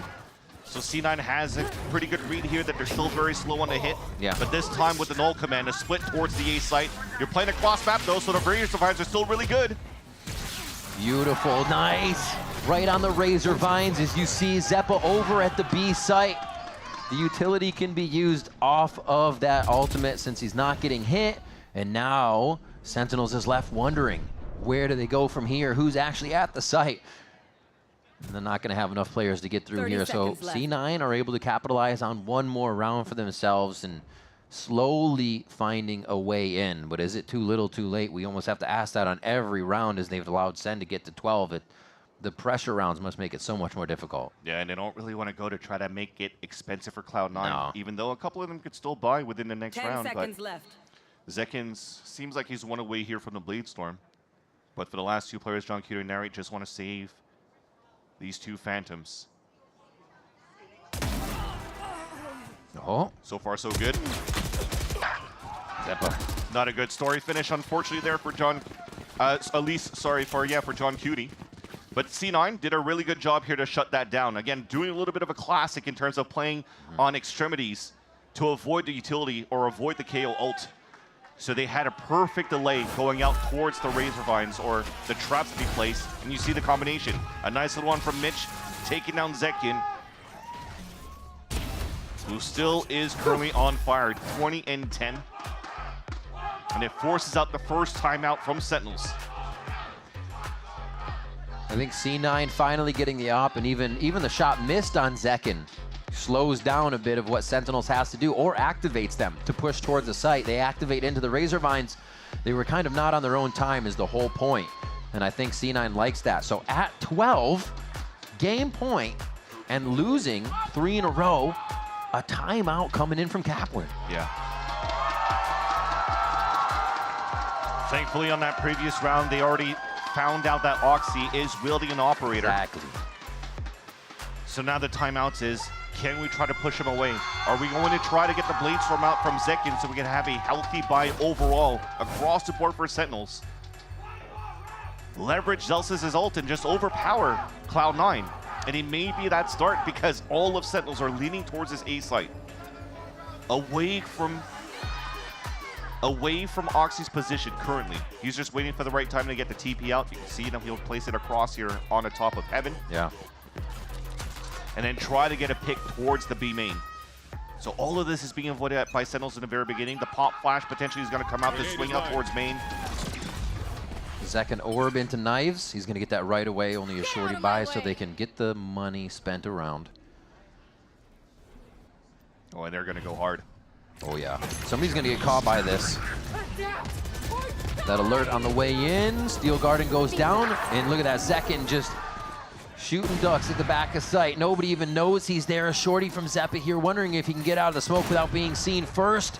As the Phantom comes out next. And it is going to be enough to get one. But Zeppa cannot get out alive as they start trading shots towards Hell. And that's what it feels like right now for Sentinels inside A. Mitch again on the clutch versus Zelsis. Spike is planted. Plenty of time to play with a few fake defuses and push into the site. Zelsis with no utility here, not even the Rose. Back up. He knows he's towards the left now. Half is there. Goes for the shot. Mitch gets another one. Mitch keeps Cloud9 alive. Another clutch for the veteran player. Just unfortunate. Some pure luck that came through that a recon dart went towards a way where you can't get Zelsis to break the dart right away. So with the ping coming through, you're able to get it halfway. You could now play the time onto Mitch. He dodges the flash and turns back to get the instant headshot onto Zelsis. Again, because Zelsis shot. He knew he was on the left side of wine. He could just turn, go back, look to the front. Potentially could be a Pulsar flick of the day. Honestly, since Mitch back in the inauguration of VALORANT in 2020 to when he's brought on the team now has been one of the most flexible agent/players with gun use too. Operator, Vandal, Phantom. You can look for it all from Mitch, and he's really making a resurgence here. Brought back onto the Cloud9 squad, bringing back a 7th round here for him on this first map. And now they have to clear just 5 more rounds to bring it to OT. Actually a tough task to ask with how the game has been going as Annihilation starts off and will grab Narrate first, but he's saved. Now they place the wall on the attack side too to prevent any type of Cloud9 B-side crunch. So knowing that there's not going to be anybody close. Beautiful ult coming through from the Armageddon. Here comes the hit from Sentinels. Nice spam through. They're trying to get these shots before they even happen. The Phantoms are helping them do it through the smoke. Still clearing sight, but Zekin goes down for one of the first times as he makes it in. Or no, Zekin he gets a kill, I should say. As Oxy answers back, the duelists are firing hot right now, and who's going to overheat on this one, and who's going to keep their cool? Dimensional Drift goes through, so Oxy knows exactly what's going on in the back of the site, and now Mitch starts to creep into position so they can activate the protocol. 30 seconds left. Just to the left, spam through the box. It's a tough spot for Zekin as he can't get help from John Cutie on the same angle. A stiff wind will blow Oxy down, and a quick transfer could take Mitch as well. Almost there. But it starts up top. Mitch finds the frag, and C9 find 8. The HP remaining on Mitch and Oxy combined at 8.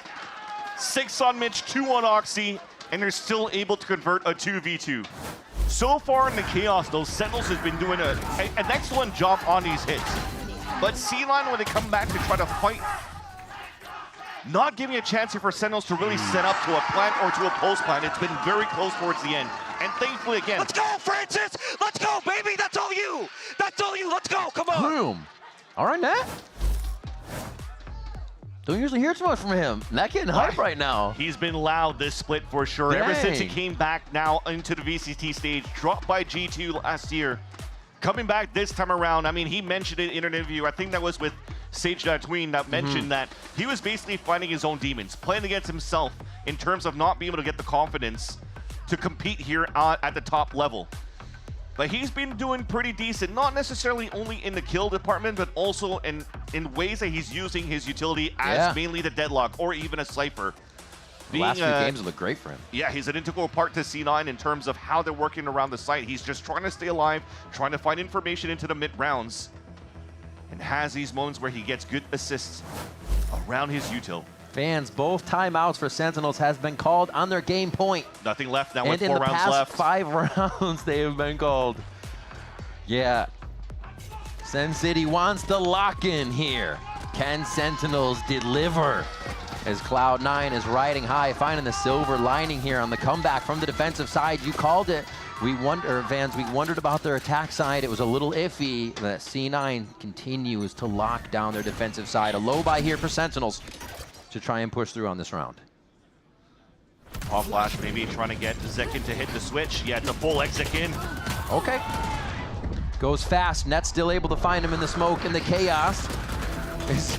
Zeppa's HP and ammo is just about the same, down at single digits right now. They're all still stuck for the side of Sentinels here in the Archway B. Great use of Razor Vines and a bit of util is going to throw him back.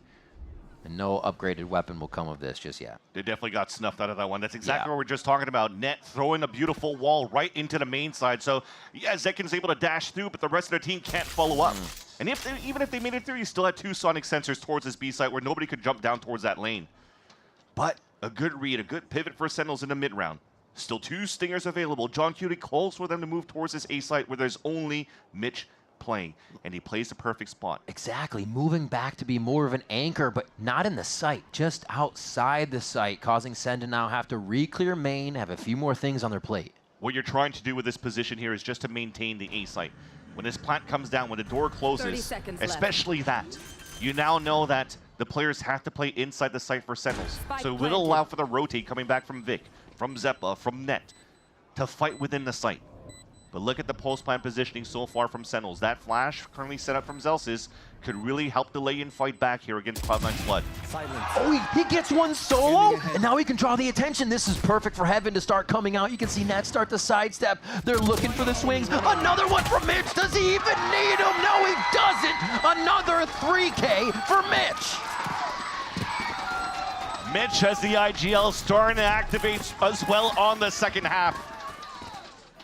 I was just talking about the whole round. He's just got to stay alive, and he's probably going to be the last person moving through. Yeah, when they create the ruckus towards the top of him. And then he's just going to walk in. He's going to be the first. Casually stroll, get a 3K into that one while everybody's focused towards the back of the site. And remember, no more timeouts left for Sentinels here on this second half. So yeah, it has to fall down onto John Cutie. A timeout that probably was going to be translated within this round right here because Sentinels has money to work with, although not the best.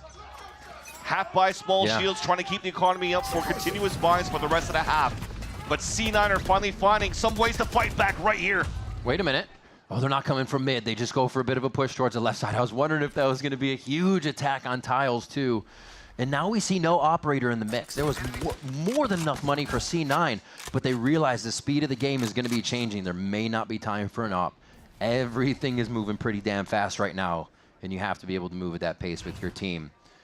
Bit of a 3-2 split here for Sen. C9 is very active on the defensive side trying to figure this out. Look at this. Brendan was just talking about now you change things around the walls towards B main. Everybody's pushed up towards middle because all of the Sentinels utils on both sides. This could be a meat grinder. Hunter's Fury up the middle. It's not going to give anybody really room to shoot on this one, so they're just figuring out what's happening on the map. B is open. Sen are not aware of it, though. They could be taken out from the right side, but they'll. C9 back in position. They enter the site right as Sentinels try to. This movement is incredible. Trap play didn't really work at the very beginning to find the info, but at least they get the first blood by punishing the push into B main. Now with 30 seconds left, it's up to Zekin that has to try to create an opening. That timing. Zekin on top of it here. Can he hold for long enough, though? What a push in. Mitch realizes it's a ruse, gets the quick shot there, and now it's still going to be the rotation over. They realize what B was. That could have been a huge kill. That would have been Spike. One more, though. Feels it. Doesn't look. Oh, second guessing himself. Gets the wall, and he's actually going to get shot in the back for this one. Didn't get a shot out. Another 3K for Mitch. Count him up. Rack him up. And pistols left now for C9 as the Steel Garden comes out. You get locked in. Revealing area. One dart. Gives them a bit of a chance to clear themselves into sight. Net takes down one. Can it be another big clutch for C9? This is going to be game, or it's going to be a round continuation here. Net very low. It's going to be the jump from Zelsis and the right-click classic. Everybody's on their feet from Sentinels in the crowd and on stage as they take map number 1 away from Cloud9. What a nice finish by Celsius towards the end, but yeah, I felt it. Potentially another clutch, a 1v1. This time, the one by Sentinels that could finally stop this comeback that was coming here from Cloud9. And unfortunately there, if you're a C9 fan, you kind of wish that they had a couple more rounds on the attack side because they were starting to pick things up here on the defensive side. Yeah, and losing the pistol, losing the bonus, that's gotta hurt on the side of Cloud9. Something that they have to pick up here and clean up for the second map. But so far, we were in for a treat at the very beginning. Sentinels were running away with this one, but C9, they show that they still have some fight. They do still have some fight. I think slow starts might be a little bit of a plague to them. Oxy not starting off as fast as he wanted to, and the rest of the team slowly taking time to pick up, but that's where we look at Sentinels. Sentinels was making sure their start was slow, bringing in the attack and making sure they could take Ascent, something we have not seen from them yet this stage, and they show it first in playoffs. We got more in this series between Sen and C9. Don't go anywhere.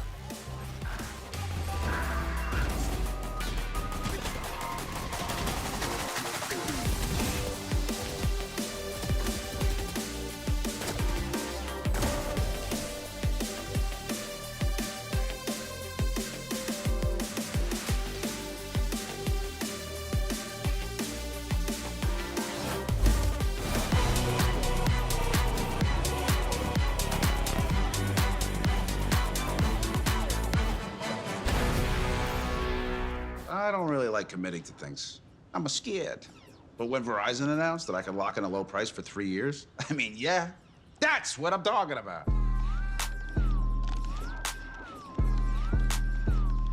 Can you hear me now?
Are they saving? They gotta go. 2G has to run, but they're going straight into Bang, and he's putting them down. Make or break on Haven, and Oxy's already found the opening kill. He's just sending it. Oxy, no one's watching him. Here with Kaplan, the coach of Sentinels. A little scary there, but you end up stealing C9's map pick of Ascent. There have been a lot of questions about Sentinels map pool, what you guys are willing to flow, what you guys can play. When C9 picked Ascent, what was the plan? We definitely thought they would pick it. The comp they play is pretty much Gunter's creation. He really nailed it last year with that, so he was really specialized in having a lot of solutions for us that we talked about throughout the week. Got a little bumpy there as I think we were a little too eager to close it out. That happens when you're up 12, but yeah, we had a really good plan to just kind of punish them, and it worked out. Well, best luck on map 2. Thank you.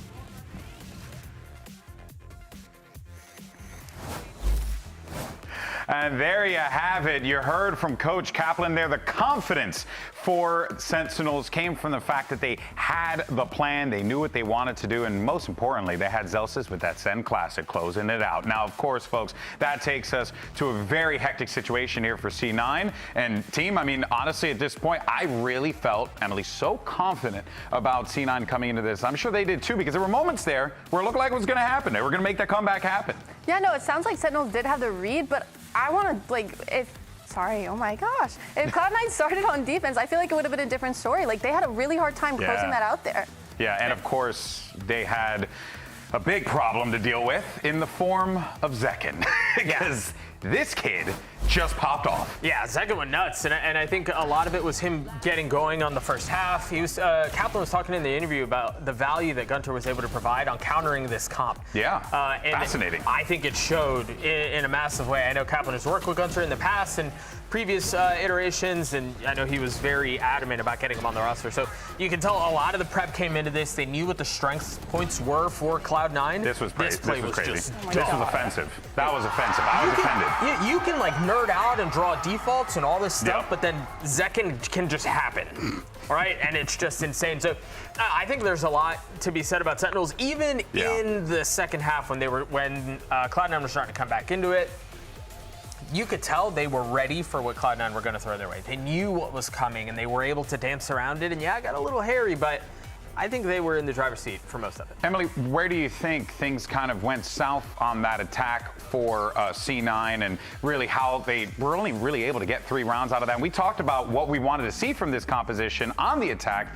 It wasn't all that much. No, it really wasn't. Honestly, I think it started with them losing that pistol. You know, you're down 9-3, you lose the pistol, you're bound to lose the anti-eco. Yeah. And it was just a rough start. It was a really hard thing to come back to. I don't even think it was the console, but as a team, like that, you have to get so much momentum going, and they just, couldn't really. Yeah, and they tried. I mean, you heard Net, like he was trying to pop off, right? Get the team back into it. There were moments there, for sure. And Doug, I think it's safe to say, though, that, Cloud9 not out of it, not by a long shot, but this is going to be an uphill battle to climb here because they're going right into Pearl. Pearl map that both teams are strong on. You were mentioning Cloud9 run that double duelist comp, and I do think, Emily, you mentioned something in between while we were watching the game about how aggressive Sentinels like to fight, right? They never gave them any comfort. Are you expecting the same on Pearl? Oh, for sure, especially on Pearl. Like, they're so proactive, too. Like I said, I think I said last weekend, Sentinels, they're a team of all aimers. Like, I would be scared swinging into every single one of those players. Yeah. And the way that they go about playing is like, they fight for their space. They fight for any space that Cloud9 wants to take, and I'll see that going into Pearl. And when they don't, or when Cloud9 does have success, they push something else. They take those 1v1s, they take those 1v2s, and it's scary. Yeah, very impressive stuff there. Hey, and kudos to C9 for trying to climb their way back into that game. Didn't quite work out, but let's actually hear what's going on over in the C9 camp as we get ready for map 2. Here with the head coach of Cloud9, Emmy, who is here despite getting a tooth extraction today, so feel better. I'm gonna ask you, what happened that map? Was it a failure of the comp? Was Oxy not online? No, I just think, again, probably nerves, same as the G2 game, but a little bit different. We're usually really good on attack. That's why we saved it this whole time. And we lost some scrappy rounds. We did some misplays. We took a lot of solo fights. And then on the defense, we brought it back. We probably shouldn't have forced bought, but we forced bought and we brought it back in the end anyway. And it's just a shame we lost. Let's look them up too. All right, folks. Well, you know what's coming up. It's Pearl. That's map 2. We'll see how this all breaks down and whether or not Sentinels can pull off the 2-0 or if C9 can force us to map 3. Don't go anywhere. We'll see you on the other side.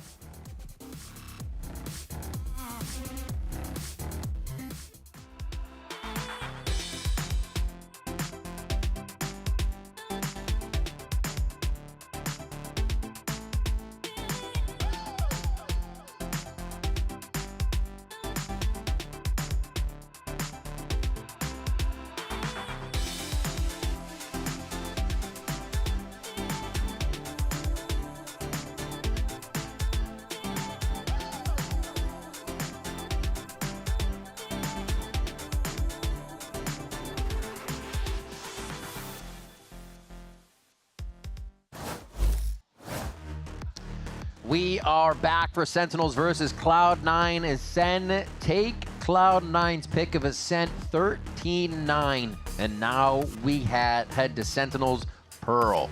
C9 also has a good Pearl, but they also need to have a very good game to stay in the upper bracket here and bring us to a game 3. Exactly. If you're looking at the map here of Pearl, at least so far we see the composition from C9, nothing changes, but they've been 3-1 in this split, making it very close against a top dominant team such as G2, losing 11-13, dominating Furia with almost a flawless round, but finishing 13-1 on that one. But Sentinels on the other end, with this composition as well, is currently 3-0 on this map. This is Sentinels' map pick. They're very comfortable on this before. This is something that Zekin mentioned, probably one of our best and strongest maps outside of potentially even Haven going into this one.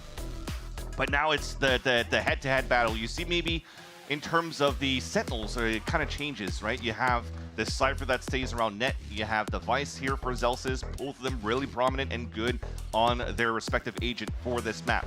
Although I like to say that for C9, you have that extra trip, and they're also using it for very good information when they're playing the defensive side, where C9 is starting first. And what I'm talking about is that Vice wall that G2 likes to place towards the arc.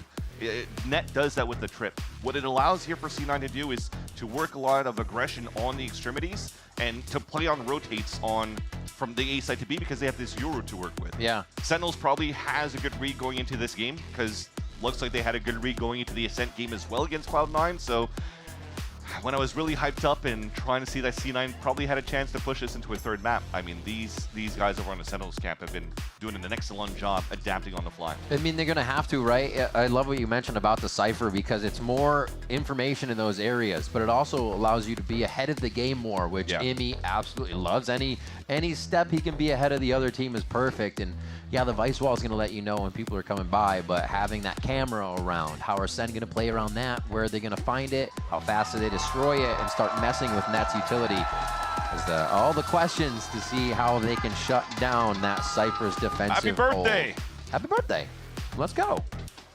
Off to everybody having a birthday today. I'm sure there's a few. All right, we're getting on to Pearl here, our second map for our second series. They're having a birthday. They look like they're having fun. At least a party for sure in terms of the vibes here for Sentinels. Zelsis has all been stepping up here every single time that Sentinels are winning a round. And now Sentinels on the attack, they are able to take control here of the tempo. To kick things off here on Pearl, and it's a Teho drone to spot Vic. Vic, who's had so many good moments in this split though, is now suppressed, can't pull the smoke up. So he's gonna be, he has to stand tall with his Ghost. It's a very big commitment here for Vic to stay in. The shots are just missing. They capitalize on one, but wait, it's set by Mitch. They find more. The Sentinels is now out in the open trying to get themselves to safety here. Very low health on both sides. It's gonna be the Ghost versus the Classic, and Net's gonna be able to ring true. Zelsis, the Vibe Merchant, takes the pistol round on Pearl. Finishing the map on a 1v1, Zelsis versus Net, won by Zelsis. And then the pistol round, won by Zelsis against Net. Picture perfect. Continues to vibe here and help out Sentinels to build up the economy moving into the further rounds. That you've seen here on these type of buys that they had. Did go for heavy investments with rifles, bulldogs. Michael! Michael! Oh. Not even looking, focused on his screen. Zelsis trying to get the attention, always on his feet. We'll have to see if they can carry right as we get out of this. We'll get an idea of what it is for you as soon as we can and get back into game ASAP here.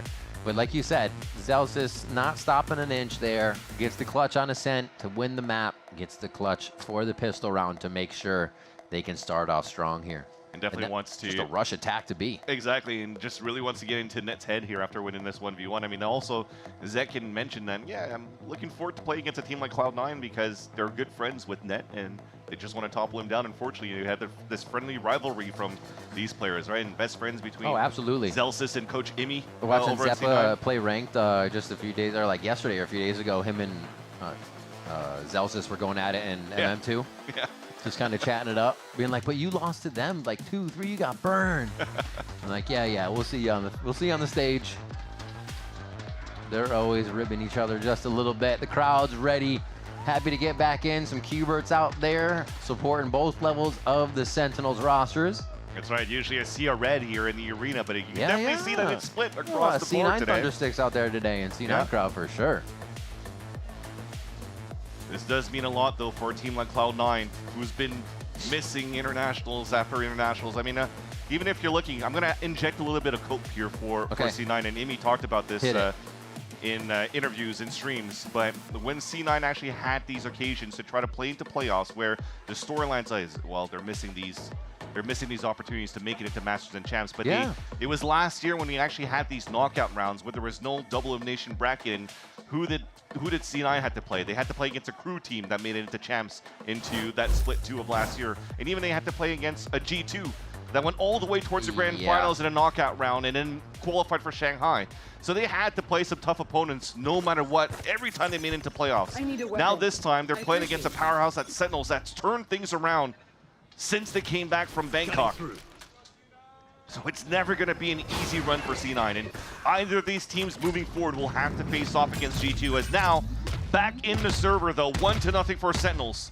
Orbs being controlled by Sentinels as the push is coming through from Cloud9 towards main, and it's an easy TP away from Zekin.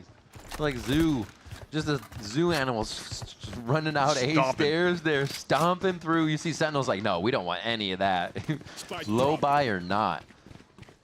Smart play to just redistribute and reset the round. Honestly, they spread out to what would just be a default here, 1 minute. And they're going to go ahead and play a fake onto B and get over to A. Yeah, that's working really well. Look at everybody leave A now. You already forced the TP away here from the side of Zeppa, who initially was trying to keep a 4-player stack towards the A side. They gave up towards that front. Should be an easy entry here for Sentinels because there's no util to stop them as they enter towards A site. Well, pistols will. The double swings they have to apply that damage. Get some of these guns down. It's not retrievable just yet, but it is a little bit scary for the post plant here. Zekin spamming through it, using that hero rifle on this buy, or I should say upgrade rifle. Shots are missing though. There's an opening for C9, not anymore. Yeah, he closes it down. Oh, waiting on the right side, waiting for the crossfires to come through, and he finds the ace! Coming in for Zekin, they let him have the eye by power ace on that one. Beautifully done. Remember the PC giveaway from I by Power, the first ace of every week coming through. After that, the $100 gift card and $100 in I by Power merch. Hashtag unlock your ace, baby. I mean, Zekin continues to unlock his aces. Yeah, make sure you follow him on socials, I by Power. And yeah, the last kill was a little labor, but I mean, he was running everywhere to try to get kills. C9 just trying to flood back towards the Flowers, trying to stay as a group. Yeah. Unfortunately, couldn't trade any shots at all. And are we actually calling a timeout right away going into the gun round? Oh, okay, never mind. Indeed. I was like, that would be very surprising if Imi was doing that, but no. Going to be a little bit more take pause gear. So we got rock, paper, scissors between Zekin and Zelsis. Oh, Zekin just crushed him in like 2 seconds. We'll try to find it. Oh, they're winning. Okay. Oh, he gave it to him. What do we got? There it is, chat. There it is. Ooh, got him again. Dude, he's not missing on anything New today. Jersey's finest is crushing. One more. On 1, shoot. 2, 3, shoot. 1, 2, 3, shoot. Again, dude. It's like Bart Simpson always going scissors or something, bro. He's just going rock and he's destroying your scissors. Come on. All right, we get this tech pause sorted out and figured out. We were talking about Cloud9 a little bit earlier, and an interesting point, just looking at the squad, is they're always a team who will begin kind of with a different roster and then switch it up. So you don't have a team that's grown really all throughout the season like Sentinels would, or a different team. And maybe this is a focus on their playoff woes. They're not fully there. They're not adjusted to 2 stages, maybe even a full season and that. But somehow, they're still always firing high in the ranks. Even with these changes, even bringing new people on the team, they still find their way to playoffs. But what is the crux here is always the question. Yeah, at least Himi when he was mentioning at the helm of C9, you know, replacing MCE and going into Coach C9. Yeah. With the different iterations that came through of like the Moose, the Rooney, the Vanities of the world. But Yeah. this time around in 2025, he definitely feels that confidence that this is the best iteration of C9 that he's had to coach. And he fully feels confident that this will be a team that could actually defeat world star teams over in the VALORANT scene, not only in the Americas, but across the world. But first, of course, you have to try to qualify over the Masters. But he said it is still a work in progress. You might still need a little bit of time in order to flush that all out. But there is a chance when, you know, there's a day where everybody's kind of feeling it. You've seen those matches. They could definitely do some crazy upsets as this dark horse team going into the playoffs, as a dark horse team going into Split 1 in 2025 here in Americas. And it's still incredibly young, multiple players too. I mean, you got Mitch and Zeppa who are going to bring the veteran status and the pedigree they have, but you know, Oxy, I feel like it has gone from the 4v5. Oxy's kind of not there because it might be Oxy go die, team do the rest. Exactly. And more of Oxy being in the team in these situations, and he will be necessary for the round. You could definitely see that from how they've been activating with this roster overall. Let's say Lotus, for example, or how he's trying to move in towards a map like Pearl. He maybe doesn't bring up the exact numbers coming through because he is trying to create that space. But it doesn't necessarily have to be that game plan of Oxy go kill and try to play a 4v5 anymore, because now you have to play against Zeppa, who's probably had the best career so far into VCTs on the Americas stage. So the 2025 year has been amazing for him so far. And they also, with the addition of Vic, we've already seen what Vic could do ever since he joined this roster. What the heck? A little bit of a sleeper in the first place, but he's totally killing it so far. Yeah, absolutely. All right, so we're going to step away for a moment. Let's hear from Cloud9's IGL Mitch and how he feels about the team's performance.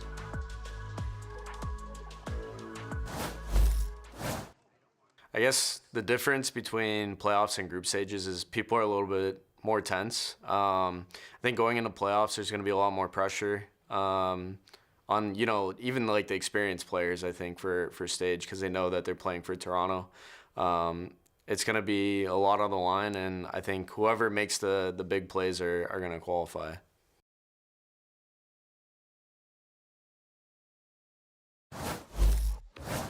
I would say multiple 3Ks qualifies as big plays.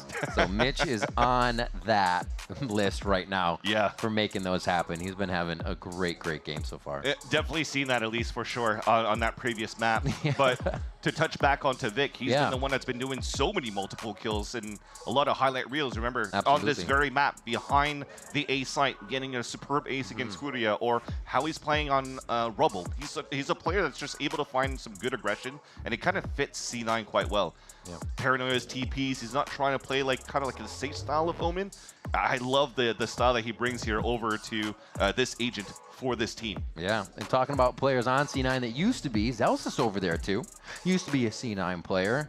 Now brings that pedigree over to the side of Sentinels, helping get that roster built up. I mean, from the beginning of the games, I remember him saying kind of to narrate, hey, no more emotional stuff on stage, you know, narrate kind of, he's very hard on himself. So seeing narrate now come into a different light and being able to play under all that stress, but still we're not seeing that emotion take him over now. Like the brains that Zelsis brings to the team there is huge in helping everybody. It's cool because too on screen. As you mentioned that in terms of narrate trying to battle his own demons, that was what we were just talking about on that previous map when it was Net that kind of had like highs and lows of like doubting their performances. But he's been so good in the last 2 weeks here for narrate. For sure. He's been opening a lot of rounds here for Sentinels overall. And just when we just talked about and heard what Mitch was saying about about C9, for example, the pressure that is on their shoulders trying to qualify for Toronto. I feel that there's still some sort of small pressure coming in from the side of Sentinels because they kind of want to try to win this to play in Toronto, not only for Sen City, but I would also assume here for John Cui, who, you know, played in the MENA division out in Africa for the longest time, trying to qualify through the Tier 2, going into North America, playing from Montreal to play under the M80 banner, and now has an opportunity to get picked up. IGL lead this team in Sentinels and wants to play in the home crowd of Montreal with the rest of the fans flying in from different areas, different provinces to see John Curie play. Honestly, has to be awesome, especially to be fighting for that feeling and possibly one map away. But right now we're going to hear from Zealous's to get his thoughts on facing off against Cloud9.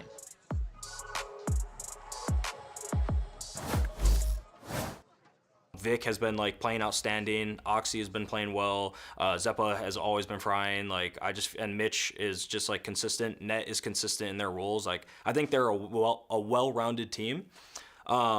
Sadly, playoffs is a whole different beast. Like it's a whole different like feeling. It's a whole different feature. Like I just feel like they are going to be a little bit shaky in playoffs, especially coming off the choke loss that they had against MIBR. I think they'll definitely be a little bit shaken up. So I think them for us, as long as we don't go in nervous against their nerves, I think it should be like an easy match. But I think they've definitely found themselves as a team, so it could be scary.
Are they saving? They gotta go. Tucci has to run, but they're going straight into Bang, and he's putting them down. Make or break on Haven, and Oxy's already found the opening kill. He's just sending it. Oxy, no one's watching him.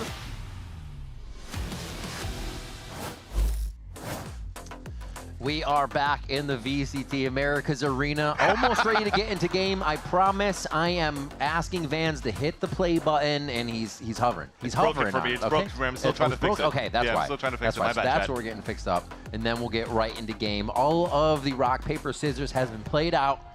We got everything sorted on stage here, so we should be back in quite shortly. If you don't remember, right before we went to break, we had the Zekin Ace. I mean, that possibly could have broken the server. He's playing crazy, and maybe they're just giving away the PC he has right there, so they just had to hook up a new one, right? But no, really, Zekin 6-1 right now. The Dimensional Drift is up on round 3 because of what he just did, so I don't expect this to be an easy bonus round here for Cloud9. It's crazy too, right? Anti-bonus. Yeah, exactly. But even for Zekin to get the Dimensional Drift already in round number 3 is just reminiscent of what happened on a set before in the first half when they were playing on defense. He's at like 3 or 4 Blade Storms going through. So that is definitely a key component into adapting for the day, that they're like, okay, well, we don't have to try to pivot towards C9's aggression or try to figure out how to play the macro. Yeah. If Zekin's just pumping off, let's just try to get a game plan around the activation that he has around the Blade Storm, the activation now that he has around the Dimensional Drift. I'm quite surprised, though, that we are moving over to, actually, at least for Ascent, if you're looking at the first place, the map that was picked here for Cloud9. Because at the desk, they were mentioning here that C9 were testing out their map pool throughout the season, right? Yeah. You went into a 7-map pool. They kind of touch on everything. Exactly, and it's like, okay, well, it's nice we're able to play like our own game or try to have a feel about how we play against our opponents. When you're playing now against a team like Sentinels that haven't touched Post-ascent since last year. So you're trying to play your own game. You don't really know what Sentinel's going to be coming in with. And then unfortunately, yet where you maybe have some sort of read against the KO Nateo, you couldn't get stopped by how Zekin was able to activate through. And it almost looked like Sentinels were even more prepared into C9's macro. Remember those spots where Zekin's walking outside of the smoke because it was smoke towards pizza, runs out, gets a pick. So again, there's been more on the side here of C9 that they have to try to turn it around to hopefully bring this back in, maybe force this into a third map of Icebox. But that said, thank you so much for your patience, chat. Let's start moving back in the server. Let's go. Bonus round now available for Sentinels. As it's strong, a rifle for Zekin, already coming out with the dimensional drift, trying to find the info. And it's being pinched on left and right. They'll probably have a read. There's 3 players out there, and now it's a pinch. 4 players out towards the A site. Cruising, about to be out of it. And there's that trip. The one that Net likes to place kind of like a vice wall to get information where the pressure is coming from. How does C9 react around that? And you see that he's pulling up the camera at the same time, trying to see if there's pressure in on middle. And as he sees nothing yet, all of C9 can stay stacked up towards the A side and try to stop this push. Zekin's going to be on the forefront of this one. The head of the spear goes towards the smokes. You can see low health just on the other side of that as they're trying to decide. Zekin gives himself an out. They make sure Bang is safe, and they know that the first layer of the site is there. But no, Cloud9 starts to come out of the woodwork with shots from left and right, and the crossfire is beautiful. And unfortunately, the vines being thrown by Zelsis kind of stops here the opportunity from the last 2 players of himself and Zekin trying to swing out to go for trades. So he just has to keep players at bay. Try to keep them towards the A site where you see Zekin is moving for a plant. 30 seconds left. So the responsibility now for Zelsis, stay, try to watch back and maybe go for a fight towards the back of the spawn. If not, I mean, if he's going to walk back towards the street, that camera being set up here by Net could see a lot. Zelsis, the super quiet here. He's got 3 people to pass and then a little extra time to wait here. But not too long. You can't leave Zekin out to dry on this situation. It's going to be tough, and the pincer even harder as Zelsis has the timing. Zekin trying to stay alive, gets a spam, but it doesn't throw him off, and he gets 2. Vic's able to take 1, but he's done his job. 2 for the round, and Zekin is happy with that. He leaves Zelsis with the perfect prep. The smoke is there. It's at half. They're not even looking. He misses the first shot, but he's going to have it. Nose on the second defuse. That bike, it does go through, and he's able to get the clutch! The 2v4, and Sentinels make it look easy. The double Z's coming out from Zekin and Zelsis, putting C9 to sleep. What a move moving out here from Zelsis. The patience that he has and the confidence that you have to leave Zekin alone inside the site. You were talking about it. It was going to be a tough position for Zekin in the site, but you know he's going to be good for at least 1. And he got shot through the box and didn't overreact. Like, so calm. As a unit so far, this team on the attack side of Sentinels. A big clutch coming through here from Zelsis. And now C9, well, they're going to try to gamble it up here. Try to get this orb to build up an ult for C9 within the next round. Oh, family photo right outside the dismiss. They were not expecting that. It's been something C9 put the cam up and have had that space for free all the time. And Sentinels just pulled the rug out from under him on that. 3 dead, and the push towards A easily happening here. Zekin, again, 1 off of ultimate. I mean, we're going to sound like a broken record by the end of this game. Zekin owns. Zelsis owns. Yeah. But there are 2 players that are pretty decent in the clutch. Unfortunately, though, for Cloud9, they don't have the best weaponry to work with. Staying quiet. Just trying to hide around the utility right now. Got it. It's a few jumps onto Zekin, but he still gets 1. Okay, Stinger does some repeated damage, but it's not going to be enough. Narrate gets that final kill here, and Sentinels are moving through the defensive protocols of C9 like butter here. Just dismiss and gone. They were so ready for that on 3 different levels to fight that too. And a similar story again to Ascent. Good up. Going into round number 5. Run these dogs down, but passively. Zekin already has another dimensional drift to work with, and now Cloud9 pulls a timeout. The first one here of the second map, trying to work around what we saw before we headed into the replays. Ults available on their side of the defense, and knowing that Zekin has his Dimensional Drift available, I wonder if they want to try to get some sort of play to get behind and fight behind the Dimensional Drift that Zekin is going to try to utilize to get information. Because that was something that on that first map that Bang did very well against that push from Cloud9 when Oxy was trying to ult through. So hopefully they'll be able to bring some sort of, or cook something up here to not give too much space for Sentinels to work with on this map of Pearl, because the rotates are quite difficult to do here on the defense. Maybe Zeppo will meet him in the Dimensional Drift. They'll have some coffee and then separate. They need to get some kills on those duelists, though. Oxy and Zeppa having a little tough time in the first 4 rounds, again getting started. Once we saw it switch on Ascent, they started to ramp up, but they will not have that time, or that amount of time here on Pearl. 5th round, guns all around, as Oxy is going to bring out the operator, and I'm sure Emmy sorted out how they may be using these ultimates coming into the round to make sure they can get one for themselves. Yeah. Unfortunately, the timer's not moving, chat. It is not. And it looks like we do have another tech pause coming through. You are all warriors in the crowd and viewing at home. We appreciate you, as we will get through this as soon as possible and update you when we can. It looks like we're going to get Bang sorted out here on stage. Yeah. A tough one, though. Keeping here the suspense going on the edge of our seat, because we just mentioned what would be the plan that Imi would be calling out here for Cloud9. We didn't have a chance to fully see everything yet in the server in terms of buy, so we'll just wait this for a bit, as, yep, that is not the type of drawing we want to see here. The curse of the sign. It's a cute drawing. It is. It's just a warning I don't like. I don't like tech pauses. It's an omen. Wait a minute. Wait. No, actually, it's 2 Astros playing. That's true. Oh, no, we can't do these type of tech pauses. Not when you got 2 old dads here on the desk just doing a bunch of dad jokes. So it looks like they'll get Bang sorted out again on this. Zekin went from 6-1 to 10-3 just in that short amount of time, which is ridiculous. I do not understand it. And Zelsis as well, we saw him just on the previous round. Something about Zelsis, when Vice came out, unlocked another level in him. Even saying he loves the kit, loves the situation he can get himself in and out of with that agent. And it really has been a shiner for him whenever he can use that in an anchoring position. Very quick to come out with a few kills. And we just saw the last clutch as well between him and Zekin. But it has been a great series so far, for sure. When you're looking back at what Imi was just talking about during the interview with Liz before we got into the second map. What's going on here? They dropped the sign. Oh, to the floor with you. I dropped the sign. Stop it. Oh, Anyways, they're in the stage. Yeah. We're fixing it out.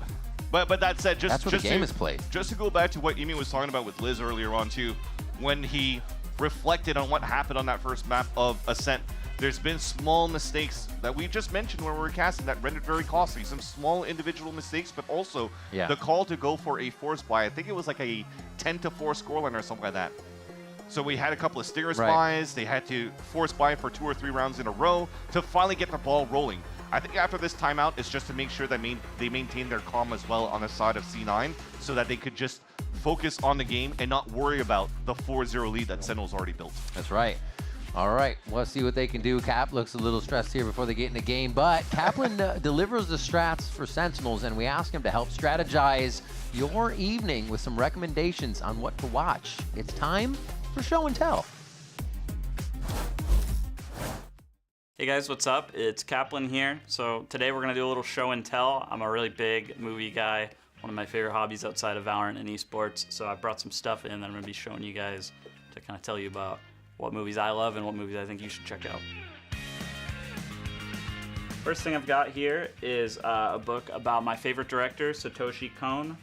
This book's called Satoshi Kon, The Illusionist. Satoshi Kon's awesome. He's an anime movie director. He was an anime movie director. This guy and his movies are always sitting there at the top. They're always the movies I come back to. A lot of the movies that people know and love, like Inception, are actually totally inspired. Even shots are just exactly copied from this guy's movies.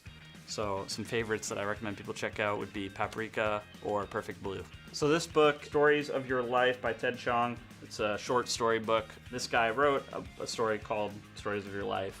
which is the short story that inspired the movie Arrival. It's really cool to not only enjoy a movie, but to check out what inspired it. It really makes it a lot more fun to watch a movie over a second time. One of my favorite shows of all time is Cowboy Bebop. And right here, I bought this for myself. It's just a cool little watch. It's a little Cowboy Bebop watch. The interior is kind of inspired by the dashboard of the Swordfish, which is the ship that the main character Spike flies in Cowboy Bebop. And it's just kind of fun to have a little item that represents my love for my favorite show. So yeah, my top movies of all time, it's a really hard question. I would put at number 1, Place Beyond the Pines by Derek Cianfrance. It's just an incredible movie. It captures kind of that New England atmosphere, which is where I grew up. At number 2, Paprika, which is by Satoshi Kon. It's all about mixing kind of dream and reality and your memories. For 3, I would say would be Arrival, which is by Denis Villeneuve. The character can actually see into the future and how it would affect how you live the past out, or maybe how you wouldn't change anything even though you know the outcome of something. That's my top 3, all very related to kind of like time and memory, and I encourage people to kind of watch them all, and it'll make you really think about those themes. Thank you very much for tuning into my show and tell. Hope you enjoyed it. Hope it inspires you to check out some of the movies I recommended, or just kind of learn and read more about movies in general.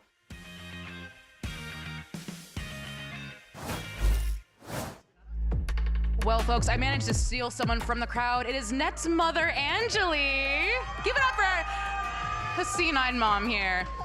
Now, we were talking a bit earlier. You live in Las Vegas, and you're visiting here. This is your second time visiting here. What is it like coming out here for your son's matches?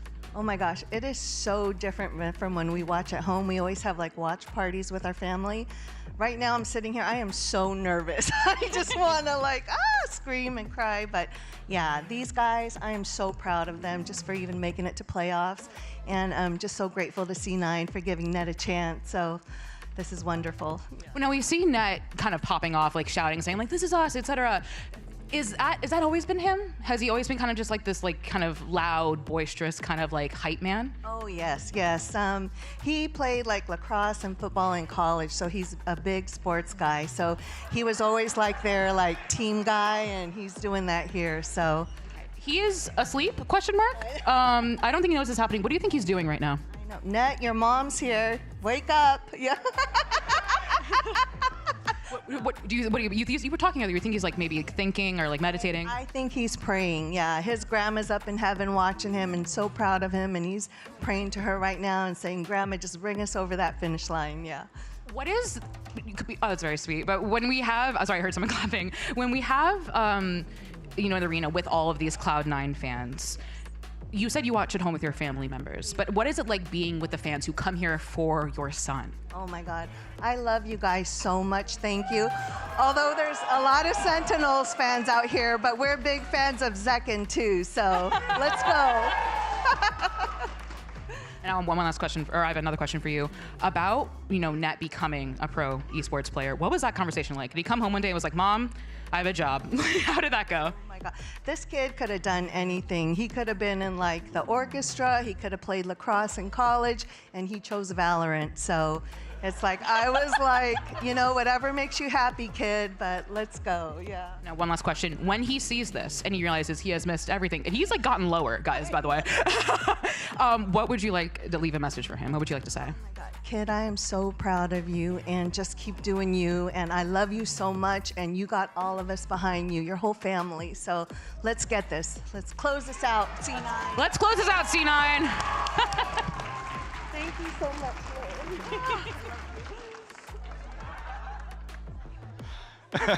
At least we know that the noise-canceling headphones work pretty well, as we do have Net's mom that was trying to wake him up, but unfortunately he still has to sit back and relax and wait until we can continue on in this match. Unfortunately, we're trying to get the fix going through, but it might take a little bit more. But I do love, at least for the fact that you do have somebody that has been played a lot of college sports, going into some very competitive games. We mentioned basketball and lacrosse, but now going and choose VALORANT, for me, as a dad, kind of like it.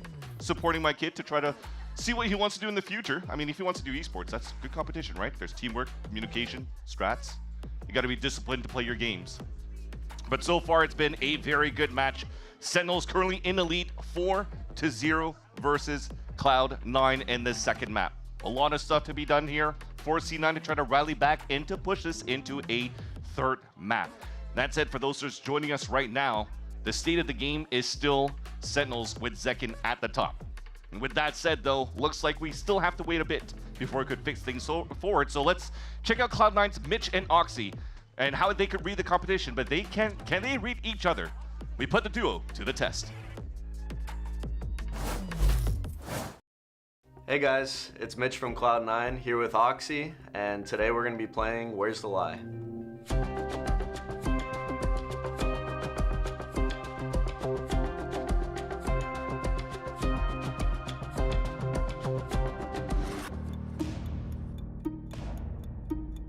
First one, my favorite animal is a lion. Keep going. My hidden talent is pogo sticking. Pogo sticking. Third one, I've owned koi fish. All right. So how long have you been pogo sticking for?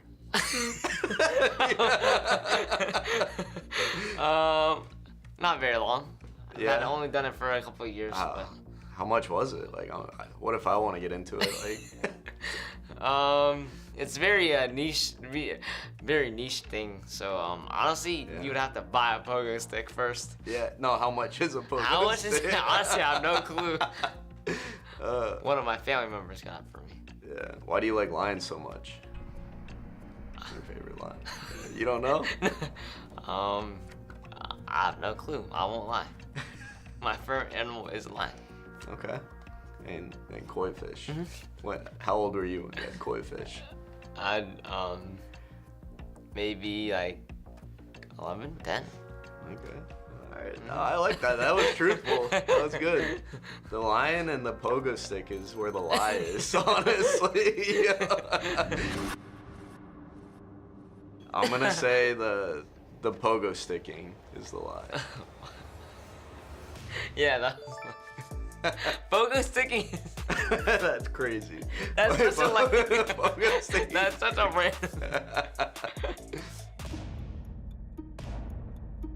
I used to play competitive frisbee golf. Frisbee golf. Frisbee golf.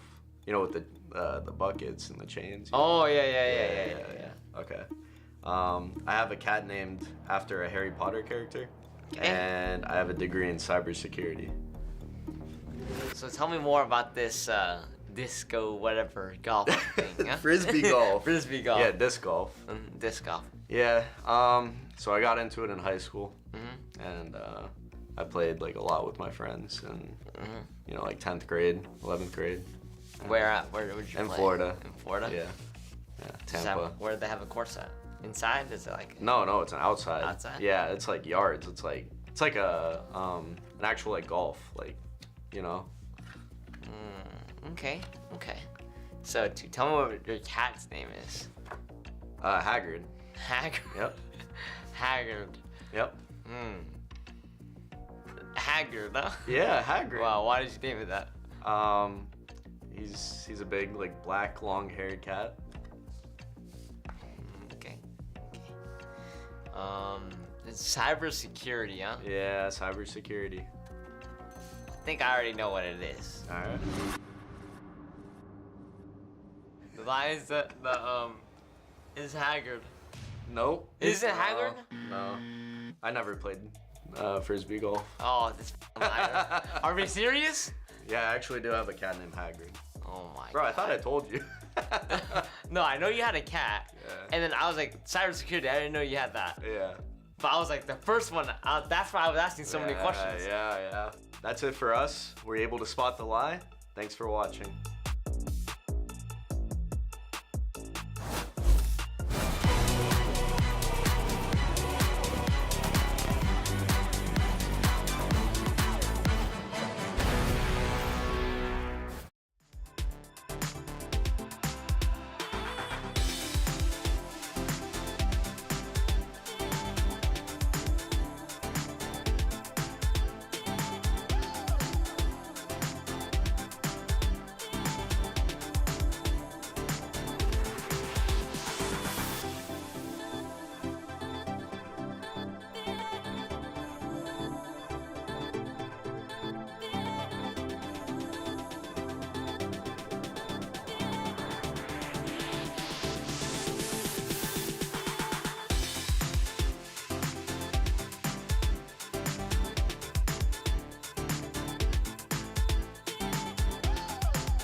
Hands up, look to the sky, cause we got enough to survive. Good times, man, we alive.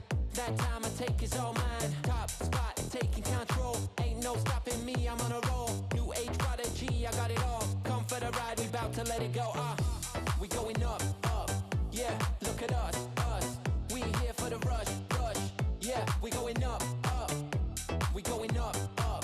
Yeah, look at us, us. We here for the rush, rush. Yeah, we going up, up.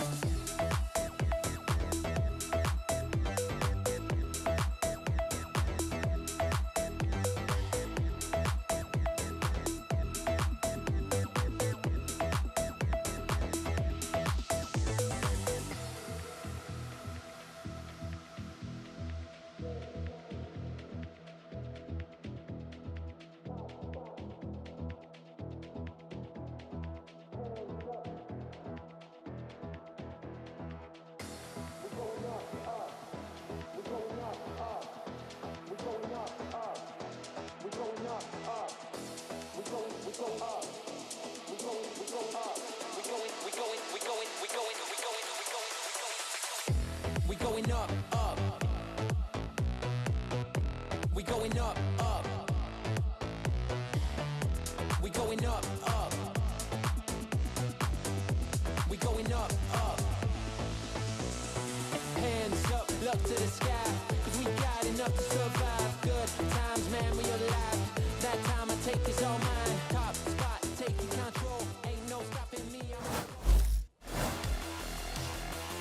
Are they saving? They gotta go. 2G has to run, but they're going straight into Bang, and he's putting them down.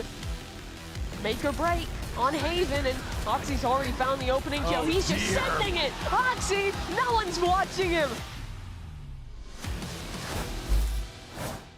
Hey, this is Net from C9, and this is my show and tell. Double bass is essentially a string instrument. It's the biggest one possible in an orchestra, and there's a very few amount of them, and their whole job is to just keep the pace and stay nice and steady so the whole orchestra can play together. And I would say it's, funnily enough, my job is similar to that on this team, that I just make sure that everyone's feeling good and we're always playing together. I got into double bass originally because my mom wanted me to play an instrument in middle school, and I was like very opposed to it first, but eventually I was like, I want to try the coolest one, and then I ended up just liking it, and honestly it wasn't too great, but I got to perform at Disneyland and we got to play all the songs, and I also got to play at various concerts around the country, so it was a lot of fun. I hope you guys had fun learning about me and the double bass, and I hope to see you guys next time. Thank you.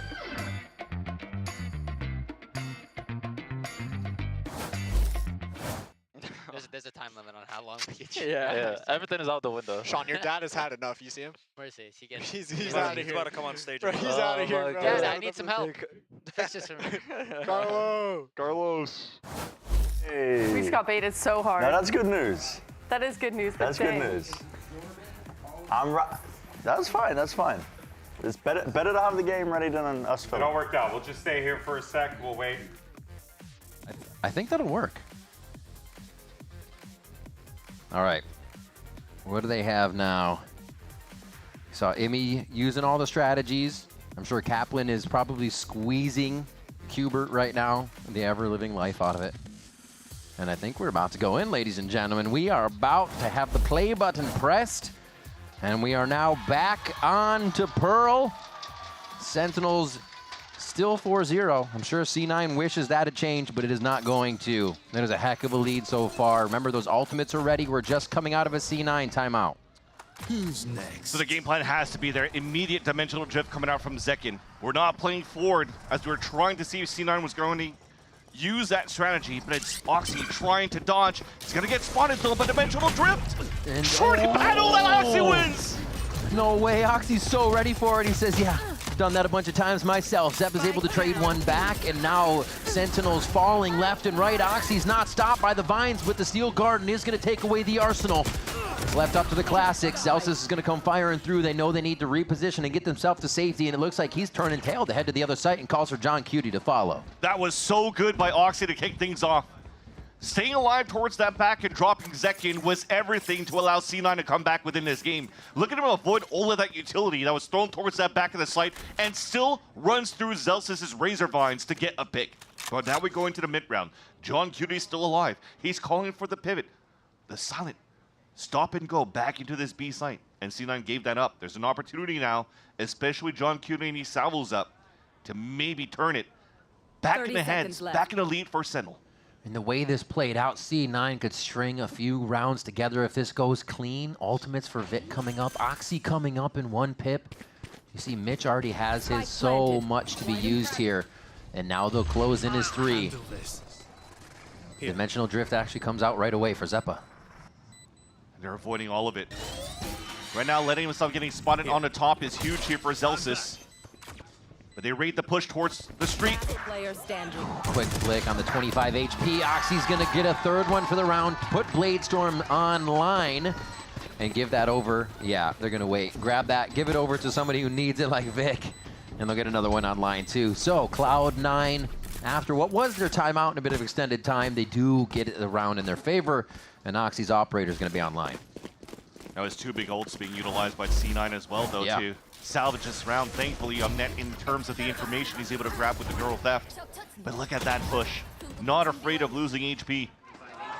Well, smart. You got to play exactly how your opponent expects you not to. And Oxy playing inside his opponent's head there to know what they were thinking and get those forward pushes. Stuff you love to see, and he's finally turning online here at the beginning of the map. Ults are still available that are pretty good for Cloud9. The Hunter's Fury for Mitch. Sentinel's not opting to go for any orb control at the beginning, as you do have Narrate being 1 away from the Nightfall and Bang from the Cosmic Divine. Easy. They have the 2-2 pinch on this from Street and over towards lobby or A main control already here. So Sentinels is doing some good work to get themselves in between and possibly behind the defense. And they're just stomping through to break that trip, so they have that confidence, knowing again that C9 likes to play towards the extremities because of these trips, informational trips being set up here by net. So look at the chaos that they actually create now. How much space is being given out? They have to watch their backs. Now they lose full control of middle, which gives a chance here for Sentinels to really try to smother any type of stack that's happening towards Cloud9. And they're about to pinch towards the A site where maybe Zeppa has a TP out, and that's going to leave Vic alone. Vic's ready to be seen, but just 1. He tried to take it out before it got all the way to Oxy, so they can still throw a bit of a fake into this. Almost a lineup there. Zeppa's able to come back and trade out the damage, though. Very low health, and he goes down to the hands of Narrate. As Mitch from just on the other side is able to tag in some damage. 3v3 as Sentinels try to hunker down in A. Mitch has full util as well. Starts with a recon to get a ping. Oh, that little duck after he hit the shot. Oxy's going to come flying through with the Blade Storms. They do find it's John Cuty in A main. And it's a main fragger in Oxy. He's going to go ahead and get another one for the team. And Mitch gets that defuse. Looks like C9 is able to refocus. Coming back here from this pause. And they've been looking pretty clean and on point, especially Oxy at the helm of this. Remember, we mentioned he was fairly quiet on that first map, but is having crucial kills going into the second map. A double kill yet on the previous one, 3 into this round, or 2 rather. Nice, guys, let's go, baby! Yeah. And while feeling enabled there, Oxy, he's going forward knowing the team will have him. Like, nobody can trade those angles, but they can trade the chaos that Oxy creates there. So very much behind each other on those plays where he's flying through and up over top. It's a very passive camera all the way towards the bottom of the streets. It spots 3 players and Sentinels. They want to pivot very quickly on a split towards this B site.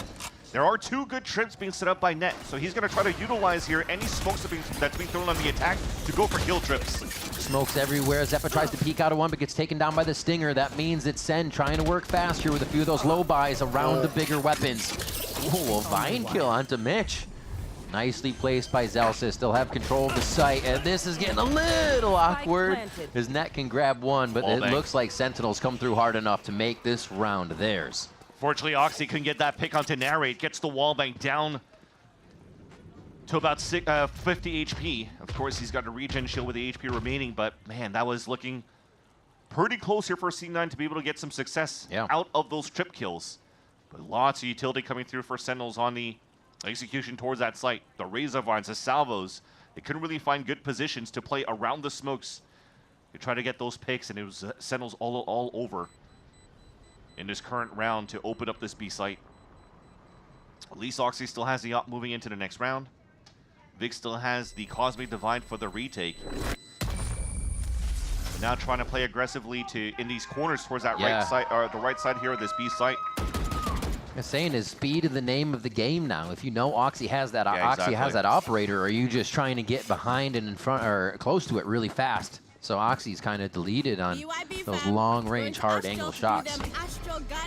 So you had to save the operator that time as Sentinels just fly into B. And it looks like they love covering this side of the map, at least to start here. And a small change, again, because we just talked about how Sentinels likes to be fairly aggressive. W push down towards Art to try to break drifts. Now they're going to try to leverage Oxy with the operator, try to get a pick towards middle. That's such a scary spot. They can flood into Art so fast, but he does have the help there from Mitch. A little bit of a street fight here going on. And that's going to win that one. Does he have assistance from the team as they start going back and forth in the alley? Narrate trades it back here as they slowly move down and start to execute on B. Unfortunately, he can hold it well enough here towards the street to funnel him back towards the up of Oxy.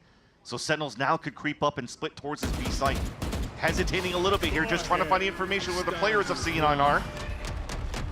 They avoid this Armageddon, which is nice, but they can't avoid Bang. Another one through. John Cutie's going to be able to get the trade, and they swing in. Mostly through streets and that few from long still. Even if the op was there, it looks like they can circumvent it with their pathing. Oh dear. Mitch, a little bit of a hot foot, has to move out of that situation here. The operator very close to going down in this situation. Economy is still there for another buy come in. No, it's not for C9. They need to come up big on this round. Oxy switches out. Sentinels trying to hold it near ring one. Zelsis versus Oxy now. Possibility of getting half, but he's going to go for the fight, and it's going to be Zelsis again in the clutch moment. Zelsis, so many 1v1s. He's closing out in this series. From Ascent over the Pearl. And C9 almost converting a man disadvantage on a retake. Oh. So nice on the positioning from Zelsis. The patience that he comes across. Doesn't want to push forward even if the spike's being tapped. He knows he has 7 seconds at least, or 6 seconds at least to work with before the 7-second defuse comes through. Oh, and this buy. Staying cool. They are looking for loans on this one. Reaching out, we got Bulldogs, did have a stinger. Operator, Phantom. C9 needs to be able to back each other up on this one so they don't all fall to the wayside. That was a very big win for Sentinels to make it a 4-round gap. And already into Art, already messing with this utility. They are making C9 sweat on these rounds. C9 doesn't really get to play the round the way they want right away. Such good calls coming out from John Cutie. Jeez. Punishing everywhere. Oxy's trying to get some leverage out of this operator. Util to push him away right into the crosshair of another. Yeah, it looks like they have to take fights everywhere across the map here for Cloud9, so you're you have no choice but to move around and stick in those players that has no util to help them with, so they're leaning towards an ace line stack. And if this is a spike down for Sentinels, they're reading that they can get all the fights they want before they even have to take the site, as C9 is kind of in a position where they're hungry. They want to be first, so they're putting themselves in these dangerous one-and-dones, and they're always traded by Sentinels. Pathing looked pretty good though for Zeppa. Just unfortunate that he couldn't get a double kill after net. Got fully flashed by the double swing towards the B site. And Sentinels, every time they finish towards B so far in these executions, they're always up on the 4 versus 2, 3 versus 2. That's a great point. When's the last time we really saw them go A? When they did, they got crossfired by C9. Not only that, but C9 can't really find a way to really stop this early push or the mid-rounding from Sentinels working from this mid-control that they have back into the B site. It doesn't even matter if C9's trying to rotate Net's utility towards his B site. They're just thwarting down any type of setups that Cloud9's currently doing. Defeated. They who are so good on the defensive side of Ascent has trouble finding solutions here on the map of Pearl. And now 7-2 here as Sentinels are looking quite unstoppable on their selection of Pearl, and we know why they pick it. They look clean, their defense and attack side are clean. And already Bang lighten up this round to get the operator off the map. I found him, I found him. I have died, and he is right here. Okay, so this becomes the C9. Keep inching in when we can in that economy. Look at all the regen shields just to have shields and get in this round. Signature buys for Cloud9. Yeah. Kill trip towards the front of the site. He has trips as well towards the A side, so they're trying to leverage net here to anchor as much as he could. Ooh. Turn into it. Attacks from A main as well on multiple fronts here. They're trying to figure out what they can look at and what is actually the problem. And Second is the only one in here, and he's already getting a ton of information for the team before the take. Got hit by the tripper recon, and he get wallbanged. Yeah, he's been close. Mitch, health going up a little bit there. Oh, they know the flank. And they're looking. It has reset. Narrate turns away at just the last moment, though, and this could be the line for Oxy to get the first shot on. He misses. Zekken's able to take down Zeppa in sight. Oh, it's just too much. C9 are overwhelmed. They move forward too quick and really are kind of deleting C9's opportunities back into the site before they get there.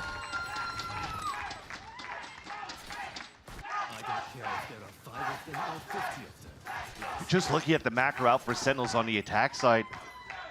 The condition that they have, always working towards middle, pushing Oxio in, and suddenly, in the previous round, working towards the extremities, and C9 weren't ready for that one when the dimensional drift came through, noticing they're playing anchored within the site, trying to play around kill trips once again. And that was what, like 3 conditioned rounds towards B? Exactly. And then they finally go A. Now you're seeing Sentinels it's a similar storyline as Ascent. Just back and forth we went, even if Sentinels won the bonus.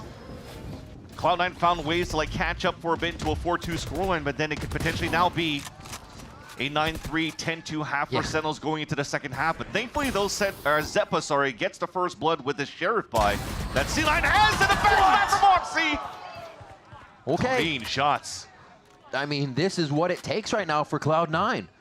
The low buys trying to get under the skin of Sentinels here. I mean, you're not going to get this every round, so they better use the advantage they have coming out of this one immediately. Still, we've seen the 2v4, and it's not even guns for C9 this time. Crosshair placement could be good again. Last player standing. Can Vic finish it off? Bang goes for another one, an ace on the board all by himself here. Zeppa and Net are left. Has to deal with the flashes. And the uplink shows exactly where he is. That's huge, though. Not getting spammed after the hat came through and he survives. Now he can play around the map. He's got Keep one C9 star. guessing. Without it pulling them in. At least weapons got picked up now. 2 rifles on the side of C9. Bang. Bang with the ace. Bang with the Red Bull clutch. Another iBuyPower ace and another one from Sentinels in this series. Remember to keep hitting up the iBuyPower socials at iBuyPower. Hashtag unlock your ace and get those gift cards and goodies. $100 of each in merchandise. My God, these guys are delivering the game and to the fans today. Sentinels fans definitely are getting some goodies so far from highlight reels coming out from these players across the board. Mentioning clutches out from Zelsis. Aces on this first map or second map from Zekken first, then now on to Bang. Yeah. Nary doesn't even have a chance to play the game. Everybody's just getting his kills. But now 9-2 scoreline, last one of the half. Op is back in the hands of Oxy, and again, still trying to find an answer for Cloud9. Back into the double duelist, trying to play some sort of high-low. Back towards Art, trying to stop the push here from Sentinels, who are staying all the way back towards spawn in the very beginning. Man, I don't know what it is. Whoever C9 is playing, they got that playoff plot armor, man. These rounds, it look like C9 will come back. Some other aura just stops it from happening. And now, Sentinels, like you said, look like they grabbed the 10-2, especially after they identified the op. They've been able to move around Oxy so well in these games so far and not really allow him that pop-off moment. Well, they already used Narrate to throw some Prowlers towards the A side first, then going for the ping into the B side. So Sentinels looks like they really want to try to hit this first and leverage here.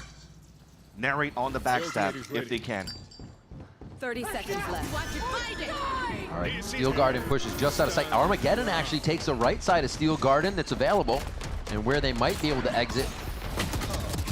Oh my God, Bang just going for the full drive-by. Zeppa's gonna punish that. Zeppa's gonna punish that. The 3K coming in, the spike is down, and it looks like we'll get a repeat of Ascent, a 9-3 first half, unless we see the world from Narrate. We want to Narrate to get some action, but there's no time left to pick up Spike to plant.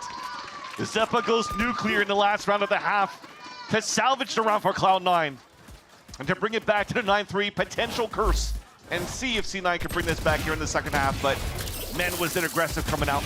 They pulled the rotate over towards the B side. They gambled correctly here for C9 to just over-rotate and win those fights. History repeats itself for that first half scoreline, but can C9 write a different ending and bring us to a map 3? We'll find out after the break.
Sentinels move to the defensive side with 9 rounds to their name. This was big on Ascent because Sentinels was also able to take that second half pistol round and basically close the door on Cloud9. It is super important that C9 can score this pistol round if they want to stay in. And it hasn't been looking good on the side of Cloud9. When they had such a good defensive start against Furia, it was basically 11-1 on their defense to close it out on a 13-1, but now no answers at all with whatever Sentinels are throwing round after round. And even when they did, you have one player just stepping up to the plate in Zekin and Bang, pulling up bases. Let's see if Kaplan has pulled it out of the guys when they're going for the end of the game, that they don't let up any, that they go for that finish, that they find the win that he was talking about between games where they felt like they'd won already and they let off the pedal. C9 will definitely take advantage if they get the chance. We'll see their first strat poking a little bit towards the B side of the map. Yeah, already Zeppa's down to low HP. And at the very beginning, we're just trying to see if Zelsis has anything set up towards this B site. Unfortunately, it's being set up here towards A. The triple push coming out here from Sentinels too. So right now for C9, they feel like they have an open site and it's easy, but they have a pinch on both ends here. If C9 doesn't flip the map to work back towards the spawn, they might be in for a rude awakening. Yeah, I like this. How many teams are confident enough to push through that spawn ramp? So they're going to have everybody in sight now coming from the back, and they're going up the street side. They know they need to push. C9 beautifully getting aggressive here, but Sentinels are ready on the deep defense. But Vic able to get those kills, and he does have a star to work with. That's going to be huge, at least to delay the start, allowing Net to get the pick. Huge kill from Nat. They're going to try to get hit on the spike. Zekin takes one down. Vic is there. Bang, trying to figure out which side he can get on to get the perfect shot. It's not going to be a repeat from last half. Cloud9 get the pistol and start off strong enough to keep it going. And that was a gamble coming out from Cloud9. The trip being activated towards that flank from Net. When you saw that Zekin crossed over, they said, okay, well, let's just try to push towards the street instead of towards the spawn. They still had a 3 versus 2 towards the street to win over the fights here for Cloud9, and that's what they needed there. It pays off for them to push out towards the street. They rated perfectly towards the end. And they have a chance to fight back. 2 rifles, one in the hand of Oxy and one in the hands of Mitch. Grouped up together once again. Yeah. They'll definitely have to protect these rifles. A full stack for Sentinels. predicting towards B, so this should be a nice round for C9 here. If they can find any of the extra kills, get them on Oxy. I wonder if they give him a stinger to go far. Sorry, it's already on Zeppa, rather. Yeah. Zeppa to go farm and get some more orbs here once they get the spike planted. One enemy remaining. Still nice control. Oh my god, they salvoed each other. Amazing. They know there's no point waiting for spike. No map to jump off. So bring in the salvos. And not even a chance here to give a plant down. I'm sure somebody just hit the tab. They're like, okay, somebody picked up an orb. That means they're gonna move towards the A site, and then you just salvo each other. I think that's very smart.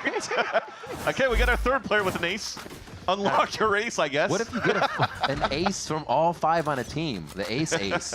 Oh my god, the roster ace. But again, still a smart call here from John Cutie. You don't even allow the extra 300 credits to go across the board. Perfect. For C9 on top of that. No orbs to be picked up on a plant.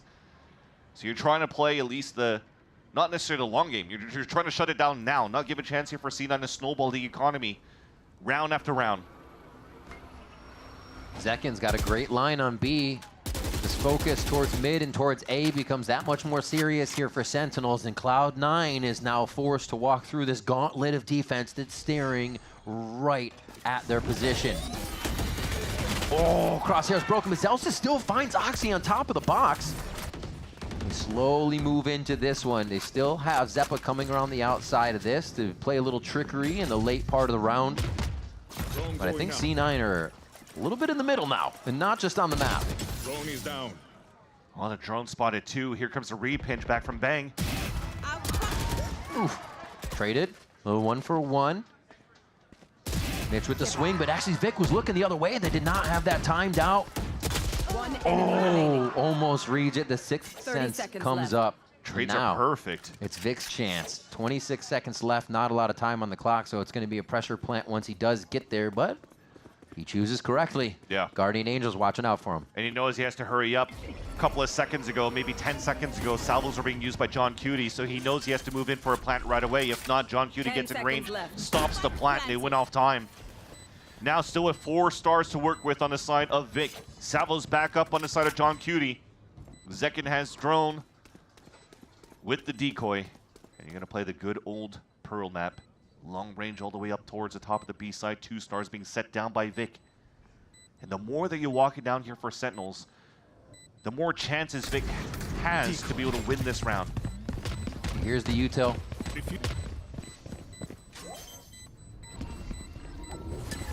Brought in. It actually just takes him off. I thought it might have gotten it for a second. Oh, he hides it. Oh, down to 6 HP. He gets him through the wall. No time. John Cutie. Not enough time. They checked that he was back hall, and it's a Red Bull clutch coming in for Vic. A huge play there from the controller. And that was a key. Grab wall being thrown out by Vic. You were so close to getting it to halfway. Jeez. But to get him right off the defuse at that point, you have to go back for a full 7-second stick, so somebody has to stay onto that spike. Is that a joke? Is that a joke? He almost got punished though, because his target selection wasn't going to be on the one that was. Yeah. It was on the one that was diffusing. So if somebody was looking back up on the top instead of looking towards the back of the site, and that could have been a different story. But thankfully, though, he was able to escape narrowly at 6 HP remaining. And you mentioned it. Kaplan during the interview with Liz was mentioning on that first map, well, we had a good lead. We can't let up. We can't let them come back. So with that clutch, I mean, they've been flawless so far in the second half with 3 rounds in a row. And as soon as you have, flawless for C9 for 3 rounds in a row. Right. You want to make sure here for Sentinel's side that doesn't continue to snowball up. There was so much more in the Sentinels' arsenal in these previous rounds. Zekin ult after ult, able to throw in a lot more power to these situations that they aren't getting here in the first 3 rounds, and we're seeing how much it's stunting them a little bit. The Sentinels, that is, to get those rounds necessary here to catapult them to a game point again so quickly. So only 3 rounds away, and a low buy here for Sen means it should be another one rolling over in the favor of C9, and they bring it that much closer. They pressure that much more, and here have a chance to snuff out a timeout from the side of Sentinels, from what Kaplan had to tell the team. Right now, it's a stack towards this B site for Sentinels with a hero rifle on Zekin. Star is being utilized to try to help out John Cutie to make C9 think that they have a big stack towards A. A flash through the swing! It's good for Sentinels, but that pivots everybody else here for Cloud9 towards this A site. They're going in quick. Smokes go down just for a bit of that back pressure. Oh, the team's able to use these smokes so well, too. Oh, Reddit on it. Oh, on the clone. Almost got the kill still, though. Yeah. He's able to help clean that one up on the double swing. The plants come through, and a bit of shock dart damage still lingers on the members of Sentinels from the beginning of the round in Mitch. 2 rifles picked up, though. They could fight towards the back of the site. Whoa, still jumping. Use my body, he says. Can't pick up the kill still. Even trying to give the teammate help on the jump out there. Zelsis and Bang here, not long for this world, is C9 doing a great job of controlling the game when they know they have it, keeping it locked down and keeping the trades coming. Another round for C9 here as they close that gap. You still definitely see here that Sentinels are laser beaming their opponents in this eco in that previous round of Cloud9. Hero rifle that was purchased by Zekin still got some value. They dropped 3 weapons on a set of Cloud9 with it. Now that's 4 unanswered rounds for Cloud9 on the second half. Dimensional Drift available for Zeppa, and might be one of those plays again. Try to sell this fake towards the A site TP right away to see if there's going to be any aggression from Sentinels up on the top of the pillar. Next. And we moved away from any operator game that these teams have been thinking they can put into the mix. He looked back, he saw him. Ooh, it's about moving fast and faster with these dimensional drifts. Already towards the backside, Zeppa's looking to create space. He's just toying with these members of Sentinels right now, causing them to back up out of sight as they get the last bits of info that they can. It's good that he was able to look back on the top of that dimensional drift here for Zeppa, because remember, it was a long time ago, but on the attack side, it was missed at the entrance. Here's our fight. Attempt to retake for Sentinels. That feels a little bit awkward. You commit to one wall, and there's just going to be another in your face. Who's going to play the side-to-side better? And it's Sentinels for now. 3v4. C9 looking to pick up a few more kills. John Cutie in a swing towards the backside. A beautiful kill there in the teamwork that they have set up, and they are not allowing C9 that much ground. Mitch, however, from street. Oh, he throws the Armageddon, but he's pushing. Mitch is always pushing, and he takes down John Cutie. Another round for Cloud9. Mitch once again stepping up, a 1v1. And you thank the stars for John Cutie that he ran out of bullets in his rifles because he only had a classic to fight back against Mitch, who allows himself to get the pick with the wall bang towards the end. Down to 21 HP. That was so close there. Some good values, good run with that. Whoa. Nat is feeling it right now, my man. Holy moly. We'll hear from Nat, but we usually don't see him standing up out of his seat. Cloud9 is feeling it, that silly. Sen fans right now in the arena don't want C9 to tie up this game. Cloud9 looking for early information on the top of this B. Long. That allows here for Zeppa to start moving up, trying to find where the wall could be set up, and they realize it here. It's actually down towards the street. This is actually a good position here for Cloud9 because they have some great forward position. Zeppa's already in the front of the B long. They could start pitching out towards the street, so I love that we're trying to fight back towards the street, but Oxy could get 2 here. Oh my gosh. The crosshair placement doesn't even allow the Sentinels player to get a full swing out from their position.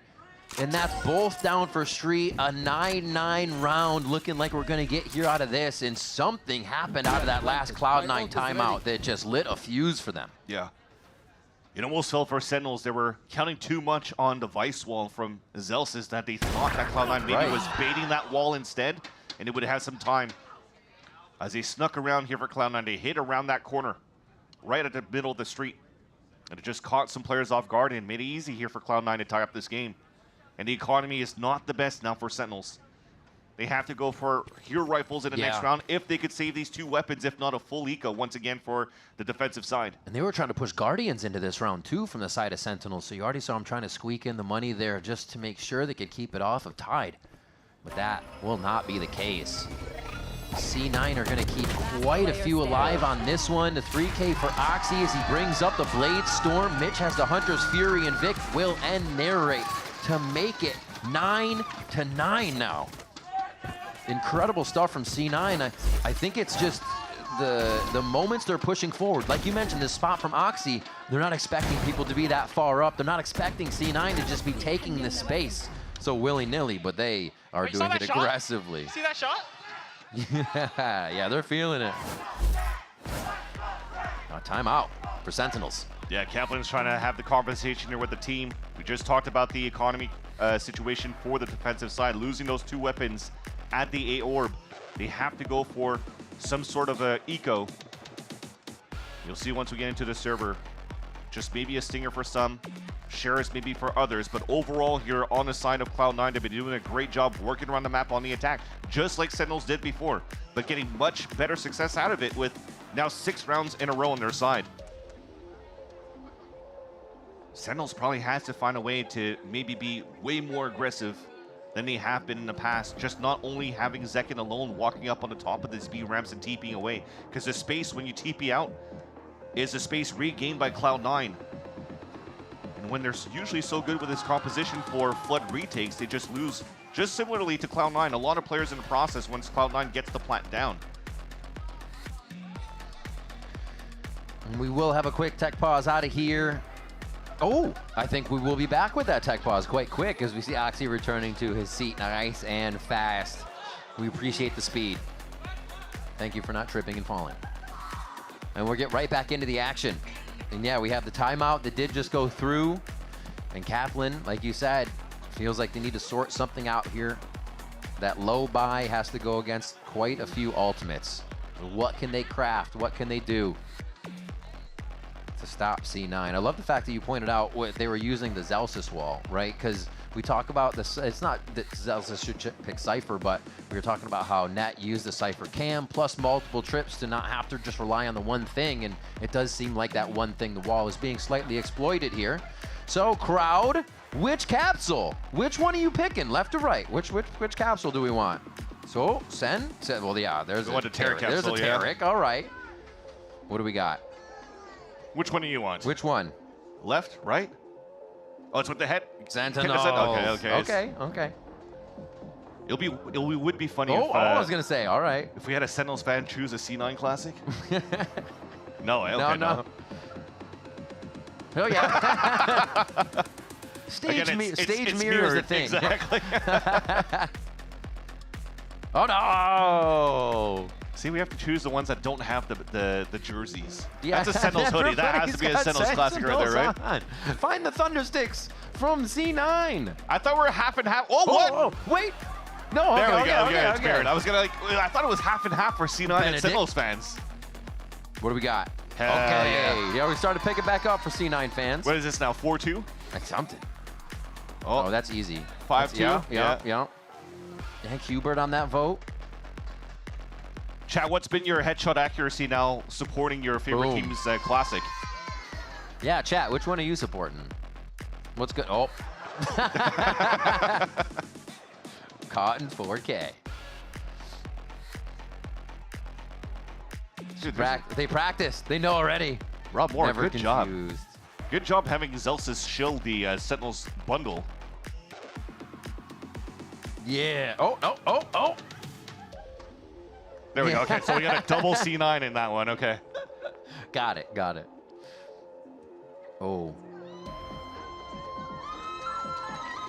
C9 all day. There you go. They're there. We're finding them. Oh, of course. Oh, wait. No. Mrs. Net, please. Sabotage by Net's mom. Of course. Tarek mentioned. Now I was starting getting right away. I mean, I feel like if the camera's on me, I probably would. I would whiff it. I would whiff it the first time out of excitement. I'd be like, oh yeah, of course. Or I just put both hands up. I was gonna say I'd probably win because I right? usually would point both. I purchased like what 24 classics from last year. Now my kid can't eat. Oh. But the teams are eating good. Yeah, true. Teams are eating good. Oh no. Okay, yeah. You like put the Tarek down fast. I was like C9. SEN, all these SEN voters. At least while we continue forward with our fans here voting for the best classic. Yeah. Cloud9 once again, they're showing here that they do have a lot of grit. Yeah, SEN may be winning this, but Cloud9 is winning Pearl right now. Yeah, exactly. They're coming back. They have an opportunity to trade maps against each other as well. First map, Ascent, picked by Cloud9. Yeah, we're gonna go team map beat, right? Yeah. We beat your map, you beat our map, and then they'll have to go to Icebox. And it's gonna go quadruple. It's gonna be better than the Foot BBL game. If anything, there was a little bit of trouble for Sentinels on the map. Like the series that they lost for the first time, or the only series they lost in Split 1, was actually against Group. And one of those maps was actually on the map of Icebox. And what does Cloud9 usually bring out on this map? Double controller. They played the Harbor, they played the Viper on top of that. Harbor Viper, exactly. Yeah. So it's been a pain point for Sentinels when they had to play against Crew for that one.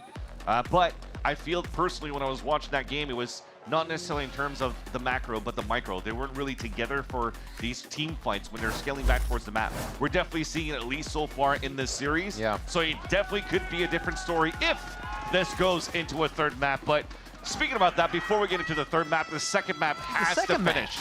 And we get a chance now to move back in. Thank you once again, chat, for your patience. And now back here after the timeout from Kaplan. Only the Stinger small armor from Narrate being purchased, while the rest here of the team are on Sheriffs. Zelsis with a classic, working together, trying to push up towards middle for control. And Zekin might get punished, though, as he's trying to move up here towards the orb. All 5 here? They're not even leaving anything towards Art, which is actually a pretty good selection because they'd be running into a whole swath of people. But yeah, this is a very cautious round. I love that both teams have that inkling that something's going to be going down.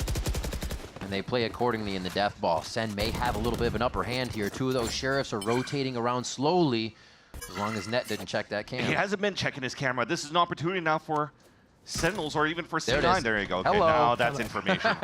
And they all start moving forward. They say, okay, no point in going back. We saw 1. There could be way more with the confidence of that push. And they're going to slam site knowing that they have numbers. A lot of concuss going down on the backside. Give it a quick shake and you'll be reset here now in the eyes of Mitch as the Hunter's Fury burns across A site. The pings go through. The VIP protection is there. Get down, Mr. President, says Oxy. They protect Vic on the plant. Zelsis and Aerie both fall to the wayside now.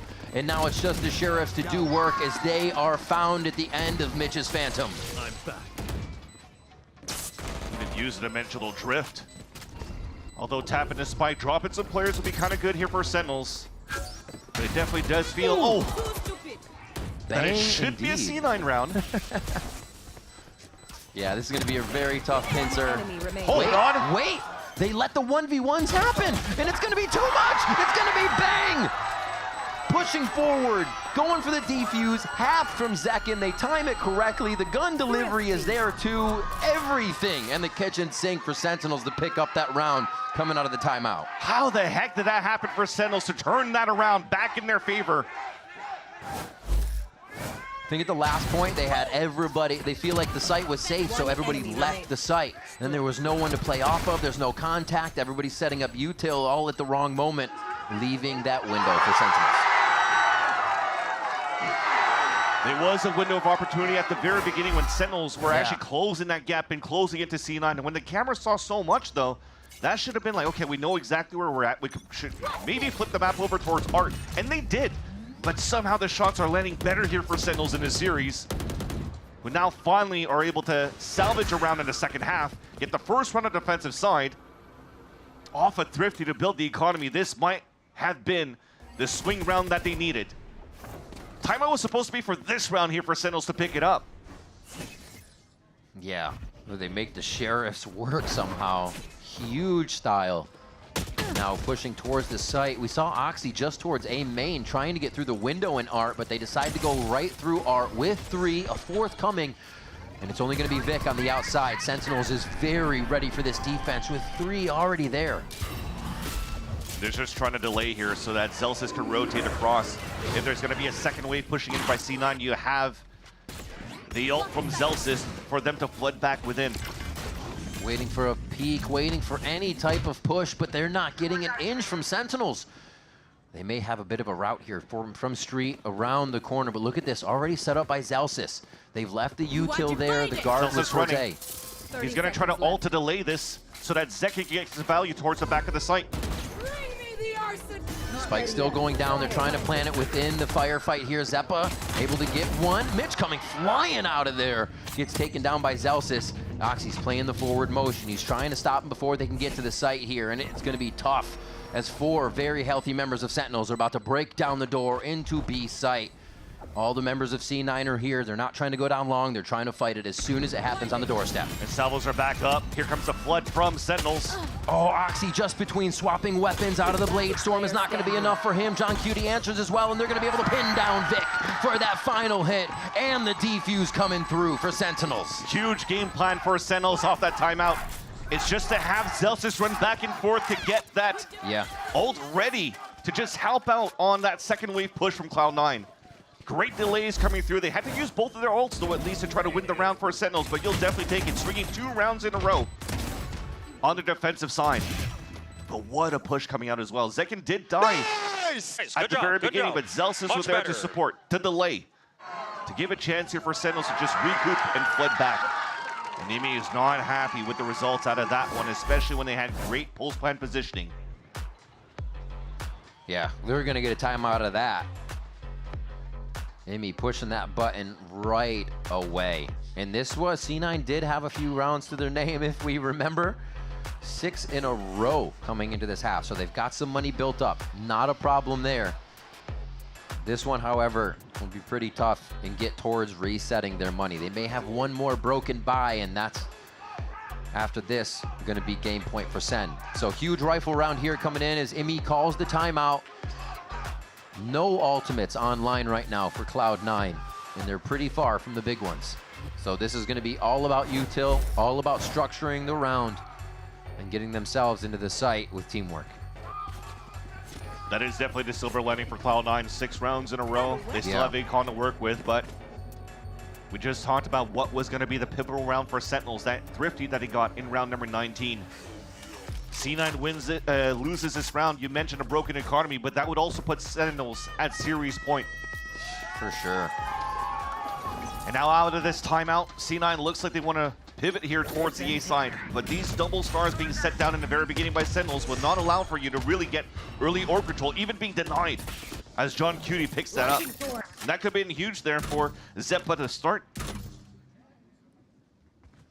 as he's been a win condition here for Cloud9 to at least get good information if he's able to get this dimensional drift. The crossfires are a little scary. Yeah, Sen starts to back off just a little bit with how far Zekin is up on the other side of the map. They know one of these sites can get hit very hard, so playing the one and dones for Sen is super scary. They are all anchored in sight now on that A side. And you see how they're playing a lot more passively for Sentinels this time around, with the exception of Zekin. They've been really good playing on the extremities of the map.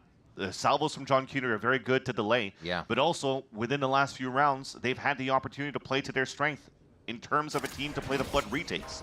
And Sentinels has been faltering, trying to defend the post plant. Straight into sight. Not much util to go with it. Just the default stuff. A flash, a smoke, a dash. And it's not enough to throw Sentinels for a loop here. Oxy does find himself a weapon and pretty healthy to boot. And he gets the Armageddon with that kill too. Beautiful haunt being thrown by Narrate. Now the win con here to try to survive. It's probably not going to happen. Now you're pushing him once again off another plant. Zelsis is lurking through. Oh, Zelsis. Oh, gets one, gets a second on that transfer, and he's able to hold it down to keep the Phantom screaming. And this is going to be one of the toughest rounds Vic has faced, and John Cutie will be right there to sit him down. Match and series point for Sentinels.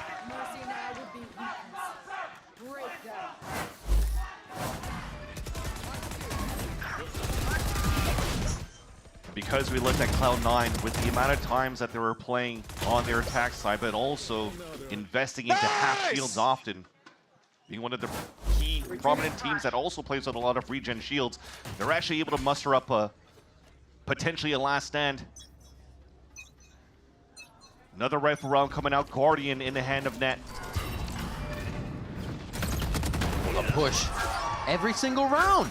He's done it every round. They just get to figure it out this time. But C9 hasn't been pushing towards this B at the top, so they never understood that Zekin was pushing up, and Zekin's everywhere once again. Zekin wants to clean up this final round already. 2 to his name. They're running away from him towards his team. Into the vice util. Bang. Look how safe he's playing too. Even knowing they have such an upper hand, you're not going to take the fights that could get you to go down Zalsis Falls, but there's still so much here for Sen to use to take control of this round. And now the 2v4 from Cloud9's side. Can they produce the same result their opponents did previous in the series? You definitely want these two players alive here to try to win it for Cloud9, and they do so. Vic, full health, regened up, and they know where he is for a moment. Peeks to Zekin. Zekin's got it! The 3K, the finalizer, and Sentinels will take down Cloud9 in 2 maps. A dominant performance by Cloud9 on Ascent and also on Pro. Well, they had to fight a bit for that second half, but they still managed to pull this through and push Cloud9 to the lower brackets, where now Sentinels still has another chance, another victory that they need to play against G2 to try to qualify to Toronto. But at least in this series, Zekin was such a treat to watch. That was incredible stuff. We set up the 2 high-octane players of Oxy and Zekin in there. Zekin came out on fire. Really supported from the team behind him. The rest of the squad shooting hot as well. We got the aces in here coming in from Sentinels today. They were on a different level, and when they needed to adapt, Kaplan stepped in, gave him some words of wisdom, and the adaptation was there.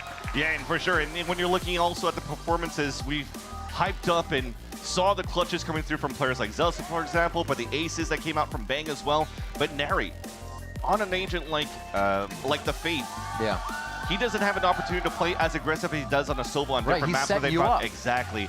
16 assists that he has on that map on Pearl, being a key component, valuable for Sentinels to be able to get so many good wall bangs, prevent C9 from getting those plants in the final moments of the second half, and to allow here Sentinels to continue to move forward in the upper brackets of the playoffs of the VCT Americas. And G2 definitely be looking at this one because they played well. As for Cloud9, they head down to the lower bracket to face Evil Geniuses and plagued by those playoff woes, man. Will they be able to shake it? They still played well, and they're showing that sparkles of hope, light at the end of the tunnel, but the adaptation, as they had 6-round lead, it seems like it can flip so quick, and that should not be able to happen. Yeah, at least on a half. But overall, they also have had very slow starts. They have 9-3 halves on the first and on the second one. Something that maybe is a similar story to what C9 was last year when they said they had very slow starts, losing first maps all the time. But you had to play the comeback. You had some hopes going into the Ascent second half, how it started in the second half here on Pro, but unfortunately couldn't push this into the third round. And we see Sentinels, it's not going to be their map pool that takes them out, I guess. They're able to kind of stretch it a little bit further here. We're still working out that fracture, but Ascent was quite clean, and they showed us that it was no problem, and it's something that's been in the back pocket. Yeah, especially when Sentinels, and even at the desk, Bren was mentioning that they're only like a team with a 3 map pool, but Ascent, they show that they can play that one as well, and maybe it's just aces under the sleeve. Gotta wonder what else they have. All right, that's it from us. We're gonna send it down to Elizabeth down at the stage for the Verizon post-match interview with John QT. Thank you so much, gentlemen. You give it up. You know you want to cheer for him. It is John Cutie, everyone. Now, my first question for you is, you're still the IGL, correct? Of course. Why is Bang in the middle? I don't know, just a vibe change. A vibe change? Why do you need the vibe change? I thought we had some struggles on stage, and we thought like maybe changing the seating order would help. I mean, so far so good. So far so good. I mean, you clearly took down Cloud9 2-0. Something I want to ask you is, I talked to Kaplan about the question about your map pool. You know, we now have seen your Ascent after over 200 something days of not seeing it. We still have not seen your fracture. As the leader of this team, is your map pool something you still want to work on? Is something you're not very concerned about? Yeah, I think our map pool is great. I think people might think we're not aware of it or like not working hard, but we are working hard and trying to like fix our issues, which was our map pool. And obviously we go like hard every day, trying to improve and try to fix our maps. And you looked at our Ascent, it's great. And yeah. What about your fracture? We're keeping it for a big day. Big day. Well, that big day could be coming up because you're facing G2. Winner qualifies for Toronto. How are you feeling about that? I'm feeling great, very excited. Obviously, G2 is the team to beat right now, and I think we're up to the task. Something I want to ask you as a last question is a SEN Bites video uploaded 4 weeks ago. You talked about how you were homesick. You know, you're from Morocco, Rabat, Morocco. And no, not Rabat. Are you from Rabat? Casablanca. Casablanca, thank you. But you talked about being homesick. You know, they took you to a Moroccan restaurant. You're 6,000 miles away from home. You don't get to go home too often. What is that like? I mean, it's definitely difficult. I'm like the only import in America, so I'm kind of alone out here. But it's all good. Like at the end of the day, I do what I love, and I have like a very like close family and my teammates and like everyone on Sentinels, and like I have other friends, so it's not too bad. And I feel like I have a lot of weight on my shoulders. Not a lot of Moroccan pro players, or like even in the MENA region. So I just try to put on a good face and try to like inspire other people. Yeah. I think it's safe to say you've inspired so many people, and I think they're all here in the audience, people who adore you. John, well, thank you so much. Give it up, come on, give it up for John one more time. And we have match point, friends. Stay tuned.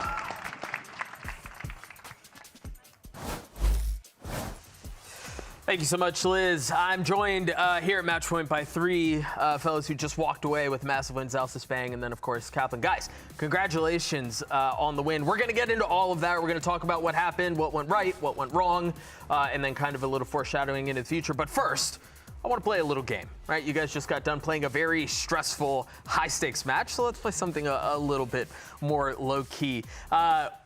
Our pros live inside of VALORANT. You guys know this. They mess with agents. They know really everything in and out of the game. But we're going to play Guess the Origin, where you're going to have to guess where the agent is from. I feel like this is harder than the series. I'm not gonna lie. Yeah, for sure. Well, I mean, Kaplan was talking a pretty big game. I'm 100% it. Yeah? Easily.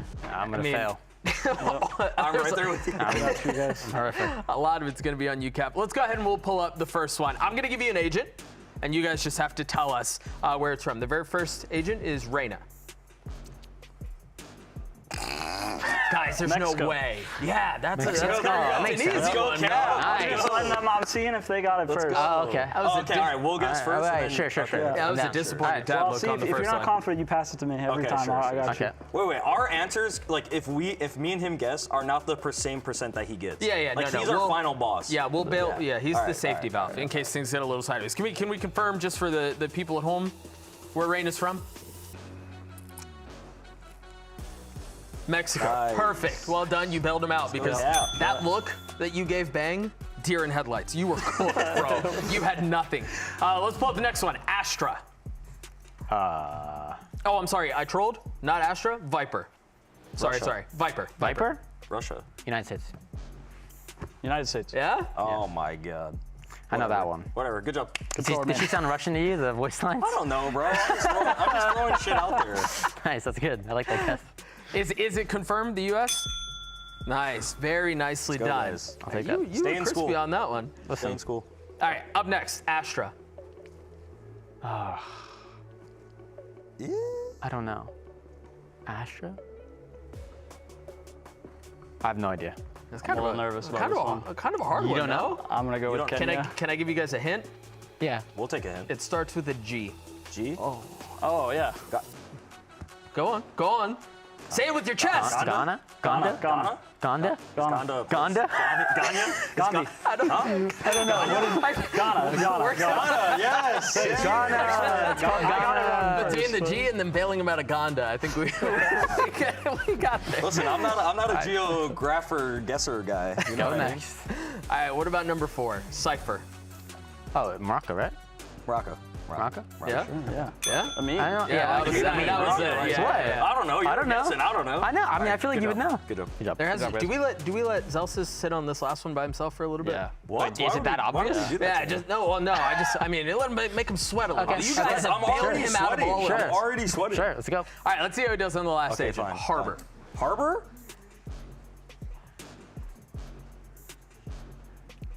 India. India? India? My brother. Very nicely done. Yes, nice. Very nicely done. Nice. I was a little worried for putting you on the spot, but you delivered. I was kind of scared. It got like too quiet in here. You know what I mean? Like too quiet. It was tension, right? You were building the suspense. I was all for it. All right, let's talk about the series that just took place. I want to go all the way back to Ascent. Liz asked you about it, but I'd love to hear what you guys think as well. A map that you guys hadn't shown before, and yeah, you guys likely knew that Cloud9 were running the double Senti comp. How much comfort was in knowing that they were starting on attack, and you didn't have to deal with that double Senti comp on defense at the beginning? I'll go. I mean, I think for us, it's just, I mean, we knew they were playing double Senti, right? We haven't shown Ascent, but we are always working hard. That's our main thing, making the chocolate. So, I mean, I think for us, it was just like, we just had to play confident, and Cap said it before the series started, like, we've looked really good. We've played really confident against like the lower level teams. We kind of just need to like keep doing it against every single team, because I think our only issue is like, we see these like name brand teams or the names on the other teams or like their record or whatever, and we kind of get scared and don't play like ourselves. And I think here on Ascent, we like played like ourselves. What was the making the chocolate? What was that all about? We have a thing on the team where we just like work really, really hard, and we call Cap Willy Wonka, and we're like we're the little guy, what are they called? The Oompa Loompas. Yeah. Constantly making chocolate. Yep. Constantly Chocolate factory never closes. Factory. Yep. Yep. Bang, I'd love to hear from you as you kind of think through how comfortable Ascent was, and given you guys were talking about how it's grinding, you were prepared for it, you were ready for it. Pearl felt like a map that was strong for both of you. I think you guys were 3-0, they were 3-1. You know they're running the double duelist comp. How comfortable were you going into Pearl, given how Ascent went? I felt like, we're always really confident going into any map, I'm gonna be honest. It's just kind of how we are, I feel like, at least. But I think knowing their comp and knowing like the way they play, I felt like we had an advantage for sure, just off of that, as simple as that. But I think towards the middle, like after the second, or during the second half, it was a little bit like we did throw some rounds, I feel like, and it wasn't like the best of us, and we were definitely like not playing at 100%. But going into the match, I was definitely really confident, just off of the comps, honestly. Yeah, I think there were a couple of rounds at the end there. I think of that 2v4 on, what round was that? Round 23, 22 or something like that, where they were in a post plant, they had all pushed off and they were playing in main, and I believe it was you and Zekin pushed and converted that 2v4. Was that? I think it was either me and Zekin or me and John, one of the two. Yeah. What were the comms like for that? I mean, in those low man scenarios, whenever you're the two, it feels like, there's not a lot that can be said. Like, people didn't realize that the only thing they need to do is they need to just get a good multi or like go for a play. Like, all we really said was just like, let's plan A, and like we got to go for plays. That's all I remember 100% us saying. But those scenarios are they're hard to really talk about a lot. You know what I mean? Yeah, you're just kind of doing it on the fly. Yes. Last question I have for you guys very quickly, and then we'll kind of talk about the bracket and what's next. Playoffs, I believe you mentioned it, Zelsis, in the promo video. Playoffs are a different tournament. I mean, you kind of set everything behind you. Any team can go on a run and just kind of catch fire. What has been the identity? What has been the focus of the team on a grander scale heading into playoffs? I think for us, thankfully, that we have like a young team with like Bang, Narrate, and Zekin, where I feel like when you have young players like that, the regular season is kind of just like a cruise and like easy, whatever. And like for us, we only lost a crew, right? But then I feel like younger teams get way more nervous in playoffs. And I feel like for us, we have such a great coaching staff and having such a good head coach in Cap, where he's like, we have games where like, let's say we're losing or even though we're stomping, he doesn't give us like, he like tells us what to work on in the game. Like on Ascent, when they were coming back against C9, Cap's pause was like, he gave like a strategic idea, and then he like told us straight up like, look, they're coming back. It doesn't matter. You guys are like, we're screwing up here and there. And like, he gave us one goal to focus on. He didn't care about winning the map. Obviously you want to win the map. Of course. But like, not to like throw him under the bus or anything, but he like always gives us like a goalpost that like he wants us to reach. And I think we do really well on like looking at that in the matches in the regular season, because when you move into playoffs, it's like you said, like I said before, like nerves come into factor. Like it's not regular season anymore. Like when you lose, like you're kind of out. Like you don't get like a buffer. So I think that's like the difference in like our team with like everyone else in like regular season and playoffs. Yeah, we'll take a look at the bracket as we get a view once more on what the rest of this tournament has for you guys. You take care of Cloud9 2-0. You've got G2 waiting in the fringes, I think G2 are known as, one of the best teams in the world, maybe the best team in the world. Kaplan, what is your coaching philosophy as you think through a matchup like G2? And I don't mean like in the game. When I think about like coaching philosophy, Jordan did a really good job of complementing how you build them up and kind of what your focus and your approach is heading into it. What's your focus for these guys? Yeah, I think, like Jordan said, like we're working on making sure we stay calm and confident even on a playoff stage. But I think at a certain point you need to add a little more to that. Like you can't run away from the fact that it's a qualifying game to Toronto. So hoping to add a little fuel to the fire. I think we have a chip on our shoulder about playing G2. I think we really like to, attempt to take them down. I think we feel like in that grand final we should have taken them down, and this is a big revenge moment. A very brief story. After we lost them in the upper final of Kickoff, I kicked my foot out of frustration at how bad we got owned, and it hurt really bad. And I thought it healed, but it started hurting a lot a week ago, like a lot again. And my theory is that it's sentient, and it feels that G2 is coming. And I keep telling them, if we win, I think it's going to heal, just like that. Just forget all of the, stay calm, cool, confident, do it for my foot. Between the Willy Wonka stuff and then Kaplan's foot, I think we've walked away. You see the kind of team the ship we're running over? Yeah, look, it's advancing, it's moving forward, whatever it takes to keep that ship going. We're going to be back tomorrow in the lower bracket with 2 do-or-die elimination matches. First, it's 100 Thieves versus NRG, and then lastly, it's going to be Cloud9 up against Evil Geniuses. Thank you so much for joining us. Here's the Samsung SS. Yes, you can. I need everyone to go and buy the Sentinels bundle. Please. Please go buy the Sentinels bundle. We have no more 10s, no more marketing. Please buy the Sen bundle. And with that, the Samsung SSD Fast Replay. Have a good night. Bye, guys. Bye-bye.